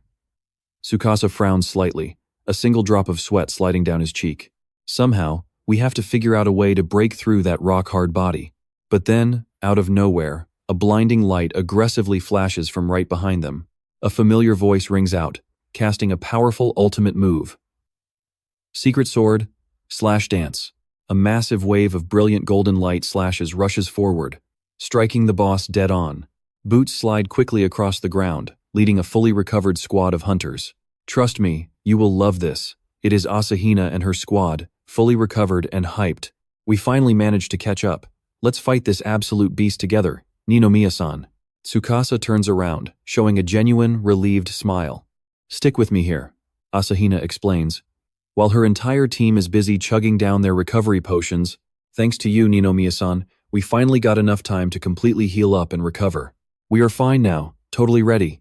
Tsukasa, looking pretty shocked, asks her right back, Hold up, how do you even know my name?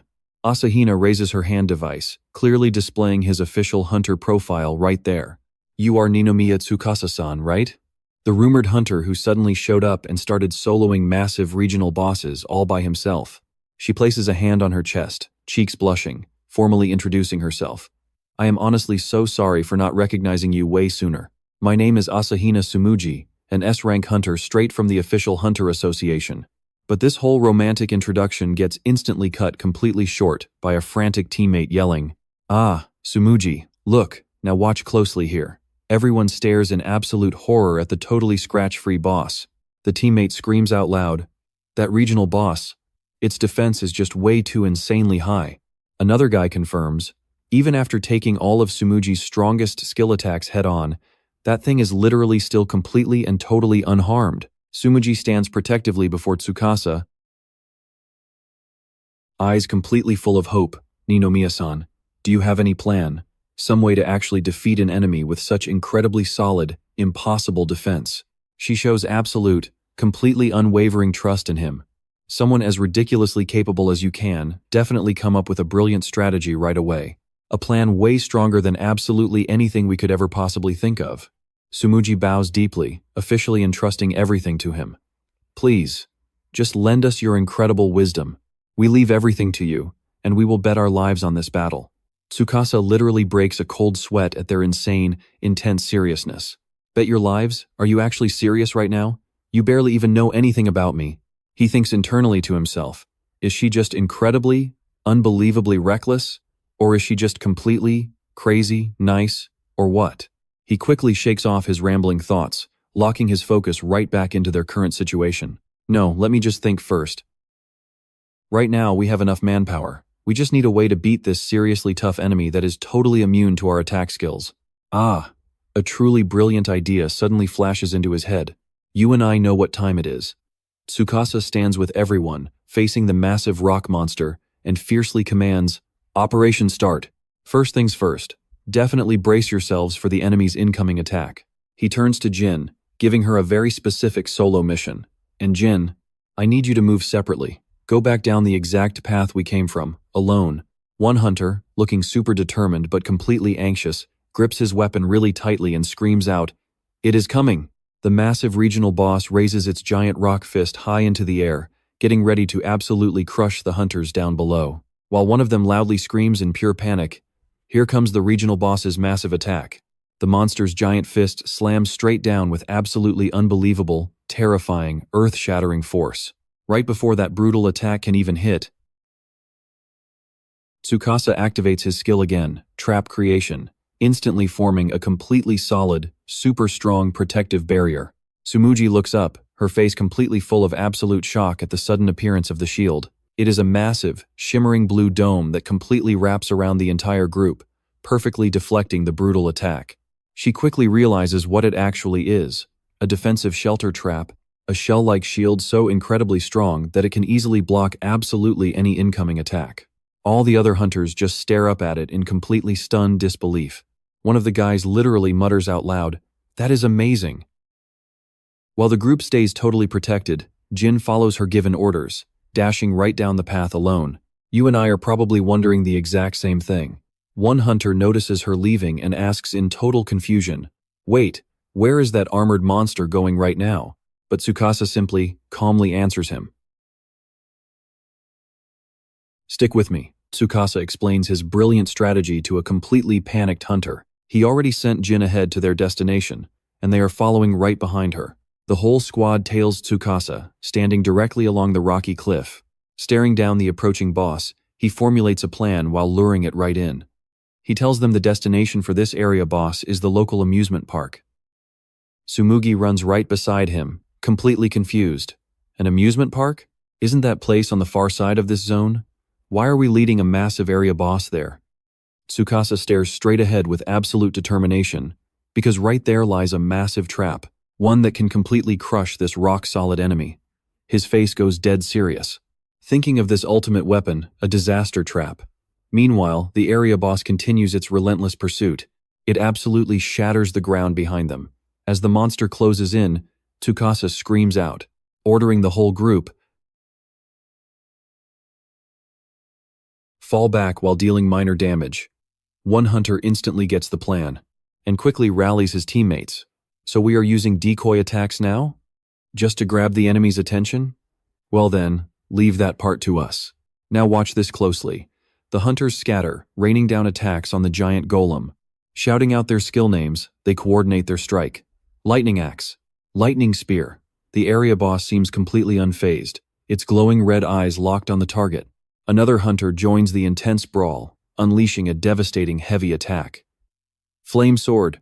The blazing blade slashes right into the monster, but it barely leaves a single scratch, making the hunter roar in pure frustration.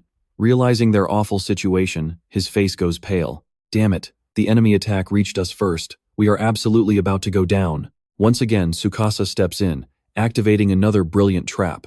Trap creation. Summoning a massive magnet. Compulsion magnet. A magnetic trap forcing its targets to physically move. The hunter in danger? Suddenly yanked away by magnetic force, narrowly dodging the fatal attack. He looks back in shock as the monster's brutal strike misses him entirely. Let that sink in for a second. Tsukasa stands firm, blasting a protective aura forward. Do not worry about dodging the attacks. I will protect you. Right now, just focus on attacking the area boss. Tsumugi running. Looks back to observe Tsukasa's strategy with total awe. I get it. He is using traps to help us dodge. This is how Ninomiya fights.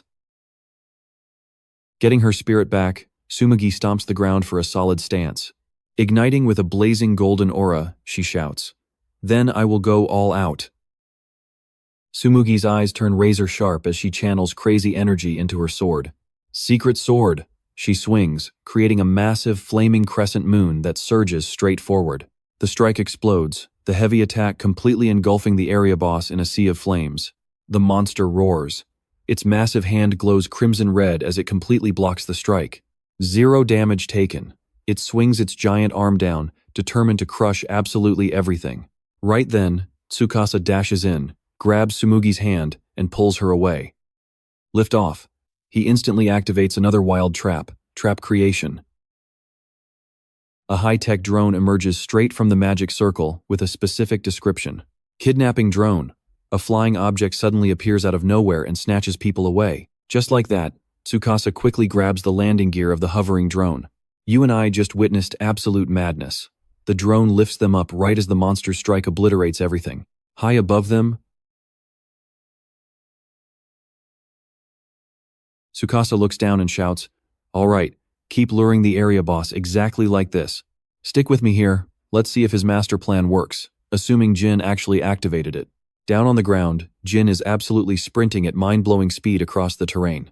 Reaching a massive stone pedestal, she calls out that she hit the target. Her blade flashes bright blue as she swings it high in the air, screaming, "Manifest now." Putting all her raw power into it, she slams the sword down and yells, "Oh mighty destroyer." Brilliant golden energy explodes across the entire pedestal from the sword's point of impact. Meanwhile, in another spot, one desperate hunter is still running for his life from the massive area boss. Panting heavily from pure exhaustion, he gasps, "I'm completely running out of stamina."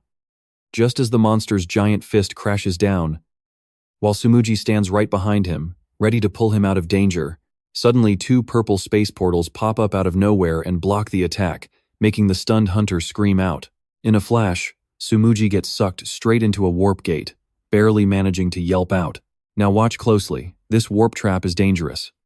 A sudden space-time distortion teleports the target completely away. Sumuji breathes a huge sigh of relief, knowing she successfully saved that lucky hunter from the giant boss. The rescue mission is a success. Everyone is safe. The whole squad regroups at the very edge of the woods. Tsukasa cheers them on, saying, "All right, guys, we are almost out of this dangerous forest. Everyone did an absolutely amazing job." He turns toward Mimi to hand out the next mission. "I am leaving the rest to you. Just sprint straight to the amusement park with everything you have got." Mimi answers with serious hype and immediately dashes off, releasing a massive cloud from a special monster-luring candle. It's basically a flare that pumps out specific smoke to attract monsters. The area boss roars in pure fury, drawn right to the smoke and chasing Mimi, while the little sheep shouts out to provoke it even more. Still hovering high in the air on his drone, Tsukasa finally spots their ultimate destination ahead. "I see it now, we are so close to the amusement park." He guides the rampaging monster chasing them down below. "That's it, you giant boss. Just keep following us in this exact direction. You know what happens next, right?" Jin is ready on the activated pedestal, while Tsukasa thinks, "It's drooling and waiting for you." Standing right in front of a giant bell structure, Jin thinks to herself, "This ultimate attraction is going to completely crush you." A random ice cream truck with a drill attached suddenly blasts forward, crashing directly into the giant monster. A whole barrage of razor-sharp blades also shoots straight up from the ground. The area boss stumbles hard, taking hit after hit from all these crazy surprise trap attacks. The little sheep Mimi desperately sprints for her absolute life, her mouth wide open as she screams for help. The warning system flashes bright in front of a giant weight. Unknown disaster, the catastrophe trap. What in the world is going to happen now that it's activated? Out of nowhere, countless massive iron chains shoot out violently from the stone pedestal structure. Those insanely heavy chains begin to wrap incredibly tight around the rock monster's entire body. The huge area boss roars and struggles, but it's completely tied up now, unable to move a single inch. Its glowing red eyes glare with pure, helpless fury. From high up on the catastrophe trap pedestal, Jin fearlessly dives straight down toward the ground. She moves incredibly fast and catches the little sheep, calling out loud, "Lady Mimi," while Mimi happily replies with a cute cue. Floating midair, Tsukasa calls out, "You and I just witnessed a perfect trap. Great job, Jin. I am leaving Mimi to you." "Understood, master." Jin bows respectfully as Tsukasa glares down at the struggling monster. "Let's dive right in. To catch a boss this massive, he still needs to weaken it." He raises his hand, aiming straight at the target, casting magic. "Take this." A massive fireball rains from above, threatening to burn absolutely everything in its path. The demonic flames roar, turning any intruders caught beneath them into pure ash. Jin quickly dodges, using his own body and sturdy sword to shield Mimic. Beneath the absolute destruction of that raging fire, the area boss opens its jaw, roaring in pure agony as hellfire utterly shatters its form. Its massive rocky shell cracks wide open, collapsing onto the blazing hot ground. No matter what it is, Tsukasa thinks to himself. He locks his eyes onto the anchor mechanism holding the chain. Don't blink. Any mechanism counts as a trap here. That giant weight sliding down those pillars becomes my weapon, a true trap master. The terrifying impact triggers a massive shockwave, completely crushing the rock monster flat. The sturdy face of the area boss crumbles apart. It lets out one final, echoing groan. A blinding explosion lights up the sky, blasting all the surrounding dirt and rocks away. Seeing this, Sumuji and the other hunters gasp in total shock. What is that? As the dust finally settles, the drone gently drops Tsukasa down to the ground right in front of his teammates. Tsukasa lands smoothly, flashing a confident smile as he declares, "Under the devastating weight of that trap, the boulders were crushed completely harmless.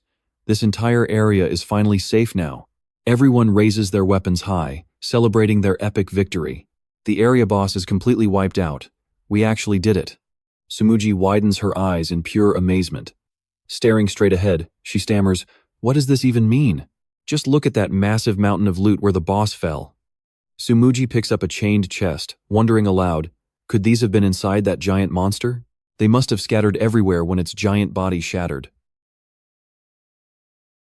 The other hunters joyfully reach out to gather all the scattered loot on the ground. "You mean, all of this epic loot actually belongs to us?" "That is right.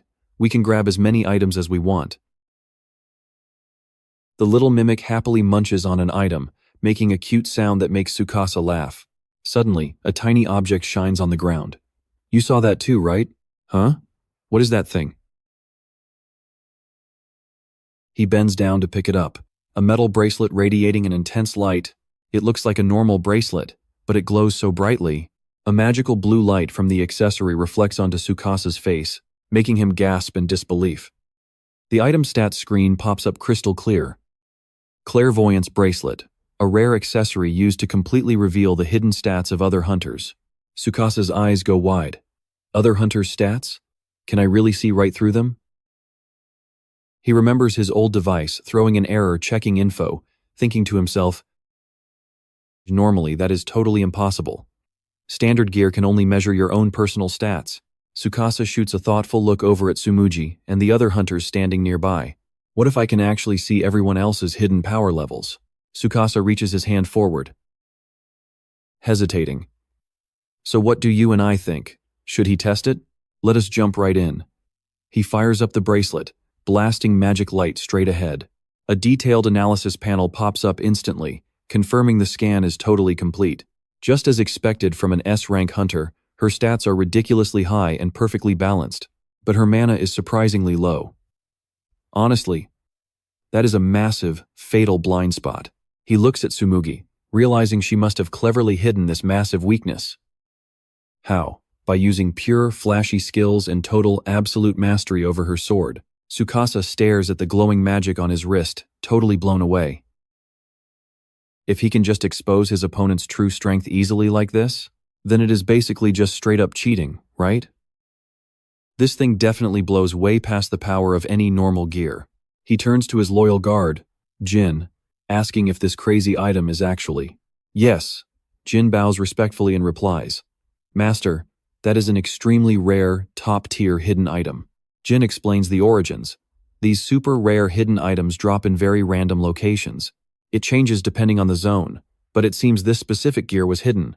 Deep inside the area boss itself, Tsukasa suddenly remembers that shady group of illegal hunters. It makes sense. A hidden item was stashed right inside that massive monster. Now pay attention here. Those illegal hunters actually guessed the truth perfectly. Looking at the other hunters happily gathering up all their sweet loot. He realizes their wild theory was not far off at all. Their crazy hunch was half right. Suddenly, the comms device right on Tsumugi's wrist flashes brightly, signaling an urgent notification. She quickly snaps her head up. Looking at the others, she urgently yells out, Everyone, we are catching a live transmission. It has to be from headquarters. She taps the glowing device and explains, the massive signal jammer vanished the second that area boss was taken down. We might have updates. Suddenly, a crackling magic screen projects outward, showing a terrifying dude who loudly declares, Listen up, you pathetic Hunter Association members. This is an official decree from the independent nation after break. He glares, roaring his threat. We crushed every single backup unit you fools sent. Tsukasa freezes in pure shock, listening to this nightmare. Our victory is absolute. Your precious hunter forces have been completely wiped out. The entire squad stands there paralyzed by fear as the psycho issues his warning. You and I know what this means. Step in and you are totally dead. Tsumugi panics, realizing how bad things are. This broadcast? It is not from headquarters. Someone completely hijacked the main signal. The West Area rebels did this. Hearing that, Tsukasa suddenly remembers the files. The stuff he read online. West Area, the rogue nation called Afterbreak. Are these the actual masterminds behind that super sketchy transmission earlier? Horrifying images of a city burning to ashes flash into his mind. His anxiety spikes hard.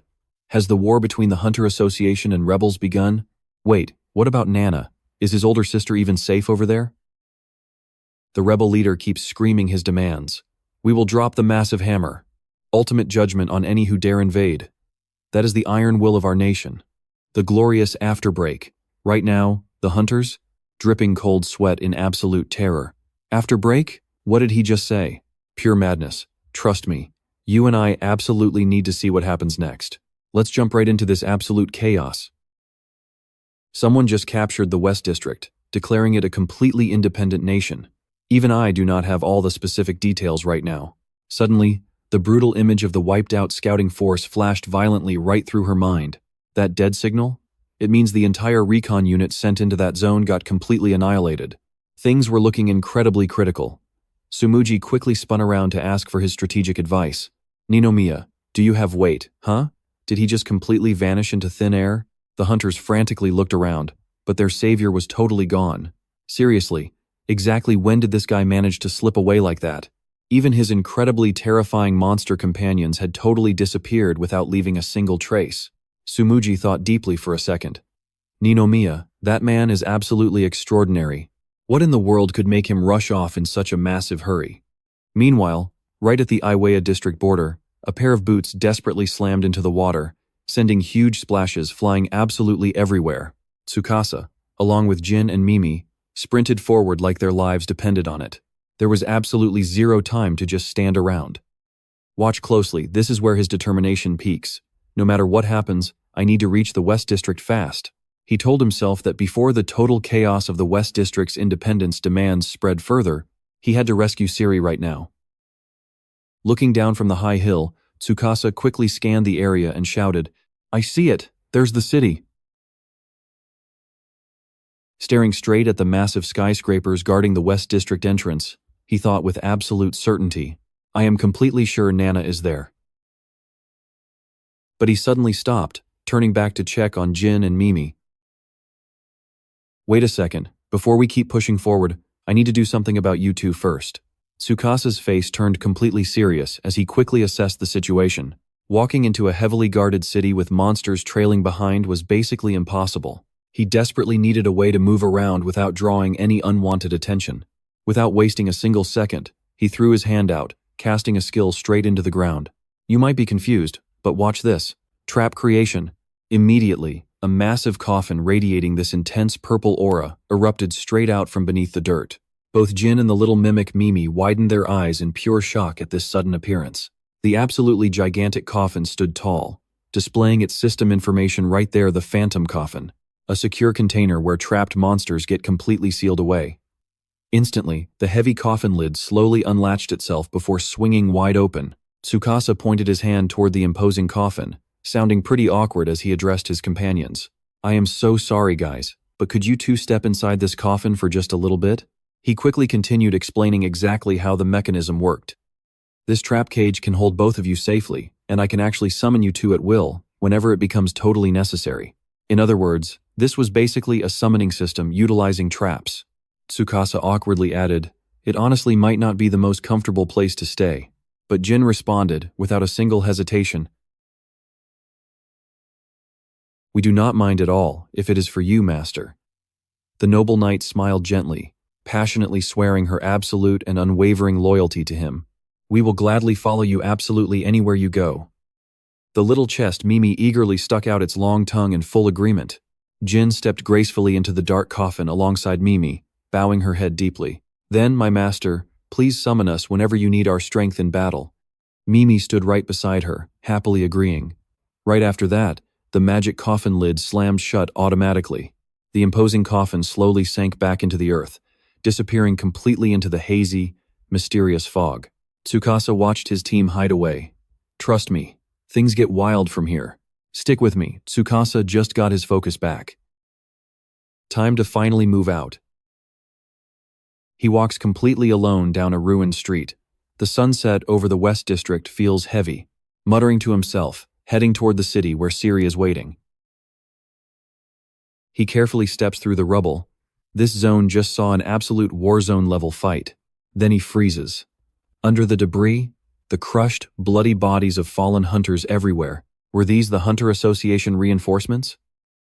Did they get ambushed right at the entrance? Tsukasa looks down, absolutely devastated. Just like the transmission warned, they got completely wiped out with zero chance to fight back. Suddenly, Tsukasa flinches and whips around. A massive steel humanoid monster is standing right there. The lifeless steel beast grips a sharp blade, still holding an unlucky, bloody hunter. Brutal. Tsukasa quickly watches from a distance, stealthily analyzing the whole area. They literally claim to be an independent nation. But they haven't even finished clearing out their own dungeon? The monsters still roaming around proves it. He pieces the intel together in his head. The area boss is alive, and they still picked a fight with the association? I seriously need to know what's going on inside. Watch closely. While he's distracted, that steel monster spots him. It growls and charges right at the intruder. This giant beast madly rushes straight for Tsukasa with insane speed. Nowhere to hide, he raises his hand, casting a magic circle, ready to clash. Cover blown. Now his only option is to take this thing down for good. But right before his trap skill fires, a voice shouts from the roof, "Wait!" Tsukasa looks up, completely thrown off. A mysterious hooded man suddenly appears, dropping a really cold warning. If I were you, I'd reconsider that reckless attack right now. That monster, it belongs to the city's defense force. Using a skill means you're declaring war on the city. Hearing that, Tsukasa lowers his hand, his face screaming pure confusion. I know what you're thinking. A monster acting as city defense? What the actual hell is this guy saying? He immediately steps back into a defensive stance, interrogating the stranger. Who are you? Jumping out of nowhere, the hooded guy stands up, casually blocking the steel monster, then turns. Explanations later. Just keep your mouth shut and follow me. Totally ignoring Tsukasa's absolute shock. He glances back, casually dropping info. I was ordered to give you special passage. That's what I heard. With literally zero options left, Tsukasa follows him, staring blankly at the bustling streets full of human life. He walks quietly through the narrow alleys, shadowing the hooded guy and that giant steel beast. Tsukasa side-eyes the monster, completely terrified. Seriously, what kind of madness is happening in this city? There are terrifying monsters casually roaming absolutely everywhere. He even spots a dude casually doing business with a monster. His brain is breaking. It's like they're living in perfect harmony with the humans. Trust me, it's actually the monsters. Let's dive back in. Tsukasa thought monsters ruled humans, but stick with me, a powerful voice suddenly cuts right through his thoughts. It is not quite like that. Tsukasa Ninomiya. The ones ruling this city are not the monsters at all. Tsukasa is led into a massive, brightly lit hall, where rows of imposing steel monsters stand at attention, lining the walkway just like fiercely loyal guards. Completely surprised, he steps up, frowning as he questions the mystery man standing with his back turned. Who exactly are you, and how do you know my name? Heavy, confident footsteps echo loudly through the hall as the man slowly turns around to face him. He is the absolute ruler of this entirely independent nation. This guy with fiery red hair and serious swagger. He proudly declares his absolute dominance while surrounded by his army of monsters. In other words, I am the true king here. Flashing a smile filled with pure, cunning confidence, he smoothly and rather cheerfully introduces himself. Dojima Jin, I genuinely hope we can get along nicely. Now watch this closely. The memory floods back, and Tsukasa starts sweating bullets, realizing exactly who is standing right in front of him. It is the exact same face he just saw on the communication channel. Is this guy seriously the king? Dojima Jin gives a faint smirk, waving his hand to calm him down. Ha ha ha, there is no need to make such a terrifying face, my boy. The famous Ninomiya. Even for absolute outcasts like us, the crazy rumors of your impressive skills have actually reached all the way to our ears.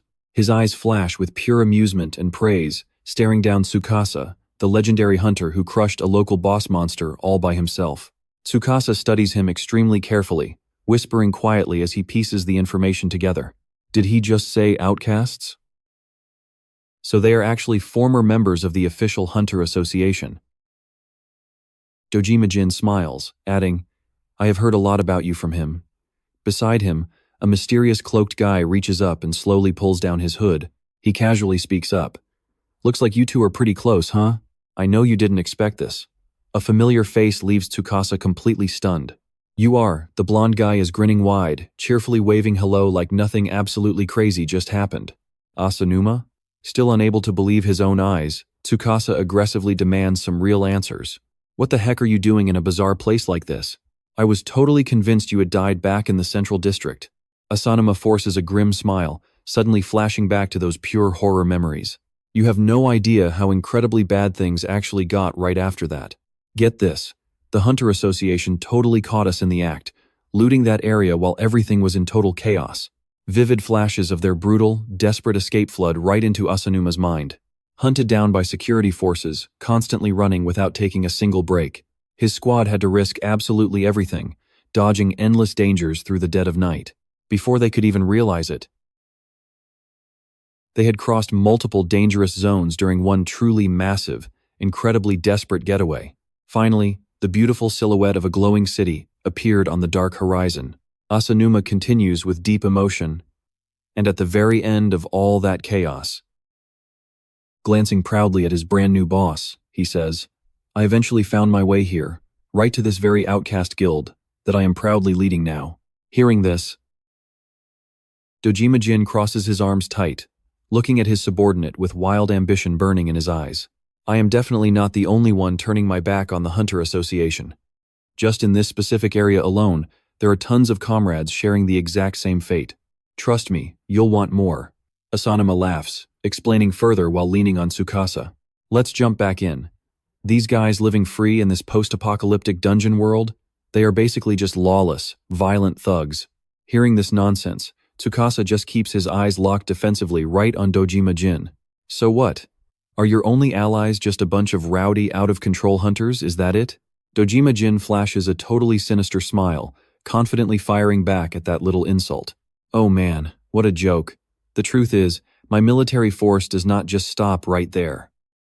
He immediately turns to face a massive scythe-wielding monster, coldly waving his hand to issue a brutal command. "Hey, you monster guard over there. Chop off the head of the guy standing next to you." Executing the order without a single second of hesitation, the beast raises its weapon with a heavy mechanical clank.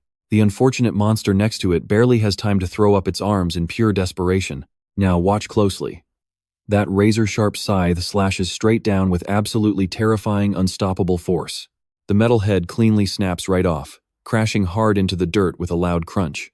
The monster's head actually rolls right up to Tsukasa's feet, while the leader just keeps talking with pure arrogance. "These incredible monsters right here? Every single one of them is completely under my absolute control. They accept absolutely any command and carry it out without a shred of hesitation." Suddenly, Dojima Jin casually creates this brilliant, glowing orb of magic light gathering right on his fingertip. He proudly announces his epic power, the insane ability to brainwash monsters and turn them into his own personal army. Evil spirit control. That right there is my signature skill. Staring dead at the guy's crazy magic, cold sweat starts dripping down Tsukasa's forehead. That is when he spots the terrifying similarity, an actual monster manipulation skill. It is so similar to his own trap domination. But Tsukasa just looks at the lifeless steel monster army behind Dojima Jin. Quietly comparing them, he realizes this guy commands completely normal monsters that you could easily find out anywhere. He compares it to his own power, recalling Jin and Mimi, and instantly recognizes his own frustrating limits. Meanwhile, he can only give orders to specific trap-type monsters. You and I both see the problem in terms of pure utility. He totally cannot compete. Out of nowhere, a little girl accidentally runs by, bumping right into a steel monster's leg. Ah! The giant steel monster immediately snaps its head around.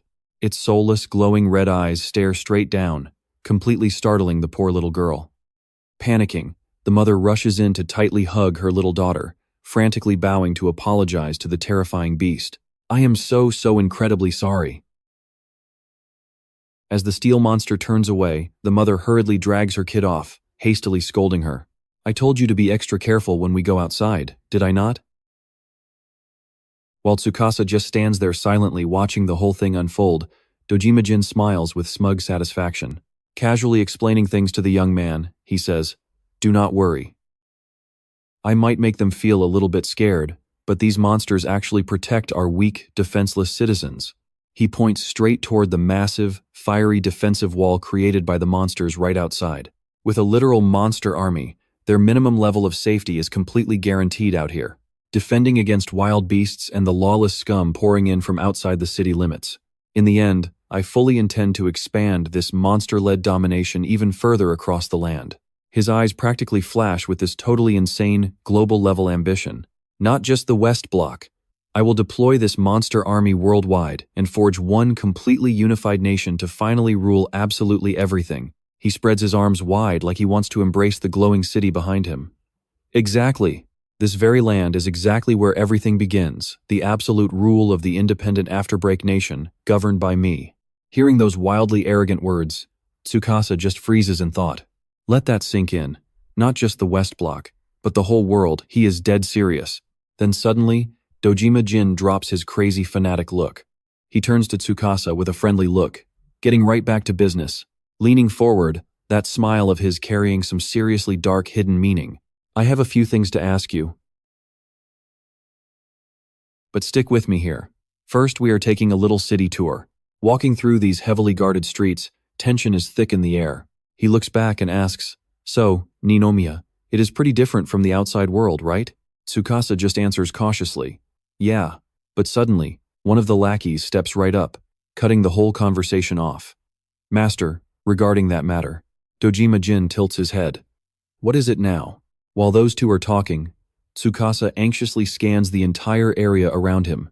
What an absolute mess of a place to land in. Siri is nowhere to be seen. He glares at the massive back of this self-proclaimed king, silently bracing himself for the absolute worst-case scenario. This whole setup could easily turn into an all-out bloodbath any second.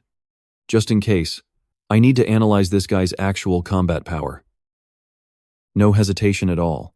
Tsukasa secretly reaches out, quietly activating the power of his bracelet. A blue light shoots straight from the bracelet toward Dojima. Tsukasa holds his breath. Now watch this. A guy aiming to be king of the world? His stats have got to be absolutely insane, right? The status screen instantly pops up right in front of him, loaded with numbers. Checking the HP stats. 240, MP 155. Agility sits at 162. Dexterity is 190. Strength hits 245. And intelligence is 230. Tsukasa frowns, totally confused by the contradiction. Wait, what? Those numbers are not impressive at all. At best, this guy is only A rank level. For a normal guildmaster, that rating would actually make sense. Sweat drips down his forehead as he tries to process this crazy logic.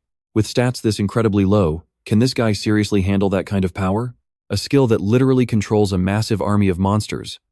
Right at that moment, Dojima turns around, that sinister smile back on his face. I know what you are thinking. Here comes the real question for Ninomiya. I will only ask this once, so you better listen very closely.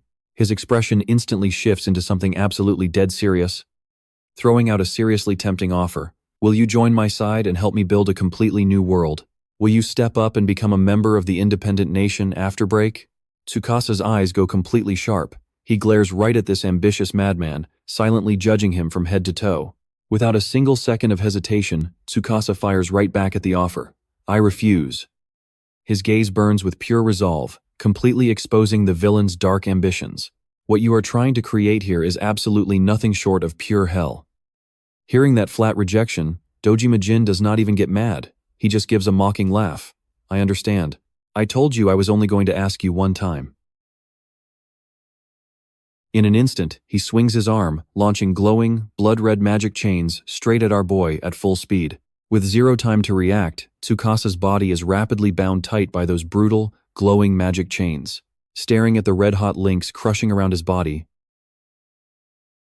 Tsukasa realizes in absolute horror this is an item that completely seals his skill activation. Dojima Jin looks down with a cold, harsh judgment. I really hate killing a true talent like you, but if you cannot understand my grand ideals, then it simply cannot be helped. He ruthlessly points a finger right at the tied-up Tsukasa, giving a cruel order to his goons behind him. His face radiating absolute, brutal authority over the entire room, declaring his sentence. Give this intruder the ultimate punishment. Trust me, you will want to see what happens next. Sweating bullets, he freezes as the grim sentence sends him straight to the execution block.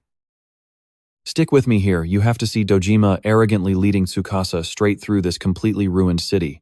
Escorted down the street, Tsukasa grits his teeth in pure regret, blaming himself for letting his guard down, never expecting they had a binding item to seal magic. He glares at the boss's broad back ahead, silently analyzing this insane situation. This absolute tyrant. Dojima, he must have rated my skills pretty highly. Tsukasa's eyes burn with absolute fury at his dictatorship.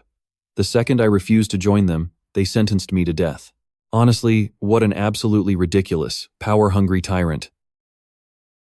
Suddenly, Asanuma steps right up behind him, mocking him. Hey hey hey. Ninomiya, you chose the wrong path in life. The blonde smirks arrogantly, taunting him. Too late now. If you just joined our side, your promotion would have been completely guaranteed. You could have even become a minister in our brand new country. But Tsukasa just turns his head coldly, calmly replying, Ah yes, a truly massive mistake.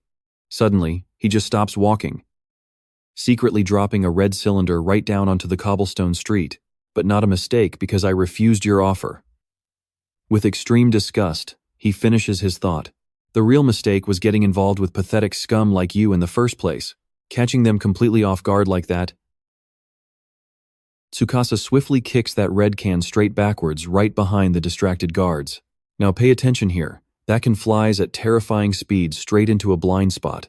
It perfectly hits a glowing red magic circle hidden right there on the brick wall. The guard looks back in pure terror at the glowing circle, screaming in panic, a magic circle, a damn trap. Something is coming right out of it. The magic circle suddenly turns blinding blue, unleashing an absolutely terrifying wave of power everywhere. Instantly, a massive pillar of fire erupts skyward, along with a system notification. Fire tornado! A blazing vortex spreads out, literally swallowing everything in the area. The guards completely break formation, running for their lives from the raging flames, screaming in absolute despair. Ooh, run away! I know what you are thinking. Amidst the chaos, his tied hands grab a hidden remote.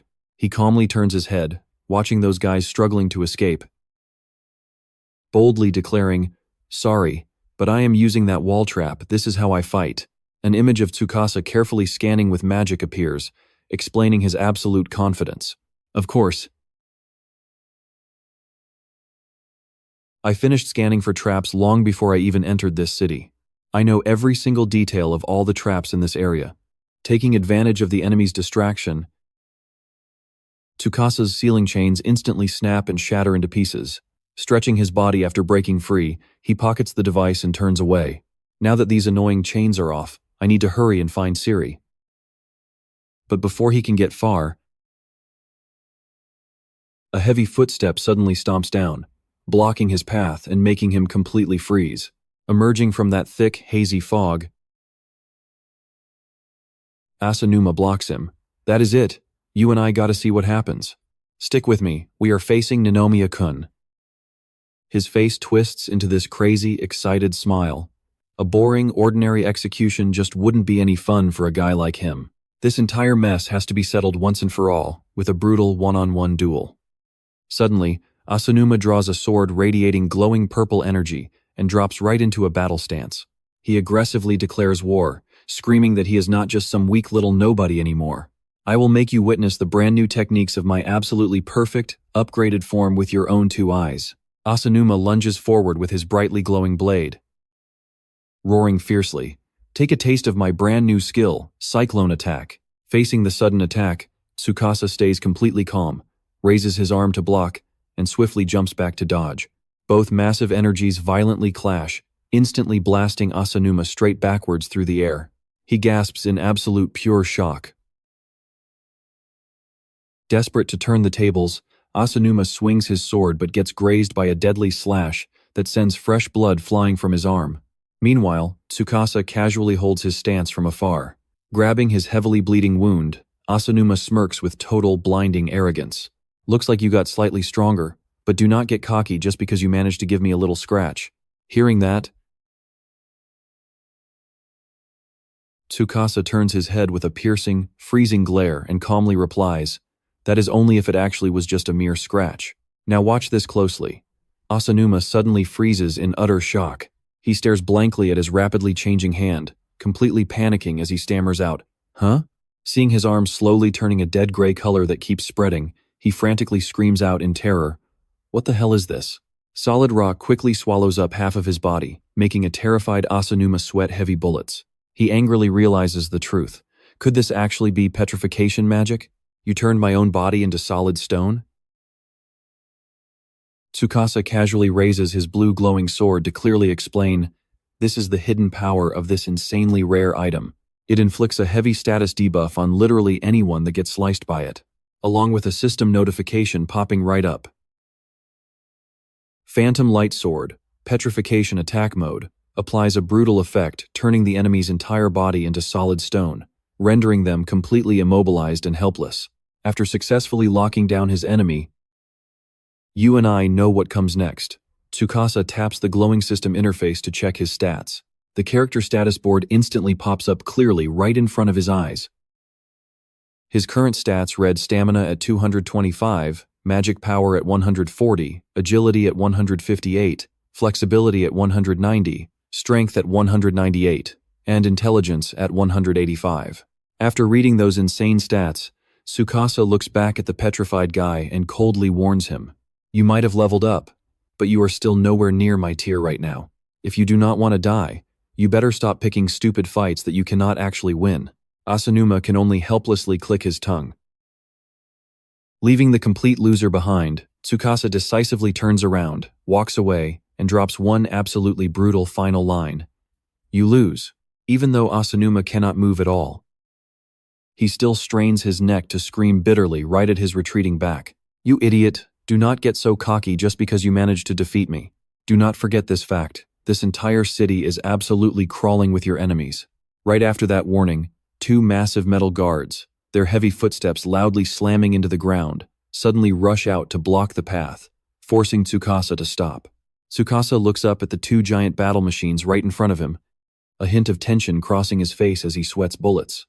At the exact same time, seeing the fire squad desperately struggling to spray water on the giant blazing fire pillar outside, he quietly thinks to himself, "Did I end up causing way too big of a commotion?" Quickly assessing the highly dangerous current situation, Tsukasa frowns. "So what do you and I make of this? A massive force already responding? Alright, stick with me. We're about to watch him escape a truly impossible disadvantage." Without a single second of hesitation, he kicks into high gear, dodging right past those massive guards. First things first, he needs to fall back, regroup, and completely flip this situation around. Mid-sprint, Tsukasa throws his hand out, casting a skill that tears open a glowing spatial portal. A system warning instantly pops up, setting a trap with a dangerous teleportation. A sudden distortion in space and time instantly forces the target to shift to another random location. The moment that magical light takes full shape, he absolutely commits, leaping straight into that brilliant purple spatial gateway. Those giant guards lunge forward with everything they have, but only end up grabbing empty air. Letting out angry, metallic screeches, they realize their primary target just completely slipped through their fingers. Meanwhile, back at the original chaotic scene, Asanuma is still completely frozen solid inside a massive boulder. His face is twisted, groaning in absolute, bitter frustration. Arriving at his brand new destination, Tsukasa starts walking down a pitch-black, incredibly damp underground passage. He calculates silently, an underground sewer tunnel deep beneath the city. This spot has completely held his attention ever since he ran that initial trap scan. Without a doubt, this is the absolute deadliest location in this entire surrounding area. He steps right up to a brilliantly glowing red magic circle blocking his path, quickly realizing that extremely dangerous special traps are scattered literally everywhere down here. Tsukasa shifts his intense gaze, calmly staring right down the incredibly dangerous trap waiting right in front of him. Watch closely, we both know any normal guy would instantly turn back. Even surrounded by dozens of deadly magic circles covering every inch of the path, he stands perfectly tall, totally fearless. But for him right now, this specific path straight through hell is actually a completely perfect route. Flashing back to that massive army of heavily armed guards aggressively hunting him down right now, he tells himself the best way to crush that annoying monster army is to use these endless traps as his own personal tactical advantage. Full of confidence, Tsukasa reaches out, ready to trigger the raw power ahead, boldly declaring do or die. From this exact moment forward, it is an absolute gamble. Bring it on, you literal traps from pure hell. Standing right in the middle of a lightning storm and exploding red magic circles, Tsukasa spreads his arms wide, taking absolute control. Let us do this. Ally or absolute disaster. He'll decide that himself, and let's be real, we wouldn't miss this epic showdown for the world. Meanwhile, shifting the scene back up to the surface, a gloved hand pops the lid off a magical bottle, revealing a brightly sparkling, neon green liquid inside. That miraculous glowing potion is slowly and carefully poured straight over the top of Asanuma's frozen stone head. The second that liquid seeps into the rock-hard stone, massive cracks immediately start spiderwebbing directly across his frozen face. A sharp cracking sound echoes before the entire ceiling layer violently shatters, scattering tiny broken pieces floating down through the open air. Just as he finally breaks free from the ceiling stone, Asanuma collapses hard on both hands, gasping for air while completely surrounded by that massive army of soldiers. Panting heavily, he lifts his exhausted eyes, looking straight up at the leader, Dojima Jin, who is standing tall and intensely imposing right before him. Wearing an expression of total shame, Asanuma bows incredibly low to apologize, crying out, "I am so sorry, master. I completely failed and actually let him slip away." However, surprisingly, Dojima Jin isn't even slightly angry, casually replying back, "No worries, this was already in my calculations, and I have the next countermeasure completely prepared."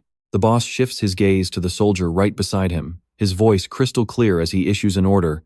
"Scout, give your report. Have you successfully locked down the exact location of the escaped Ninomiya yet?" The scout respectfully bows his head to deliver the news. "Yes, sir.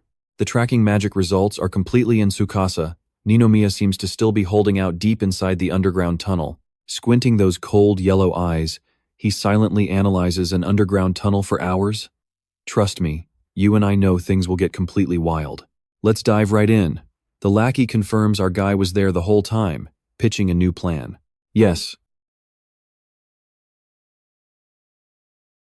We have absolutely no idea why he lingered behind, but our best bet is ambushing him right at the exit." Hearing this, the boss just gives this sinister, evil little smirk. "Ha, how interesting." His eyes are gleaming with pure malice. He loudly barks orders for the whole army to prepare. Perfect. Then we are going to lie in wait after covering the entire area with deadly traps. Under the dark, gloomy night sky, his commanding, authoritative voice echoes right across the entire ambush zone. Absolute, guaranteed death to all the traitors. I will make him deeply regret ever trying to oppose a king. Meanwhile, over at the sewer exit, heavy, totally exhausted footsteps can be heard dragging right through a shallow puddle. Tsukasa literally staggers right out of the shadows. He is completely soaked and covered in grime after such a long, brutal struggle for survival. He is panting heavily, taking jagged, broken breaths. Cold sweat is just pouring down his incredibly pale face. Unable to hold himself up anymore, his legs turn to jelly and he completely collapses. He presses both hands against the cold ground, groaning in pain. A system warning pops up. His mana bar has taken a massive hit. Tsukasa bitterly evaluates his current messed up situation. "My stamina is draining so fast. My mana energy bar has also dropped way too much right now. I only have about half left." Now watch closely. Trying to look up, he realizes he is completely surrounded by countless archers packing the entire bridge. Ahead of him, it is no surprise after that insane battle inside the tunnel. Suddenly, a fast arrow tears right through the wind, slicing straight through his unfinished train of thought. Having spammed that technique over and over, he sharply senses the heavy killing intent rushing in. Startled, Tsukasa snaps his head right up. Using his absolute last drop of strength, he flips backward, barely dodging a literal rain of deadly arrows that pierce right into the stone floor. Looking down from high above, Dojima Jin crosses his arms, sarcastically clapping for his prey's agility. "Heh, your danger perception is honestly pretty impressive." Tsukasa's eyes scream high alert as he listens to the enemy boss continue dropping these mocking, arrogant words. "You are looking pretty exhausted down there." Yet, Dojima Jin stands tall among the ready archers with drawn bows, extremely smug as he finishes his sentence. "And yet you could still easily repel my useless subordinates just like that." Tsukasa realizes he has completely fallen right into a prepared ambush trap, gritting his teeth and furiously shouting at Dojima. "So you guys were just waiting around to ambush me?" You and I both knew this was coming. In response to his anger, the boss just flashes a brazen smirk. "Did I have any other choice? The guy scheduled for a public execution ran away, remember?" Tsukasa's face totally drops, completely tense as he listens to him reveal this vicious scheme. "I have been incredibly wary since the exact moment I heard rumors about you. I really thought you would be a massive problem if you became my enemy. Dojima casually holds up a small data storage device, his tone shifting into something super threatening. So, I just collected some background information as a precaution. I wondered if you had any fatal weaknesses. He activates the device, projecting a glowing holographic screen, and sinisterly starts to explain. Luckily for us, Asanuma, who knows your past very well, showed up. We brought him into our ranks for exactly that specific reason. The image on the screen slowly clears up, revealing a blue-haired girl's face. The heavy air suddenly feels like it just completely stops. And it seems the heavens favor us, because that exact weakness happens to be very close by. Trust me, you'll feel this. Seeing the person in the picture, his pupils instantly shrink in absolute pure shock. A truly horrifying scene.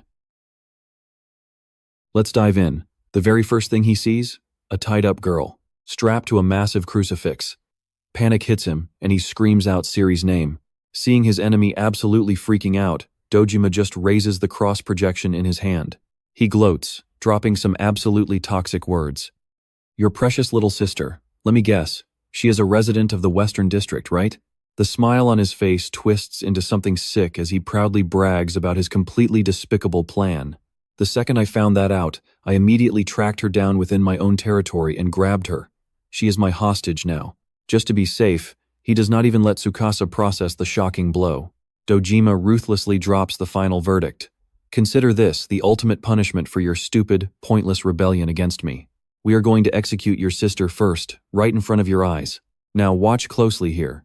His beastly eyes flash with cold murder, locking directly onto the desperate young man below, so that you can witness exactly what happens to those who dare to stand against us.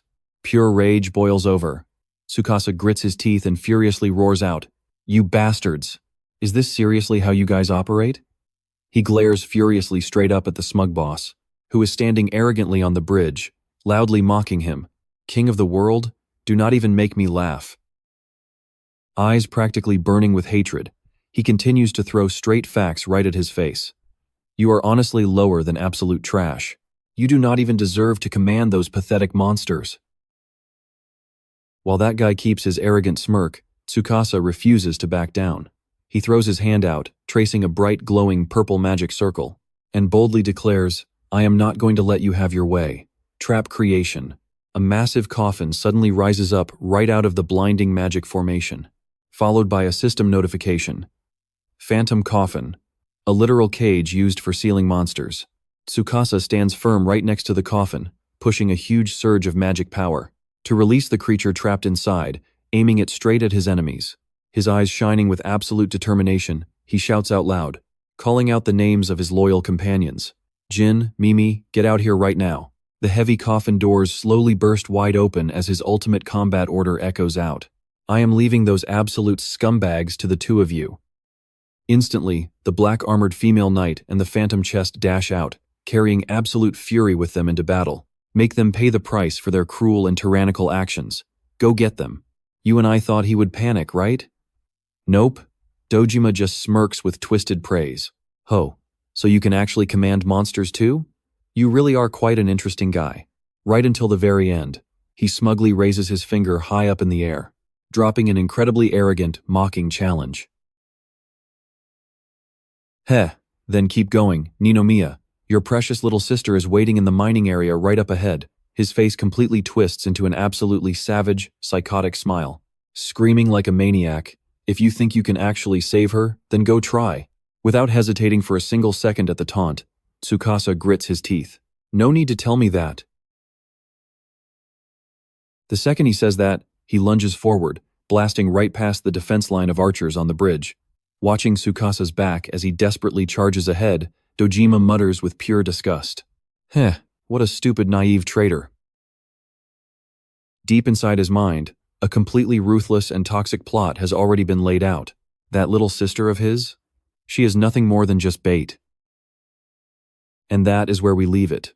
Tsukasa drains absolutely all his energy, sprinting like crazy across the damp ground, with every single ragged, heavy breath.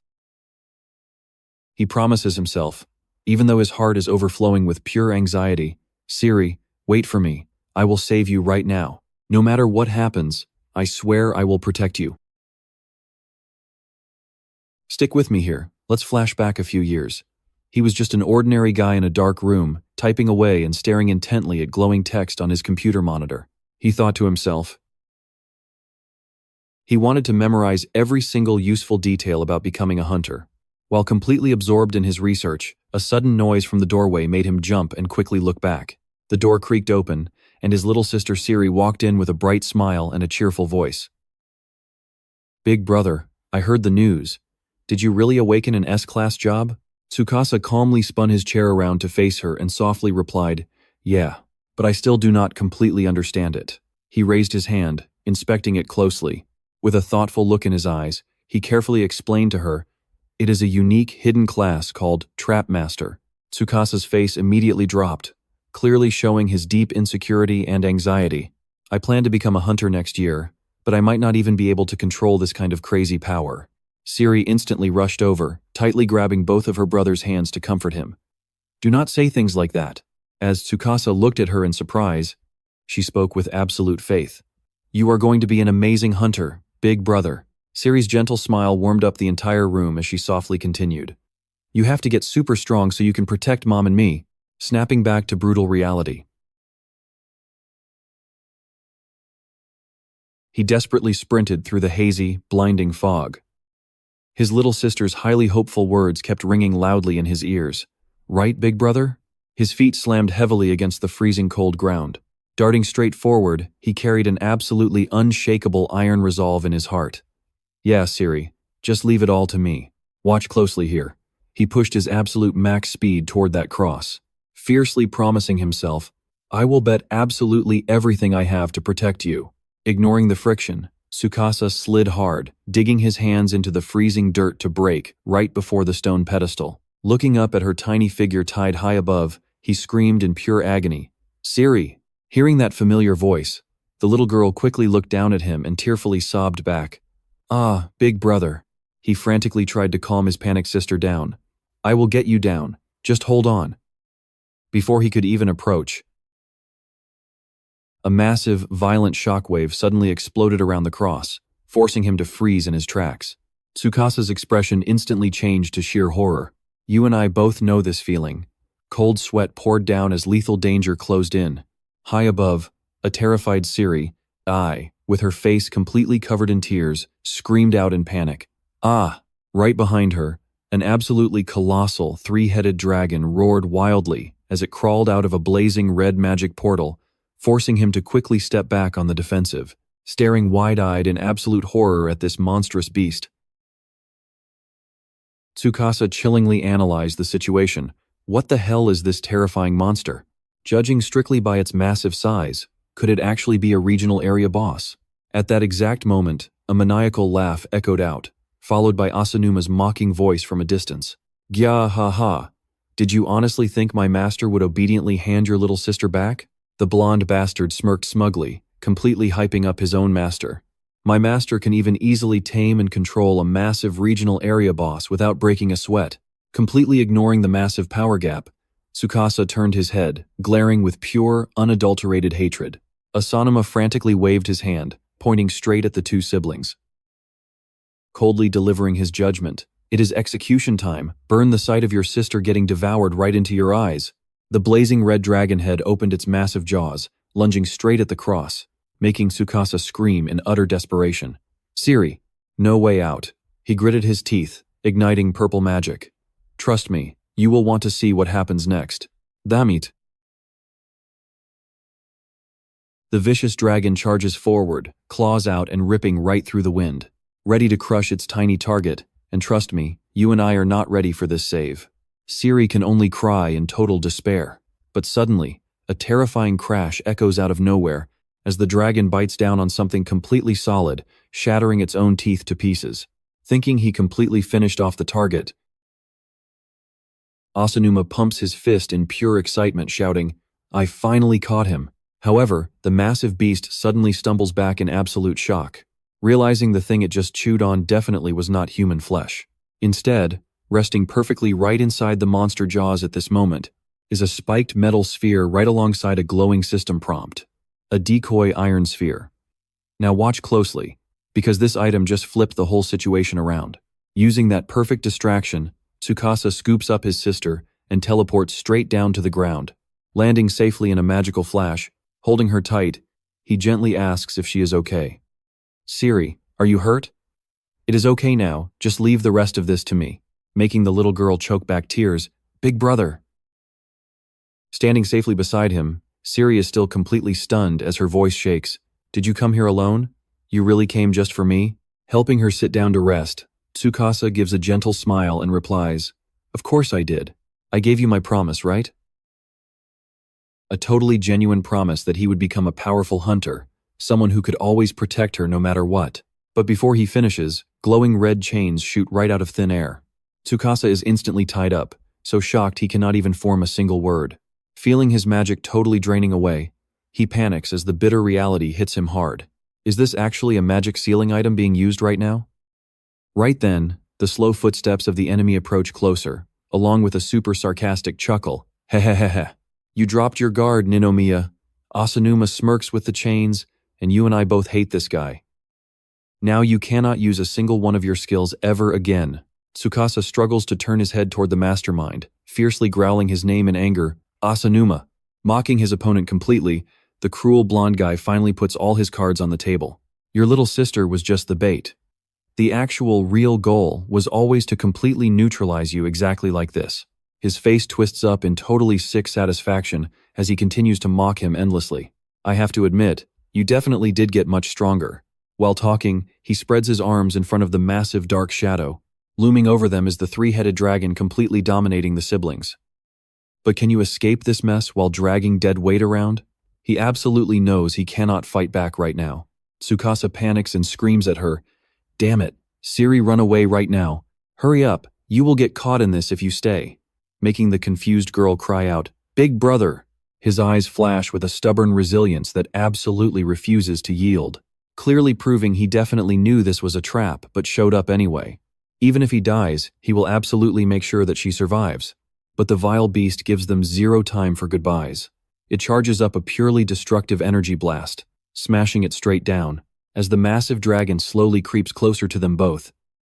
Siri sobs loudly and rushes to hug her brother super tightly from behind, in absolute pure terror. Despite Tsukasa desperately yelling at her, "Siri, run away. Do not even look back. At least you have to escape." But she refuses, and trust me, we cannot miss what happens next. Stick with me here. Tsukasa and Siri are completely helpless, pinned down by glowing chains, unable to move. "I will never leave you." Right before their eyes,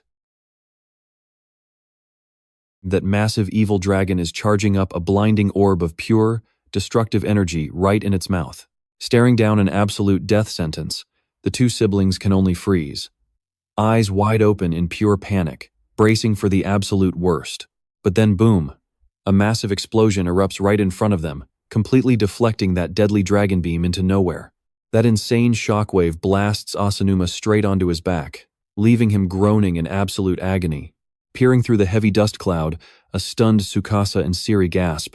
What just happened? Slowly, stepping out from the thick smoke, a pair of white boots casually walks forward. Then a calm voice rings out. "Ninomiya-san, I have been looking everywhere for you. Just as I predicted, you were hiding right in this very area." The blonde swordswoman Tsumuji flashes a bright smile, drawing her blade from her waist, ready to brawl. Recognizing her instantly, Tsukasa stares in total shock. "Tsumuji, why are you even here?" She casually walks forward and replies, "I could not just ignore that massive explosion happening out in the Western District." Tsukasa finally smiles, letting out a deep sigh. "I see. You just saved my life once again." Meanwhile, in the back, a furious Asanuma struggles to stand, absolutely pissed his plan got ruined.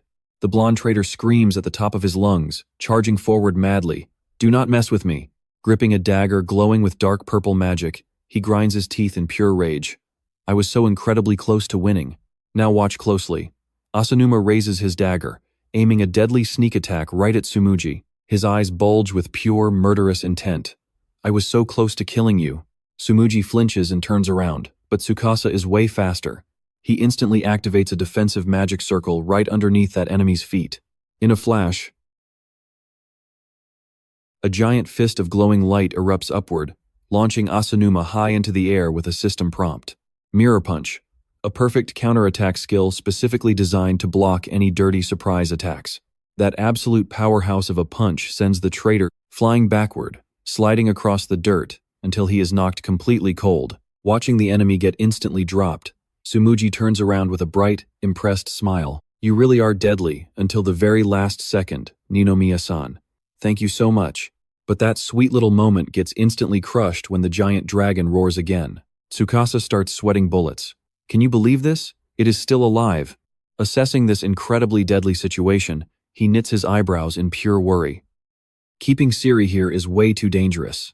But my mana is completely drained. I cannot even open a teleport portal out of this zone. Without missing a beat, Tsukasa spins toward the swordswoman and begs for a massive favor. Tsumugi, I really need to ask you something. Please get my little sister somewhere completely safe. Totally understanding the heavy stakes, Tsumugi gives a firm nod and immediately turns to sprint away. Got it! While Siri stands there completely confused, Tsumugi steps up, grabbing her hand and pulling hard. We need to run, hurry! The panicked girl wildly looks back at her brother. Big brother.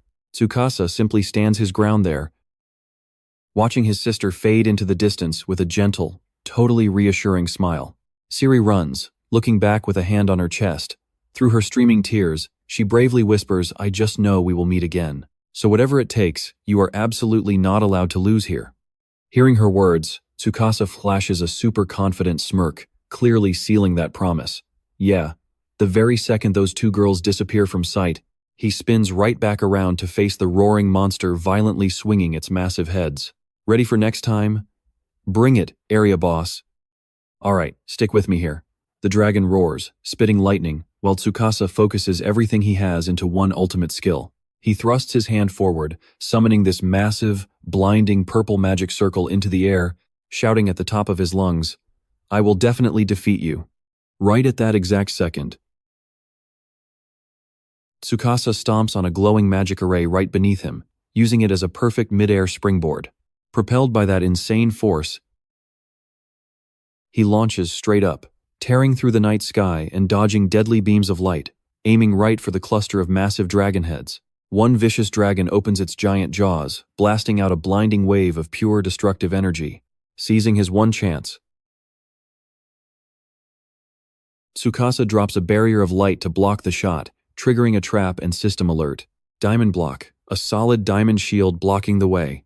As the chaos rages on, he secretly calculates his next move against Dojima and his army.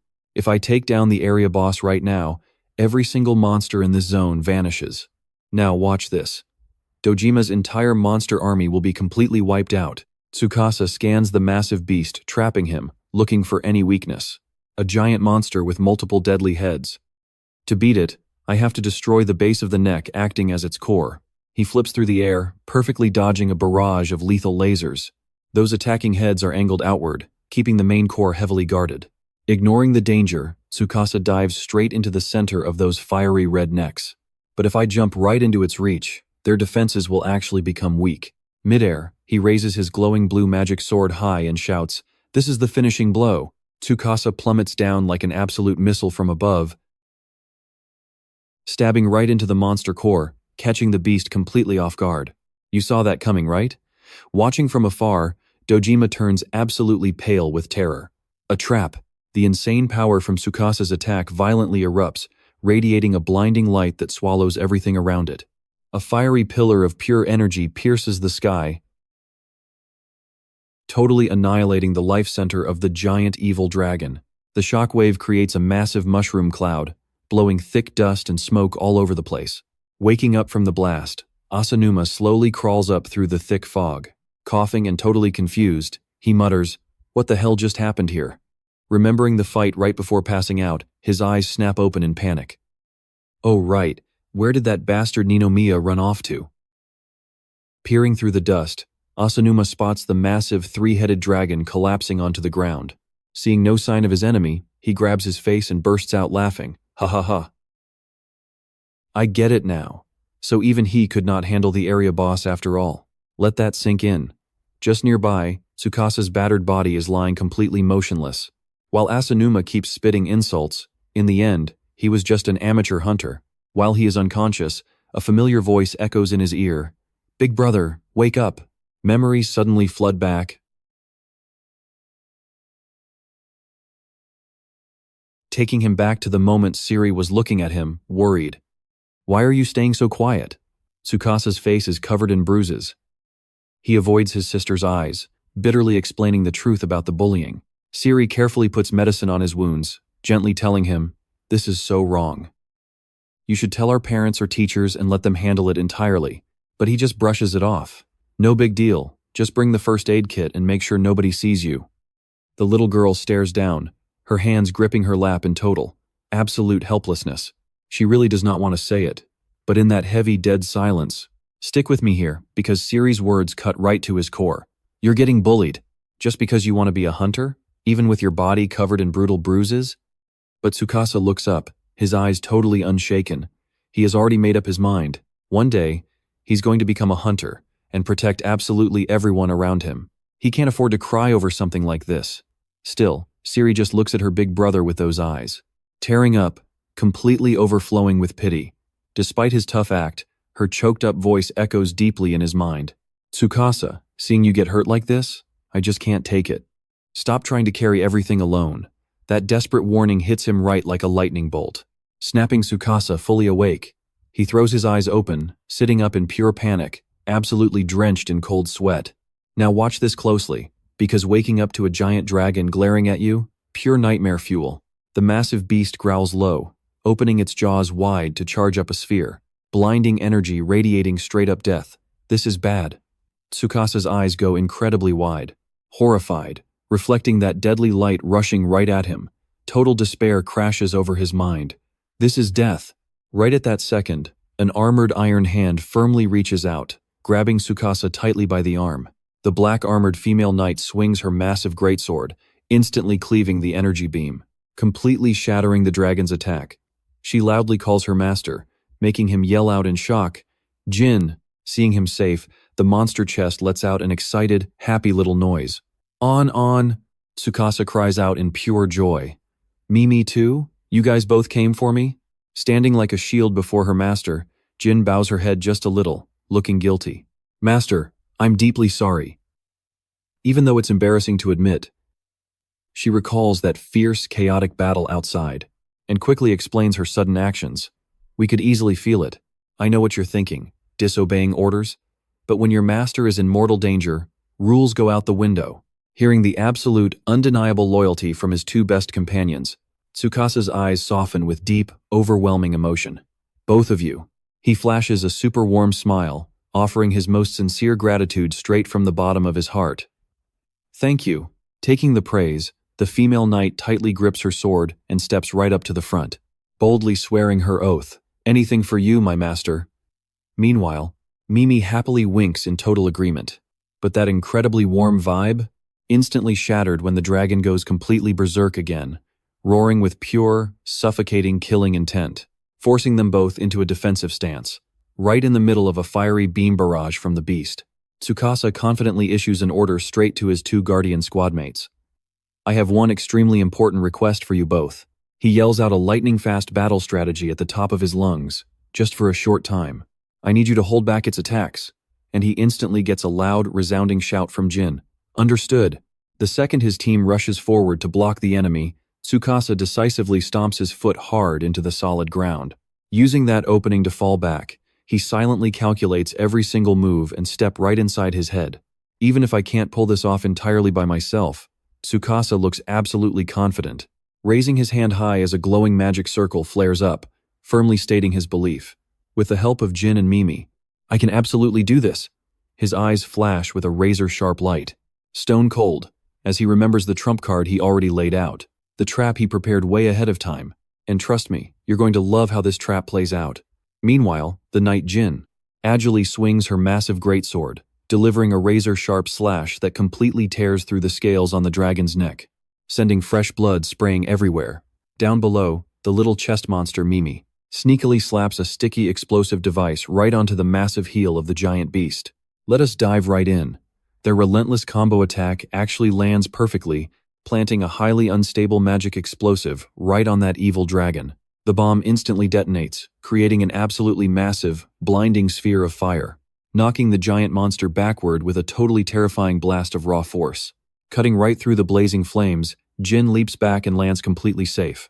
Landing beside the chest, she praises her teammate, just as expected from you, Mimi. But the frenzied monster roars out in pure rage, immediately launching a counterattack, firing a blinding beam so intense that Jin has to block with her blade. The heavy shockwave of the blast pushes the female knight back several steps. She slightly turns her head to check on the enemy condition.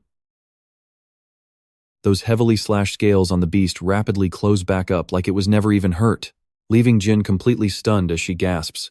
Your deep wounds have already healed? Facing the absolute overwhelming power of this boss, the female knight breaks a cold sweat. Now watch closely. With its massive power and rapid healing, she realizes they just do not have the strength to fight this thing. Right when pure despair is about to crash down, Tsukasa's confident voice suddenly rings out. We have enough power, making Mimi jump in totally shock.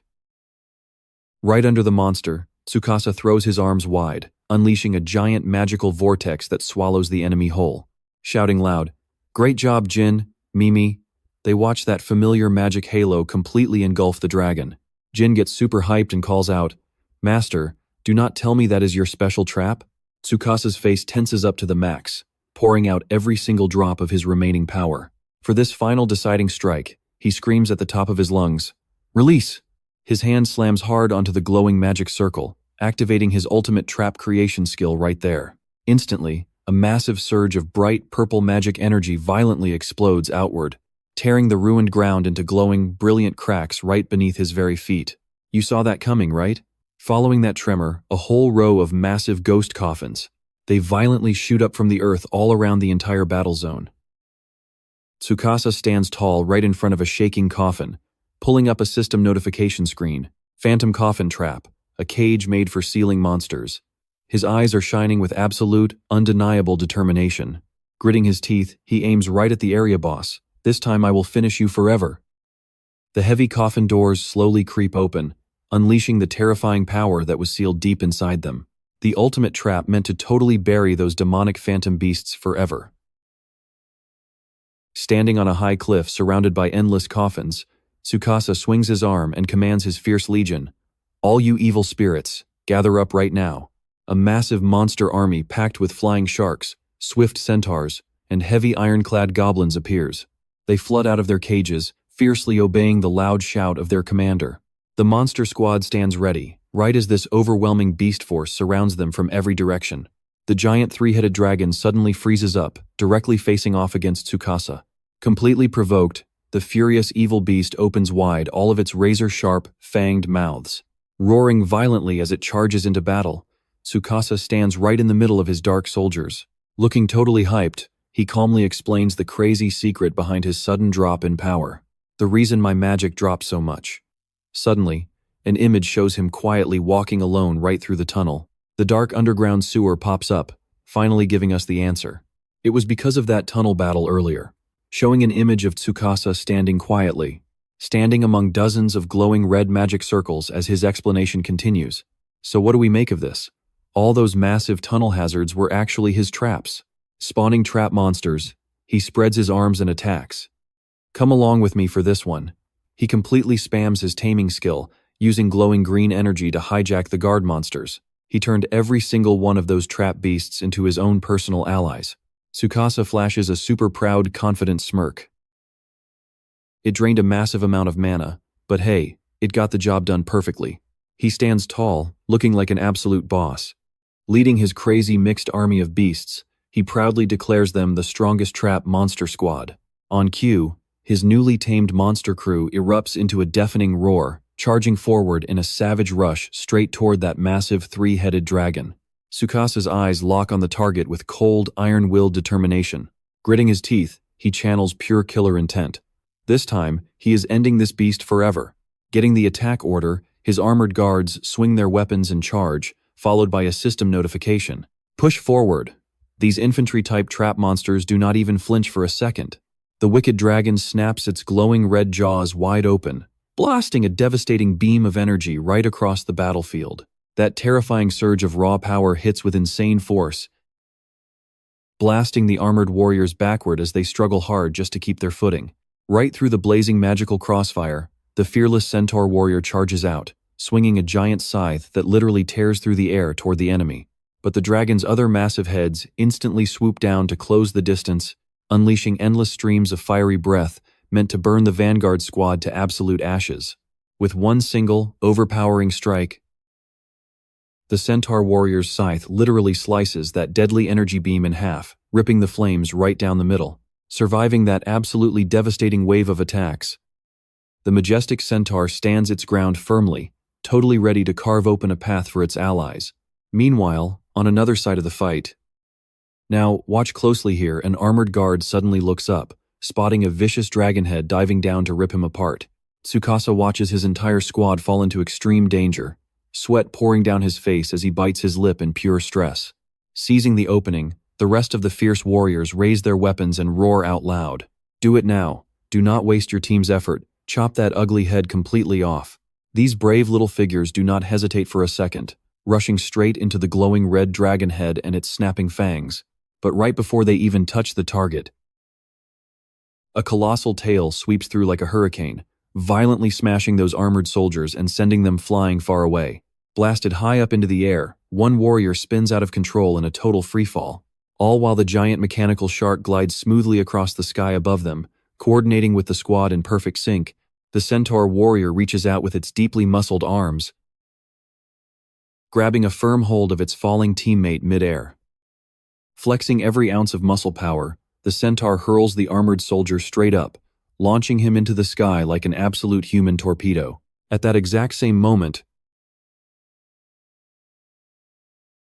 I know what you're thinking, airborne backup. The system screen pops up, showing the aerial combat machine diving down, a flying trap beast. Furious from getting hit with these endless combo attacks, the dragon heads aim high, unleashing a synchronized blast of burning red lasers that completely tear up the sky above. Despite the massive rain of heavy firepower, the mechanical shark weaves through it all with insane skill, perfectly dodging every single one of those devastating laser blasts. The second it reaches the target, the flying combat machine opens up its belly hatch, revealing a stash of totally secret weapons. A massive barrage of glowing magic missiles fires off like a literal meteor shower, raining straight down on the enemy's head without mercy. Terrifying, back-to-back explosive blasts violently rip across the dragon's absolute massive body without stopping. Trust me, watching that wicked dragon throw its head back in pure agony is epic. Let's dive right into this absolute explosion of a battle. That massive blast gives the ground infantry the perfect opening to charge fearlessly right into the explosion. Seizing the exact moment, the monster is completely stunned. Armored soldiers swing their swords non-stop, brutally slashing away and ripping countless bloody wounds into their massive enemy. In absolute agony, the three-headed dragon wildly thrashes its massive body. It roars furiously and stomps the ground hard, sending a massive shockwave ripping through the earth. Meanwhile, Tsukasa stomps hard on a magic foothold he just created in midair. Watch closely as he calculates his move against the weakened beast. With insane pushing force, he launches himself high into the sky, rocketing straight toward the center of the giant monster. Hanging in midair, Tsukasa swings up his dagger glowing with intense blue electric energy. His eyes flash sharp as he declares, "I will tear it apart." Using every ounce of strength, he delivers a fatal blow, driving the lightning blade deep into the dragon's core weakness. That bone-crushing pain makes the evil beast throw its giant heads back. It screams horribly right through the exploding flashes of lightning. Seeing this absolutely earth-shattering impact, Asanuma steps back, shaking in total shock, and stammers out, "Hey, are you kidding me?" Sweating bullets at his enemy's overwhelming power, the filthy traitor completely panics. He suddenly remembers his master's strict order, "Do not let Ninomiya escape no matter what." Looking around desperately, he mutters out loud, "But what can I do alone here?" With absolutely zero courage left, Asanuma cowardly backs away. He quickly ducks completely out of sight behind a magic coffin, muttering to himself, "I'll just hide for now." Right at that moment, the female knight Jin slices down an enemy and looks up. Seeing him land, she excitedly calls out, "Master!" Landing completely safely, Tsukasa smiles. He looks over at his trusted companions and warmly praises them. "Everyone's fighting just now was totally amazing. It is all thanks to your help." But instantly, That smile vanishes from his face, replaced by a deadly serious look as he stares ahead. He says seriously, "It's not over yet." Standing over the dragon, he explains, "And you and I both know what beating the boss means. That specific area gets completely liberated. In other words," Tsukasa jumps right onto the monster's back, pointing his sword straight at the glowing red beating stone. The absolute core was completely exposed by his previous attack. If we just destroy this, the western sector gets liberated. Channeling crackling lightning magic into his dagger again, he winds up to deliver the final killing blow. But right as that blazing slash of pure destructive power swings down, an unexpected twist happens that completely catches him off guard. An energy defense shield suddenly appears from nowhere, completely blocking his deadly blade. Creating a fiery clash, the rebounding shockwave hits so incredibly hard it knocks Tsukasa right back. He goes flying backward in absolutely pure, stunned disbelief. From out of the thick fog, an armored hand reaches out, casually grabbing a purple magic orb. Holding that sealing power, the leader Dorima steps forward with a truly wicked smirk. Orb in hand, he aggressively taunts, "You were so close there, Ninomiya-kun. If it gets stored inside this monster box, the area boss will stay completely safe." Tsukasa goes wide-eyed at his biggest enemy, appearing right alongside his vicious monster army. He instantly shifts into a defensive stance, angrily yelling out, "Dorima!" Dorima laughs smugly, hitting a nerve. "Trust me, you'll want to see this. All right, you and I are about to see if he can beat the boss and liberate this zone." The villain tightly grips the boss sphere, his eyes completely flashing with pure, ruthless cunning. His glowing yellow beast pupils pierce through the darkness, dropping a seriously spine-chilling threat. He warns him that things won't be that easy. Dorima flashes a wicked smirk and sharply snaps his fingers. That crisp sound instantly puts Tsukasa on high alert. In a flash, a massive crimson lightning pillar strikes straight down from the sky right behind him. He arrogantly declares he was totally prepared for this. His face twists into the absolute crazed excitement of a bloodthirsty dictator. "Let our epic final battle officially begin right now." Answering that wild enemy provocation, Tsukasa's eyes burn with unyielding fire, completely unflinching in the face of this terrifying raw power.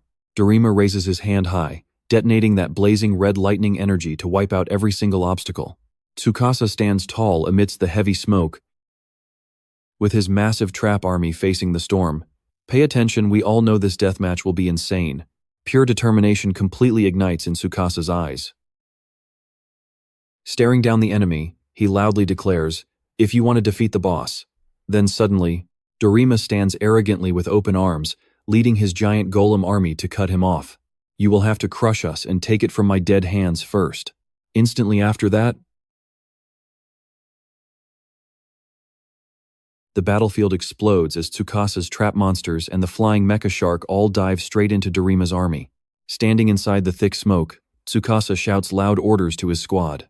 "Do not break formation. Fight side by side and protect each other." He quickly turns to his two absolutely closest companions. "Jin, Mimi, I need a special favor." They hit him back with a firm, "Yes, Tsukasa." Leaning in close, he whispers a crucial tide-turning mission. "Listen closely and do exactly what I tell you." "I know you felt that tension too." He suddenly senses massive danger and jumps back, yelling out. A blinding, terrifying explosion crashes straight down onto his exact previous spot, creating a massive pillar of fire that blasts him. Separated by the blast, the Night Jin panics, staring into the thick dust and screaming, "Master!" Despite her extreme worry, she grits her teeth and completely blocks the enemy attack, refusing to step back. Far away, Mimi the chest panics too, wildly flailing tentacles and crying for her trapped master. Landing safely on the ground, but completely cut off from his squad, Tsukasa clicks his tongue. "We are separated. Do not tell me that massive bombardment was just to isolate me." Across the line, Dorima smugly watches him completely trapped in the center and taunts. "Heh, what are you going to do now, Ninomiya?" The arrogant boss shoulders his grenade launcher, totally mocking his enemy's clear exhaustion. This wild battle is not ending anytime soon. "You definitely burned through a massive amount of mana on that monster army." Feeling his energy drain, Tsukasa nervously checks his glowing system panel. Mana is dropping fast. He realizes he will run dry instantly. I have to avoid that at all costs. Before he can plan, a golem swings its giant fist. Trust me, you definitely want to see what happens next. Now the center of attention, Tsukasa sweats bullets, backing away as more enemies swarm in. Armored targets suddenly pivot, rushing straight toward him for the kill. Stick with me here, because things look bad. He's completely trapped inside a massive circle of raging stone golems, closing in to crush their target. Without hesitating, Tsukasa slams his hand hard against the dirt. A glowing purple magic circle activates right under his feet, setting up a massive trap. A springboard materializes, launching him straight up into the sky alongside a system prompt. Mad Jump activated, a crazy, localized trap designed for pure chaos, flinging prey to their doom. Thanks to this epic jump, he dodges death by mere inches, leaving two stone monsters to lose their momentum, crashing into each other and shattering from their own massive impact. Hovering steadily in midair and looking down, Tsukasa frowns, quickly analyzing his next battle strategy. Blowing away grunts this size is easy enough, but he knows he absolutely cannot rely on skills that drain massive amounts of mana right now. He needs to lock them down using cheap, low-cost traps just like this. He lands smoothly back on the ground, dropping into a perfectly safe defensive stance. Fully prepared for his next grand plan to completely turn the tables. Tsukasa's eyes flash with sharp tactical brilliance, boldly muttering to himself as he initiates Phase 2. Meanwhile, from a safe distance, Dorima just stands there, watching the battle unfold. He laughs with twisted confidence, acting like he already secured an easy victory. But watch closely here. That smug grin suddenly vanishes, replaced by pure confusion when he spots something totally bizarre happening right on the battlefield. Wow, right out of thin air, this weird little wooden statue just pops up, playing a loud flute melody as a notification pops up. Flute-playing puppet. A flute-playing doll designed to playfully lure monsters in, leaving the villain completely baffled. What in the world is that? That strange noise from the statue. It instantly grabs the attention of the giant golems, making them look back in utter confusion and completely stop their aggressive attacks. Tsukasa hides behind a rock, carefully watching the monsters shamble toward the little statue, smirking to himself because the bait worked perfectly. That is right. Come here, you ugly monsters. Watching the golem reach out to grab the puppet, he patiently waits for the absolute most perfect moment to strike. I am going to lure them as close as possible. I know what you're thinking. The second they step into range, Tsukasa throws his hand out, triggering the magic circle, glowing bright right beneath their feet. Trap create. Brutal lightning bolts suddenly erupt everywhere, blasting the stone men away, sending them crashing to the dirt completely stunned. A magic electric grid surrounds them, frying every single enemy to a crisp. Across the zone, the screen displays devastating power. Flash lightning barricade activated. An electric fence suddenly materializes in midair just to absolutely shock his prey. Looking at his epic results, Tsukasa sighs in relief, evaluating the heavy damage. It actually worked, a total destructive technique. Only using low-cost traps, but honestly, even this seems like it is pushing his physical limits. He wipes the heavy sweat off his face with his arm, nervously glaring at his energy bar blinking, flashing red. I cannot keep this strategy up much longer, alongside a flashing text saying mana decreasing. Before he can even catch his breath, his ears pick up thunderous, booming footsteps. More combat machines aggressively charging in his direction. Suddenly, another massive stone golem closes the gap, swinging a devastating punch right down, forcing Tsukasa to spin and quickly jump back to dodge. Fast as lightning, he retreats and unleashes a move, activating a blinding magic circle, burning the enemy down to pure ash. Trap create, Hellfire Incinerator, incinerating absolutely every target in the zone with extreme firepower. However, right after finally taking out this monster, two more giant enemies loom right behind him, and trust me, seeing him block while completely exhausted, we are in for one wild ride next time. Let's dive right into the chaos. Scraping the bottom of the barrel, he summons a falling rock trap to crush them. Create falling rock trap. A sudden avalanche of massive boulders rains down, totally flattening his targets. But Tsukasa is sweating bullets, staring at his system panel as the low mana warning frantically flashes. He grits his teeth. Way too many enemies. He doesn't even have a split second to formulate a battle plan. All around him, his allied monsters are getting absolutely pushed to their absolute limits. Watching them take heavy hits, A grim realization hits him hard. He isn't the only one barely holding the line right now. In the distance, his soldiers keep dropping one by one under a barrage of deafening explosions. He bites his lip in pure frustration. Even his own elite troops. The guys who were supposed to be completely unmatched in solo combat. He looks up at the monster swarm and that massive mechanical shark flying overhead. They are just getting swatted out of the sky by the sheer, overwhelming numbers. Everyone is getting completely crushed.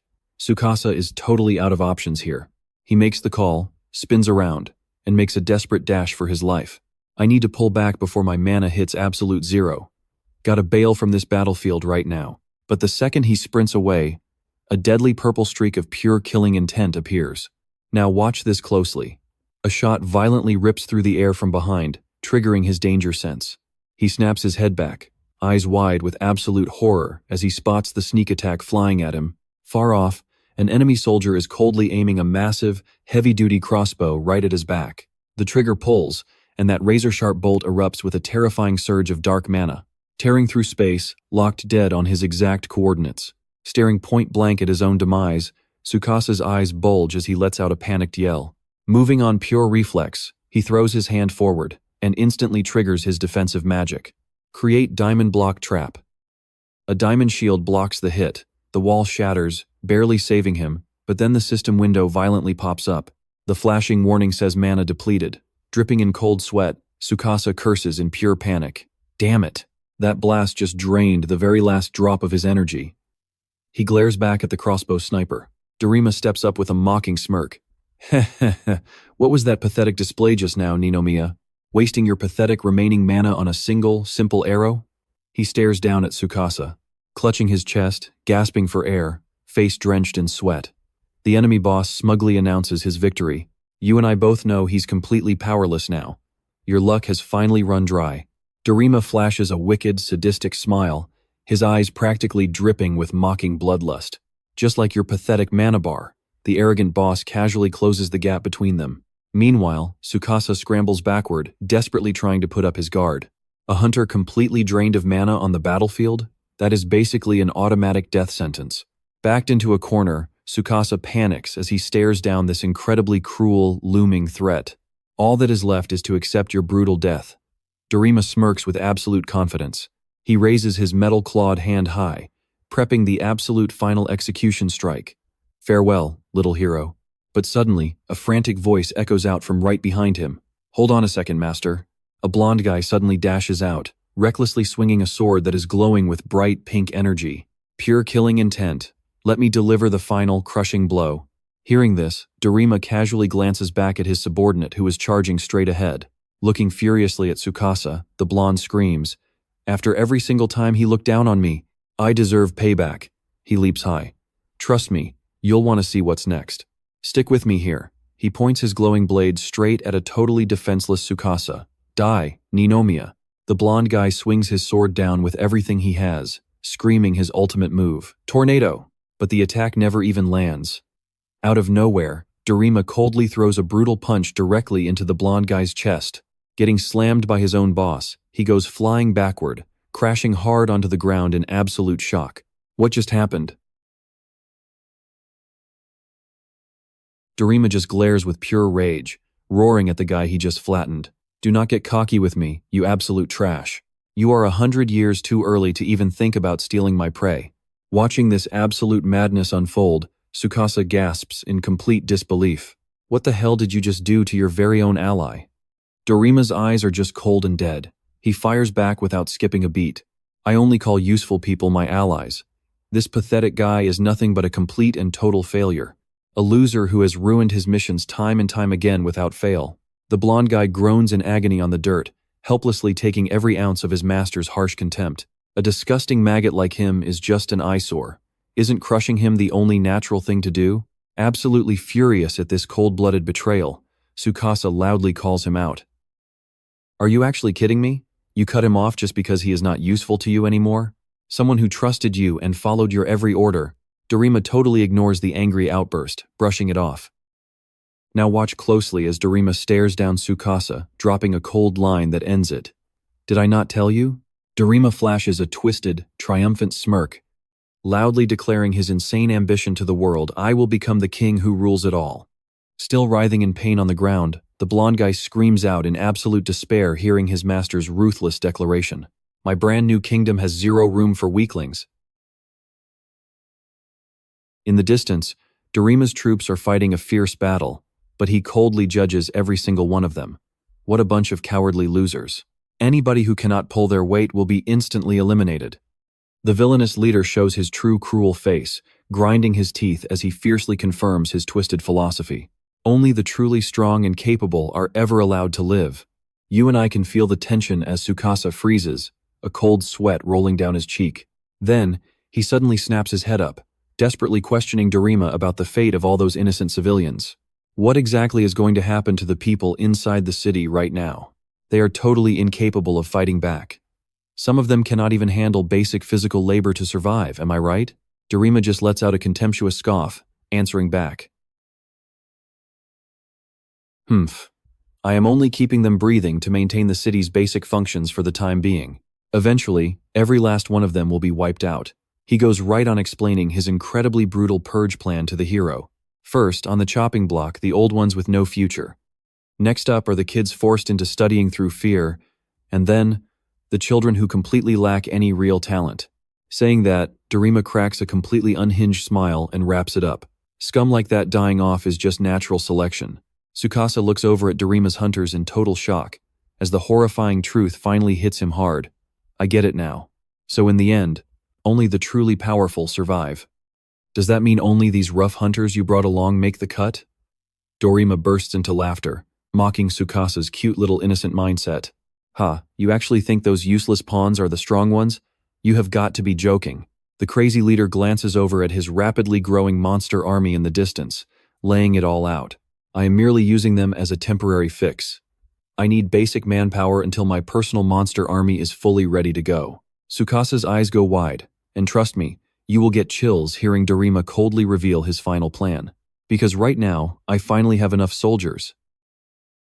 Let's jump right in. No need to keep them alive anymore. Dojima's eyes flash with pure malice. What good are trash hunters who barely have any real skills anyway? Tsukasa clenches his fists tight, his voice growling as he calls out Dojima. Your arrogance is absolutely unbelievable. If you keep acting like this, one day there will not be a single human left on Earth except you. Dojima stares at him, cold as ice, replying without any hesitation. I do not care. Not if getting rid of them means making my perfect ideal an actual reality. Tsukasa narrows his eyes, demanding an answer. And what exactly is this crazy ideal of yours? Dojima stands tall, his entire body erupting with a terrifying burst of dark purple magic.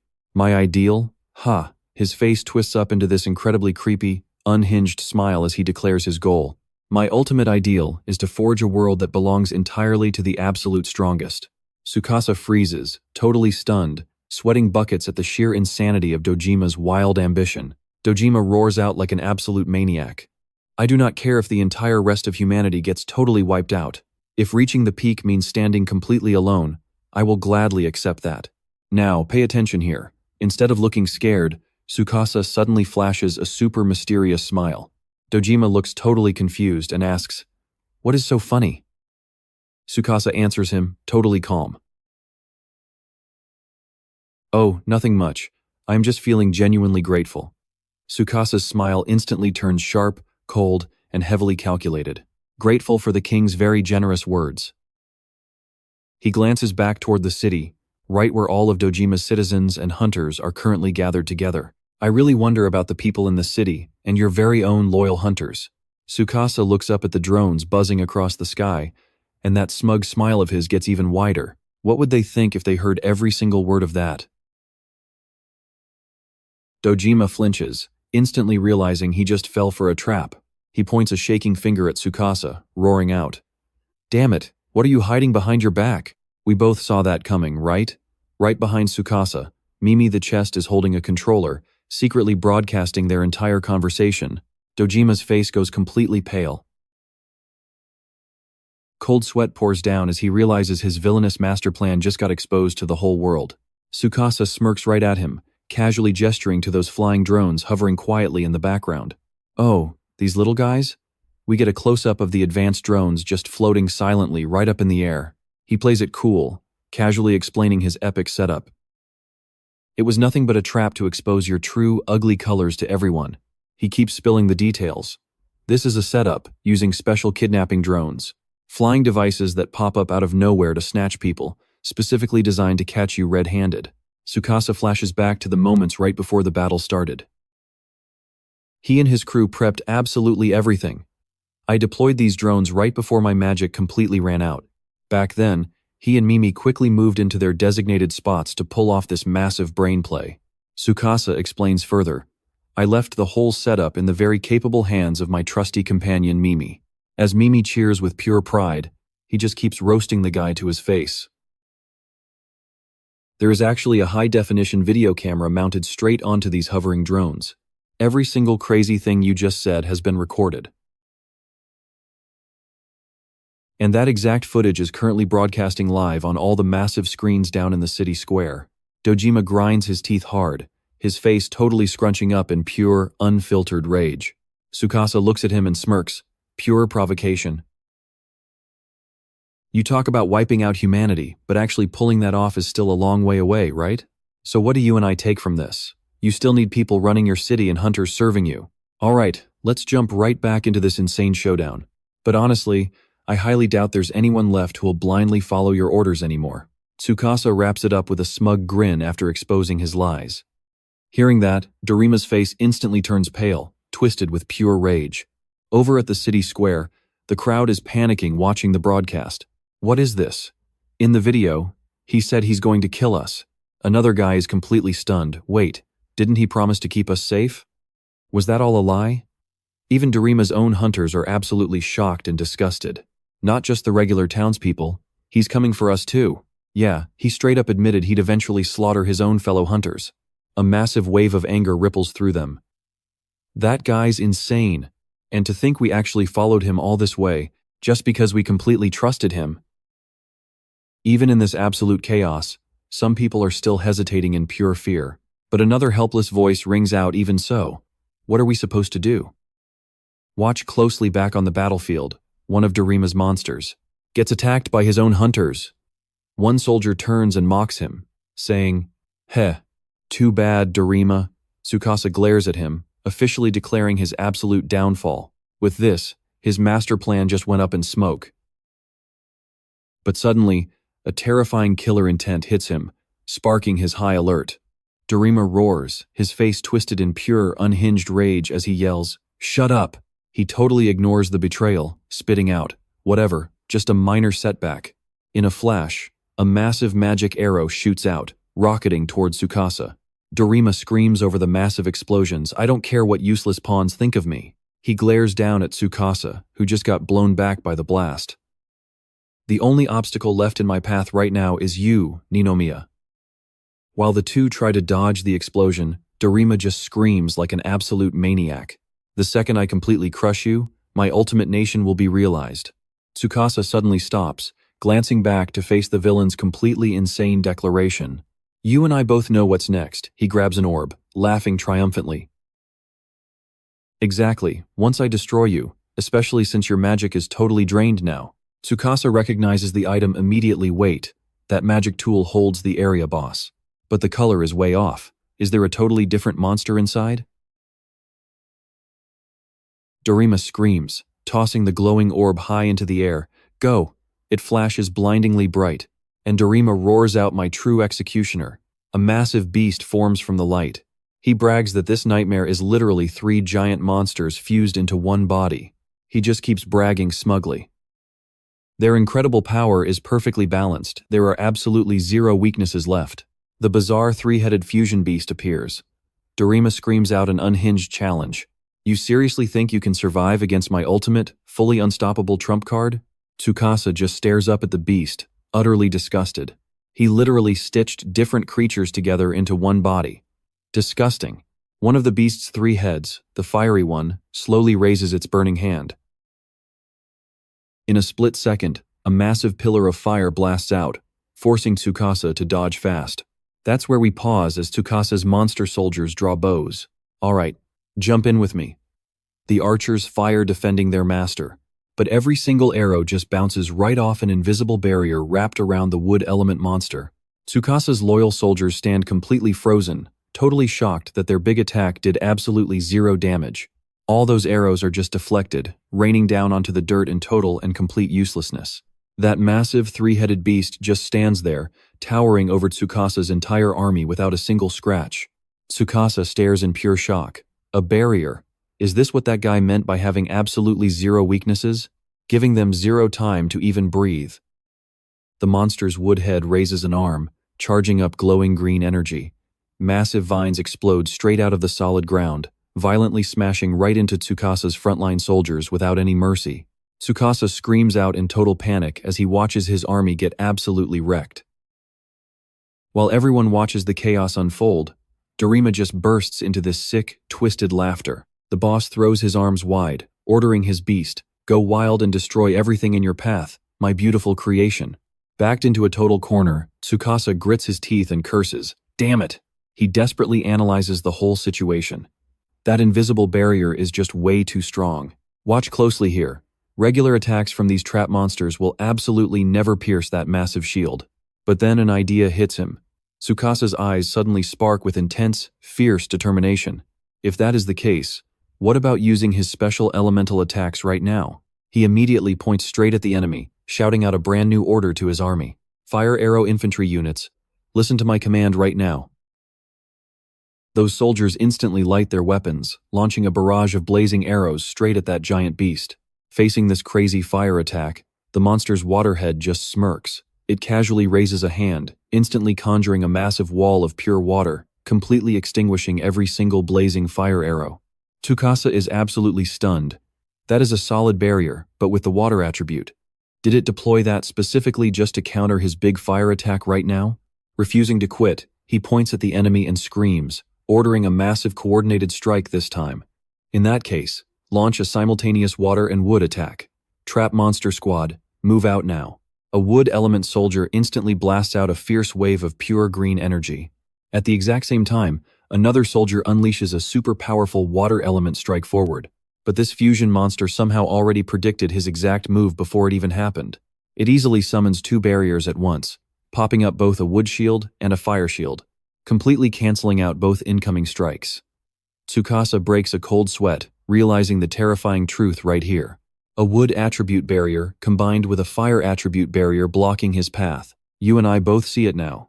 This beast creates perfect counter-element shields exactly whenever it wants. He finally figures out the crazy trick. I understand. The base monsters used to create that massive beast. Each of those three heads actually possesses a completely different elemental attribute inside it. Tsukasa calculates this while desperately dodging another heavy attack from the raging three-headed beast. Besides the normal barrier, they also create specific elemental shields exactly when they need them. This is truly a perfect defense system with zero blind spots. Jin also notes this, looking worried. With fire, water, and wood. With these three elemental barriers, they can block almost any attack thrown at them. Tsukasa freezes up, realizing exactly what this terrible situation means for everyone. While he is totally distracted trying to figure out this giant three-headed beast, one of Dorima's rock golems quietly sneaks up right up behind him in the shadows. Tsukasa jumps and spins around, barely having time to spit out a curse as the massive enemy fist stops inches away, caught completely off guard. Tsukasa's eyes widen in pure horror seeing this deadly surprise attack from the back. He only has time to think, I am totally finished, as that gigantic rock fist comes crashing down. Trust me, you will love this save. A familiar blur crashes in with insane speed. Jin! Stick with me here, she steps in right on time, swinging her blade to block the stone monster and protect her master. Lightning fast. She snatches an item straight from the golem's hand, leaving Tsukasa absolutely shocked. Jin turns back, her voice full of pure loyalty. Master, forgive me for keeping you waiting. Stunned but completely relieved, Tsukasa calls out her name. Jin. She hands over the stolen item right to him. This is the exact item you asked for. Grabbing it, Tsukasa stares at the object in Jin's hands. A relieved smile hits his face, and his eyes literally light up. Flashing back to the secret mission he gave her, we see Tsukasa giving his very specific orders. Jin, Fall back from the front lines, head into the city, and find it. That item is a total recovery potion, restoring both magic and physical strength instantly. Back in the present, Tsukasa holds the potion up with a huge smile. I knew I could always count on you, Jin. While Jin keeps her guard up watching the area, Tsukasa speaks with total confidence. With this thing, I can finally recover a massive chunk of my drained magic. Watching this unfold, Dorima grits his teeth in pure rage. He points right at them and furiously roars, commanding his monsters. Like I would ever let you do that. Kill them now. Without wasting a single second, Tsukasa brings the potion straight to his lips. Now watch closely before he can even drink. That three-headed beast fires a massive energy blast right at him. The entire area gets completely swallowed by a terrifying explosion. Despite the massive danger, Tsukasa's eyes still shine with pure determination. Dorima watches the pillar of fire rise, totally convinced that Tsukasa is dead. When the smoke finally clears, Tsukasa finds himself lying on the ground, completely untouched. He blankly stares at his own hands, wondering how he survived without a single scratch. Suddenly, his eyes widen in shock as reality finally hits him. Right in front of him, Jin lies collapsed on the ground, her armor completely shattered. Tsukasa panics and screams her name in absolute total despair. Jin! He quickly scrambles up and rushes to her side, his voice shaking. Please do not tell me that you... An image flashes right through his mind, showing how Jin threw her own body over him to block that massive blast. The painful realization kicks in, she used her own flesh and blood as a human shield. Seeing his plan ruined, Dorima curses in absolute fury. Damn it! That piece of trash monster just had to do something completely unnecessary. His eyes spark with an extreme level of pure frustration. I know you felt that too. Dorima stares, absolutely stunned by Jin sacrificing herself. No. Tsukasa tightly holds his heavily injured comrade, his voice filled with panic. Jin, hold on. He keeps desperately calling her name, but Jin just lies there completely motionless, eyes closed, dead silent. Dorima smirks with a cruel smile, sensing a perfect opening. That female swordmaster is Ninomiya's main asset, so pushing her right to the edge of death is actually not a bad result. Tsukasa kneels in the dirt, gently pulling Jin into his arms, his face sinking into deep pain. He looks up, his expression turning completely dark, and snarls, "Do not mess with me," still sitting there clutching Jin against his chest. He aims his voice straight at Dorima and declares, "She is my comrade. Do you even understand how I am feeling right now, Dorima?" Hearing this, Dorima roars like an absolute maniac. "I am going to crush you." His anger completely exploding, Tsukasa screams right back at him, "Get down here!" Carrying Jin in his arms, he roars his enemy's name with pure, unadulterated hatred. Dorima? Meanwhile, Dorima just stands there completely unbothered, chuckling with arrogant pride. I do not even need to dirty my hands.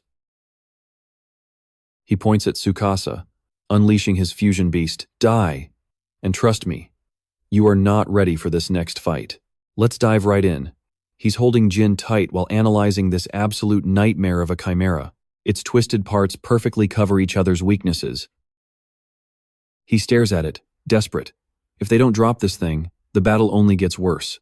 Jin groans in sheer pain, struggling just to stand up. She coughs out, "Master Tsukasa, I am so sorry for taking such a brutal hit here." Tsukasa instantly cuts her off. "Enough, Jin.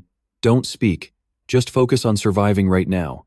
Off in the distance, Dorima scoffs, sarcastically clapping. "Such admirable leadership. But do you really have time to baby a completely useless subordinate right now?" Tsukasa ignores the bait. He gently tells Jin, "You understand? Just rest and recover." Right on cue, Mimi rushes in at lightning speed. Tsukasa turns, giving orders to his last standing companion. "Take care of Jin." Mimi pulls out a stretcher, carefully lifting the heavily bleeding Jin. Now facing the enemy completely alone, Tsukasa reassures himself. "It is fine. I can do this." His eyes burn with pure resolve. Gripping a potion tight, "I will make this happen. Because now, I have magic." He glares at the beast with absolute hatred. "With the raw power that Jin gave me." Tsukasa summons his trap monster army back up. "Let's go, everyone."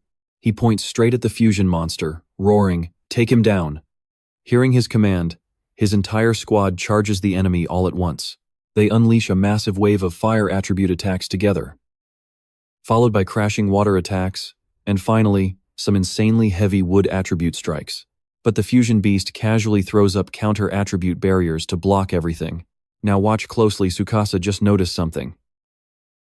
A massive chainsaw suddenly materializes out of a magic circle. Tsukasa's eyes gleam as he locks onto the enemy's fatal weak point. He realizes that by creating barriers to block every single attack, it exposed a massive physical opening. He revs up the chainsaw, dashing straight for the joint connecting the three bodies. Controlling the spinning blade, Tsukasa thinks, if I can just shred these joint connections. The chainsaw shred attack brutally rips right through the monster's flesh, making it roar in sheer agony as its fused body forcefully breaks apart. Tsukasa smirks. His plan worked perfectly. The three separate monsters respawn, growling in pure fury. You see his plan, right? Just take them down individually. By exploiting their elemental weaknesses, he focuses intense energy into his hand, declaring firmly, no matter how tough a barrier is, it shatters instantly, against a lethal trap of the exact opposite attribute. Without hesitating, Tsukasa summons a blazing magic circle. Hellfire for the wood type. The hellish incinerator aggressively burns all prey in the zone to an absolute crisp. Immediately after, he brings down a second brutal punishment on the enemy. An endless water cannon for the fire type, blasting out a continuous, crushing stream. To finish off the final head, he drops a phantom plant trap on the water type. A ghost tree attack. The carnivorous, ravenous flower blooms just to devour its prey. Taking this relentless barrage, the fusion monster's body starts shaking uncontrollably. Trapped between roaring flames and rushing rapids, its three bizarre heads scream out in total agony. Honestly, you and I felt that. Stick with me here, because that giant monster just exploded into a massive cloud of dust blowing in the wind. Watching his enemy get wiped out, Tsukasa flashes a cocky smirk. With my magic power finally back, this guy was an absolute joke. He stands tall right in front of the ashes, shouting out loudly. There is no way a twisted, artificial monster like this could ever be a match for my strength. But right then, a crazy murderous aura hits him from above, and he instantly snaps his head back in pure shock. Out of absolutely nowhere, a massive kick drops from the sky, launching Tsukasa completely off his feet. He gets shoved way back, literally digging his bare fingers into the dirt just to kill his sliding momentum. And now, watch closely now. Dojima appears right in front of him, looking down with pure rage. You actually pulled it off? The boss suddenly roars out his name, the sound completely dripping with absolute hatred. Ninomiya. He just stands there, glaring at him with ice-cold eyes, making his promise. I am ending you myself today. Tsukasa tilts his chin up, staring right back at him. Fine then. Not backing down one bit, he yells out with everything he has. Bring it! Furious at the disrespect, Dojima dive bombs straight out of the sky right at Tsukasa's spot. The second he hits the dirt, he throws a devastating punch wrapped in blindingly bright magical light. Moving lightning fast, Tsukasa actually manages to dodge Dojima's brutal attack. He goes on the defensive, sweating bullets, secretly calculating exactly how strong this absolute beast really is. His hand-to-hand combat skills are seriously next level. Even so, you can see the pure strategy flashing in Tsukasa's eyes. He quickly jumps back, opening up some space to launch his own counterattack. As long as I can trigger my traps right now. Not wasting a second, Tsukasa throws his hand forward, firing up this massive, glowing purple magic circle. But before he can strike, I know you didn't see this coming either. Dojima violently spins and throws a blindingly fast kick. What the? That brutal strike connects right on Tsukasa's face, leaving him wincing in pure agony. The sheer impact force is so insane that his entire body gets launched violently into the air. Tsukasa crashes hard on his back, skidding across the completely destroyed surface of the battlefield. He tries to push himself up off the dirt, letting out a really heavy groan. Fighting through the pain, Tsukasa forces himself up, completely dialed in. Damn it, one more time. He clenches his teeth, flexing his arm, and screams out loud, "Create trap!" While Tsukasa is seriously struggling to recover, Dojima just stands there flashing this totally smug, mocking smile. He wonders in total confusion. What? Tsukasa grits hard? a drop of cold sweat sliding down his temple as this awful, sinking feeling creeps into his head. Do not tell me. He stares down at his totally empty palm in pure shock, his face going completely pale from the terror. My trap creation power is seriously not working at all? Staring right at a completely panicked Tsukasa, Dojima just gives a slight smirk, dripping with arrogance. You are seriously slow on the uptake. The boss flashes his bright white teeth, hiding behind a totally sinister smile. Those golden eyes are literally glowing with ultimate victory. Ninomiya. Meanwhile, Dojima crosses his arms and lets out this dark, totally self-satisfied chuckle, standing right next to a massive piece of mechanical machinery, looking exactly like a giant red pillar. You and I are wondering the exact same thing. Tsukasa's eyes lock onto the bizarre object, muttering in utter confusion. Stick with me, what the heck? He figures it out instantly. Pay attention here. That exact thing caused his current condition. Are you seeing this? His eyes go wide in shock at that massive device.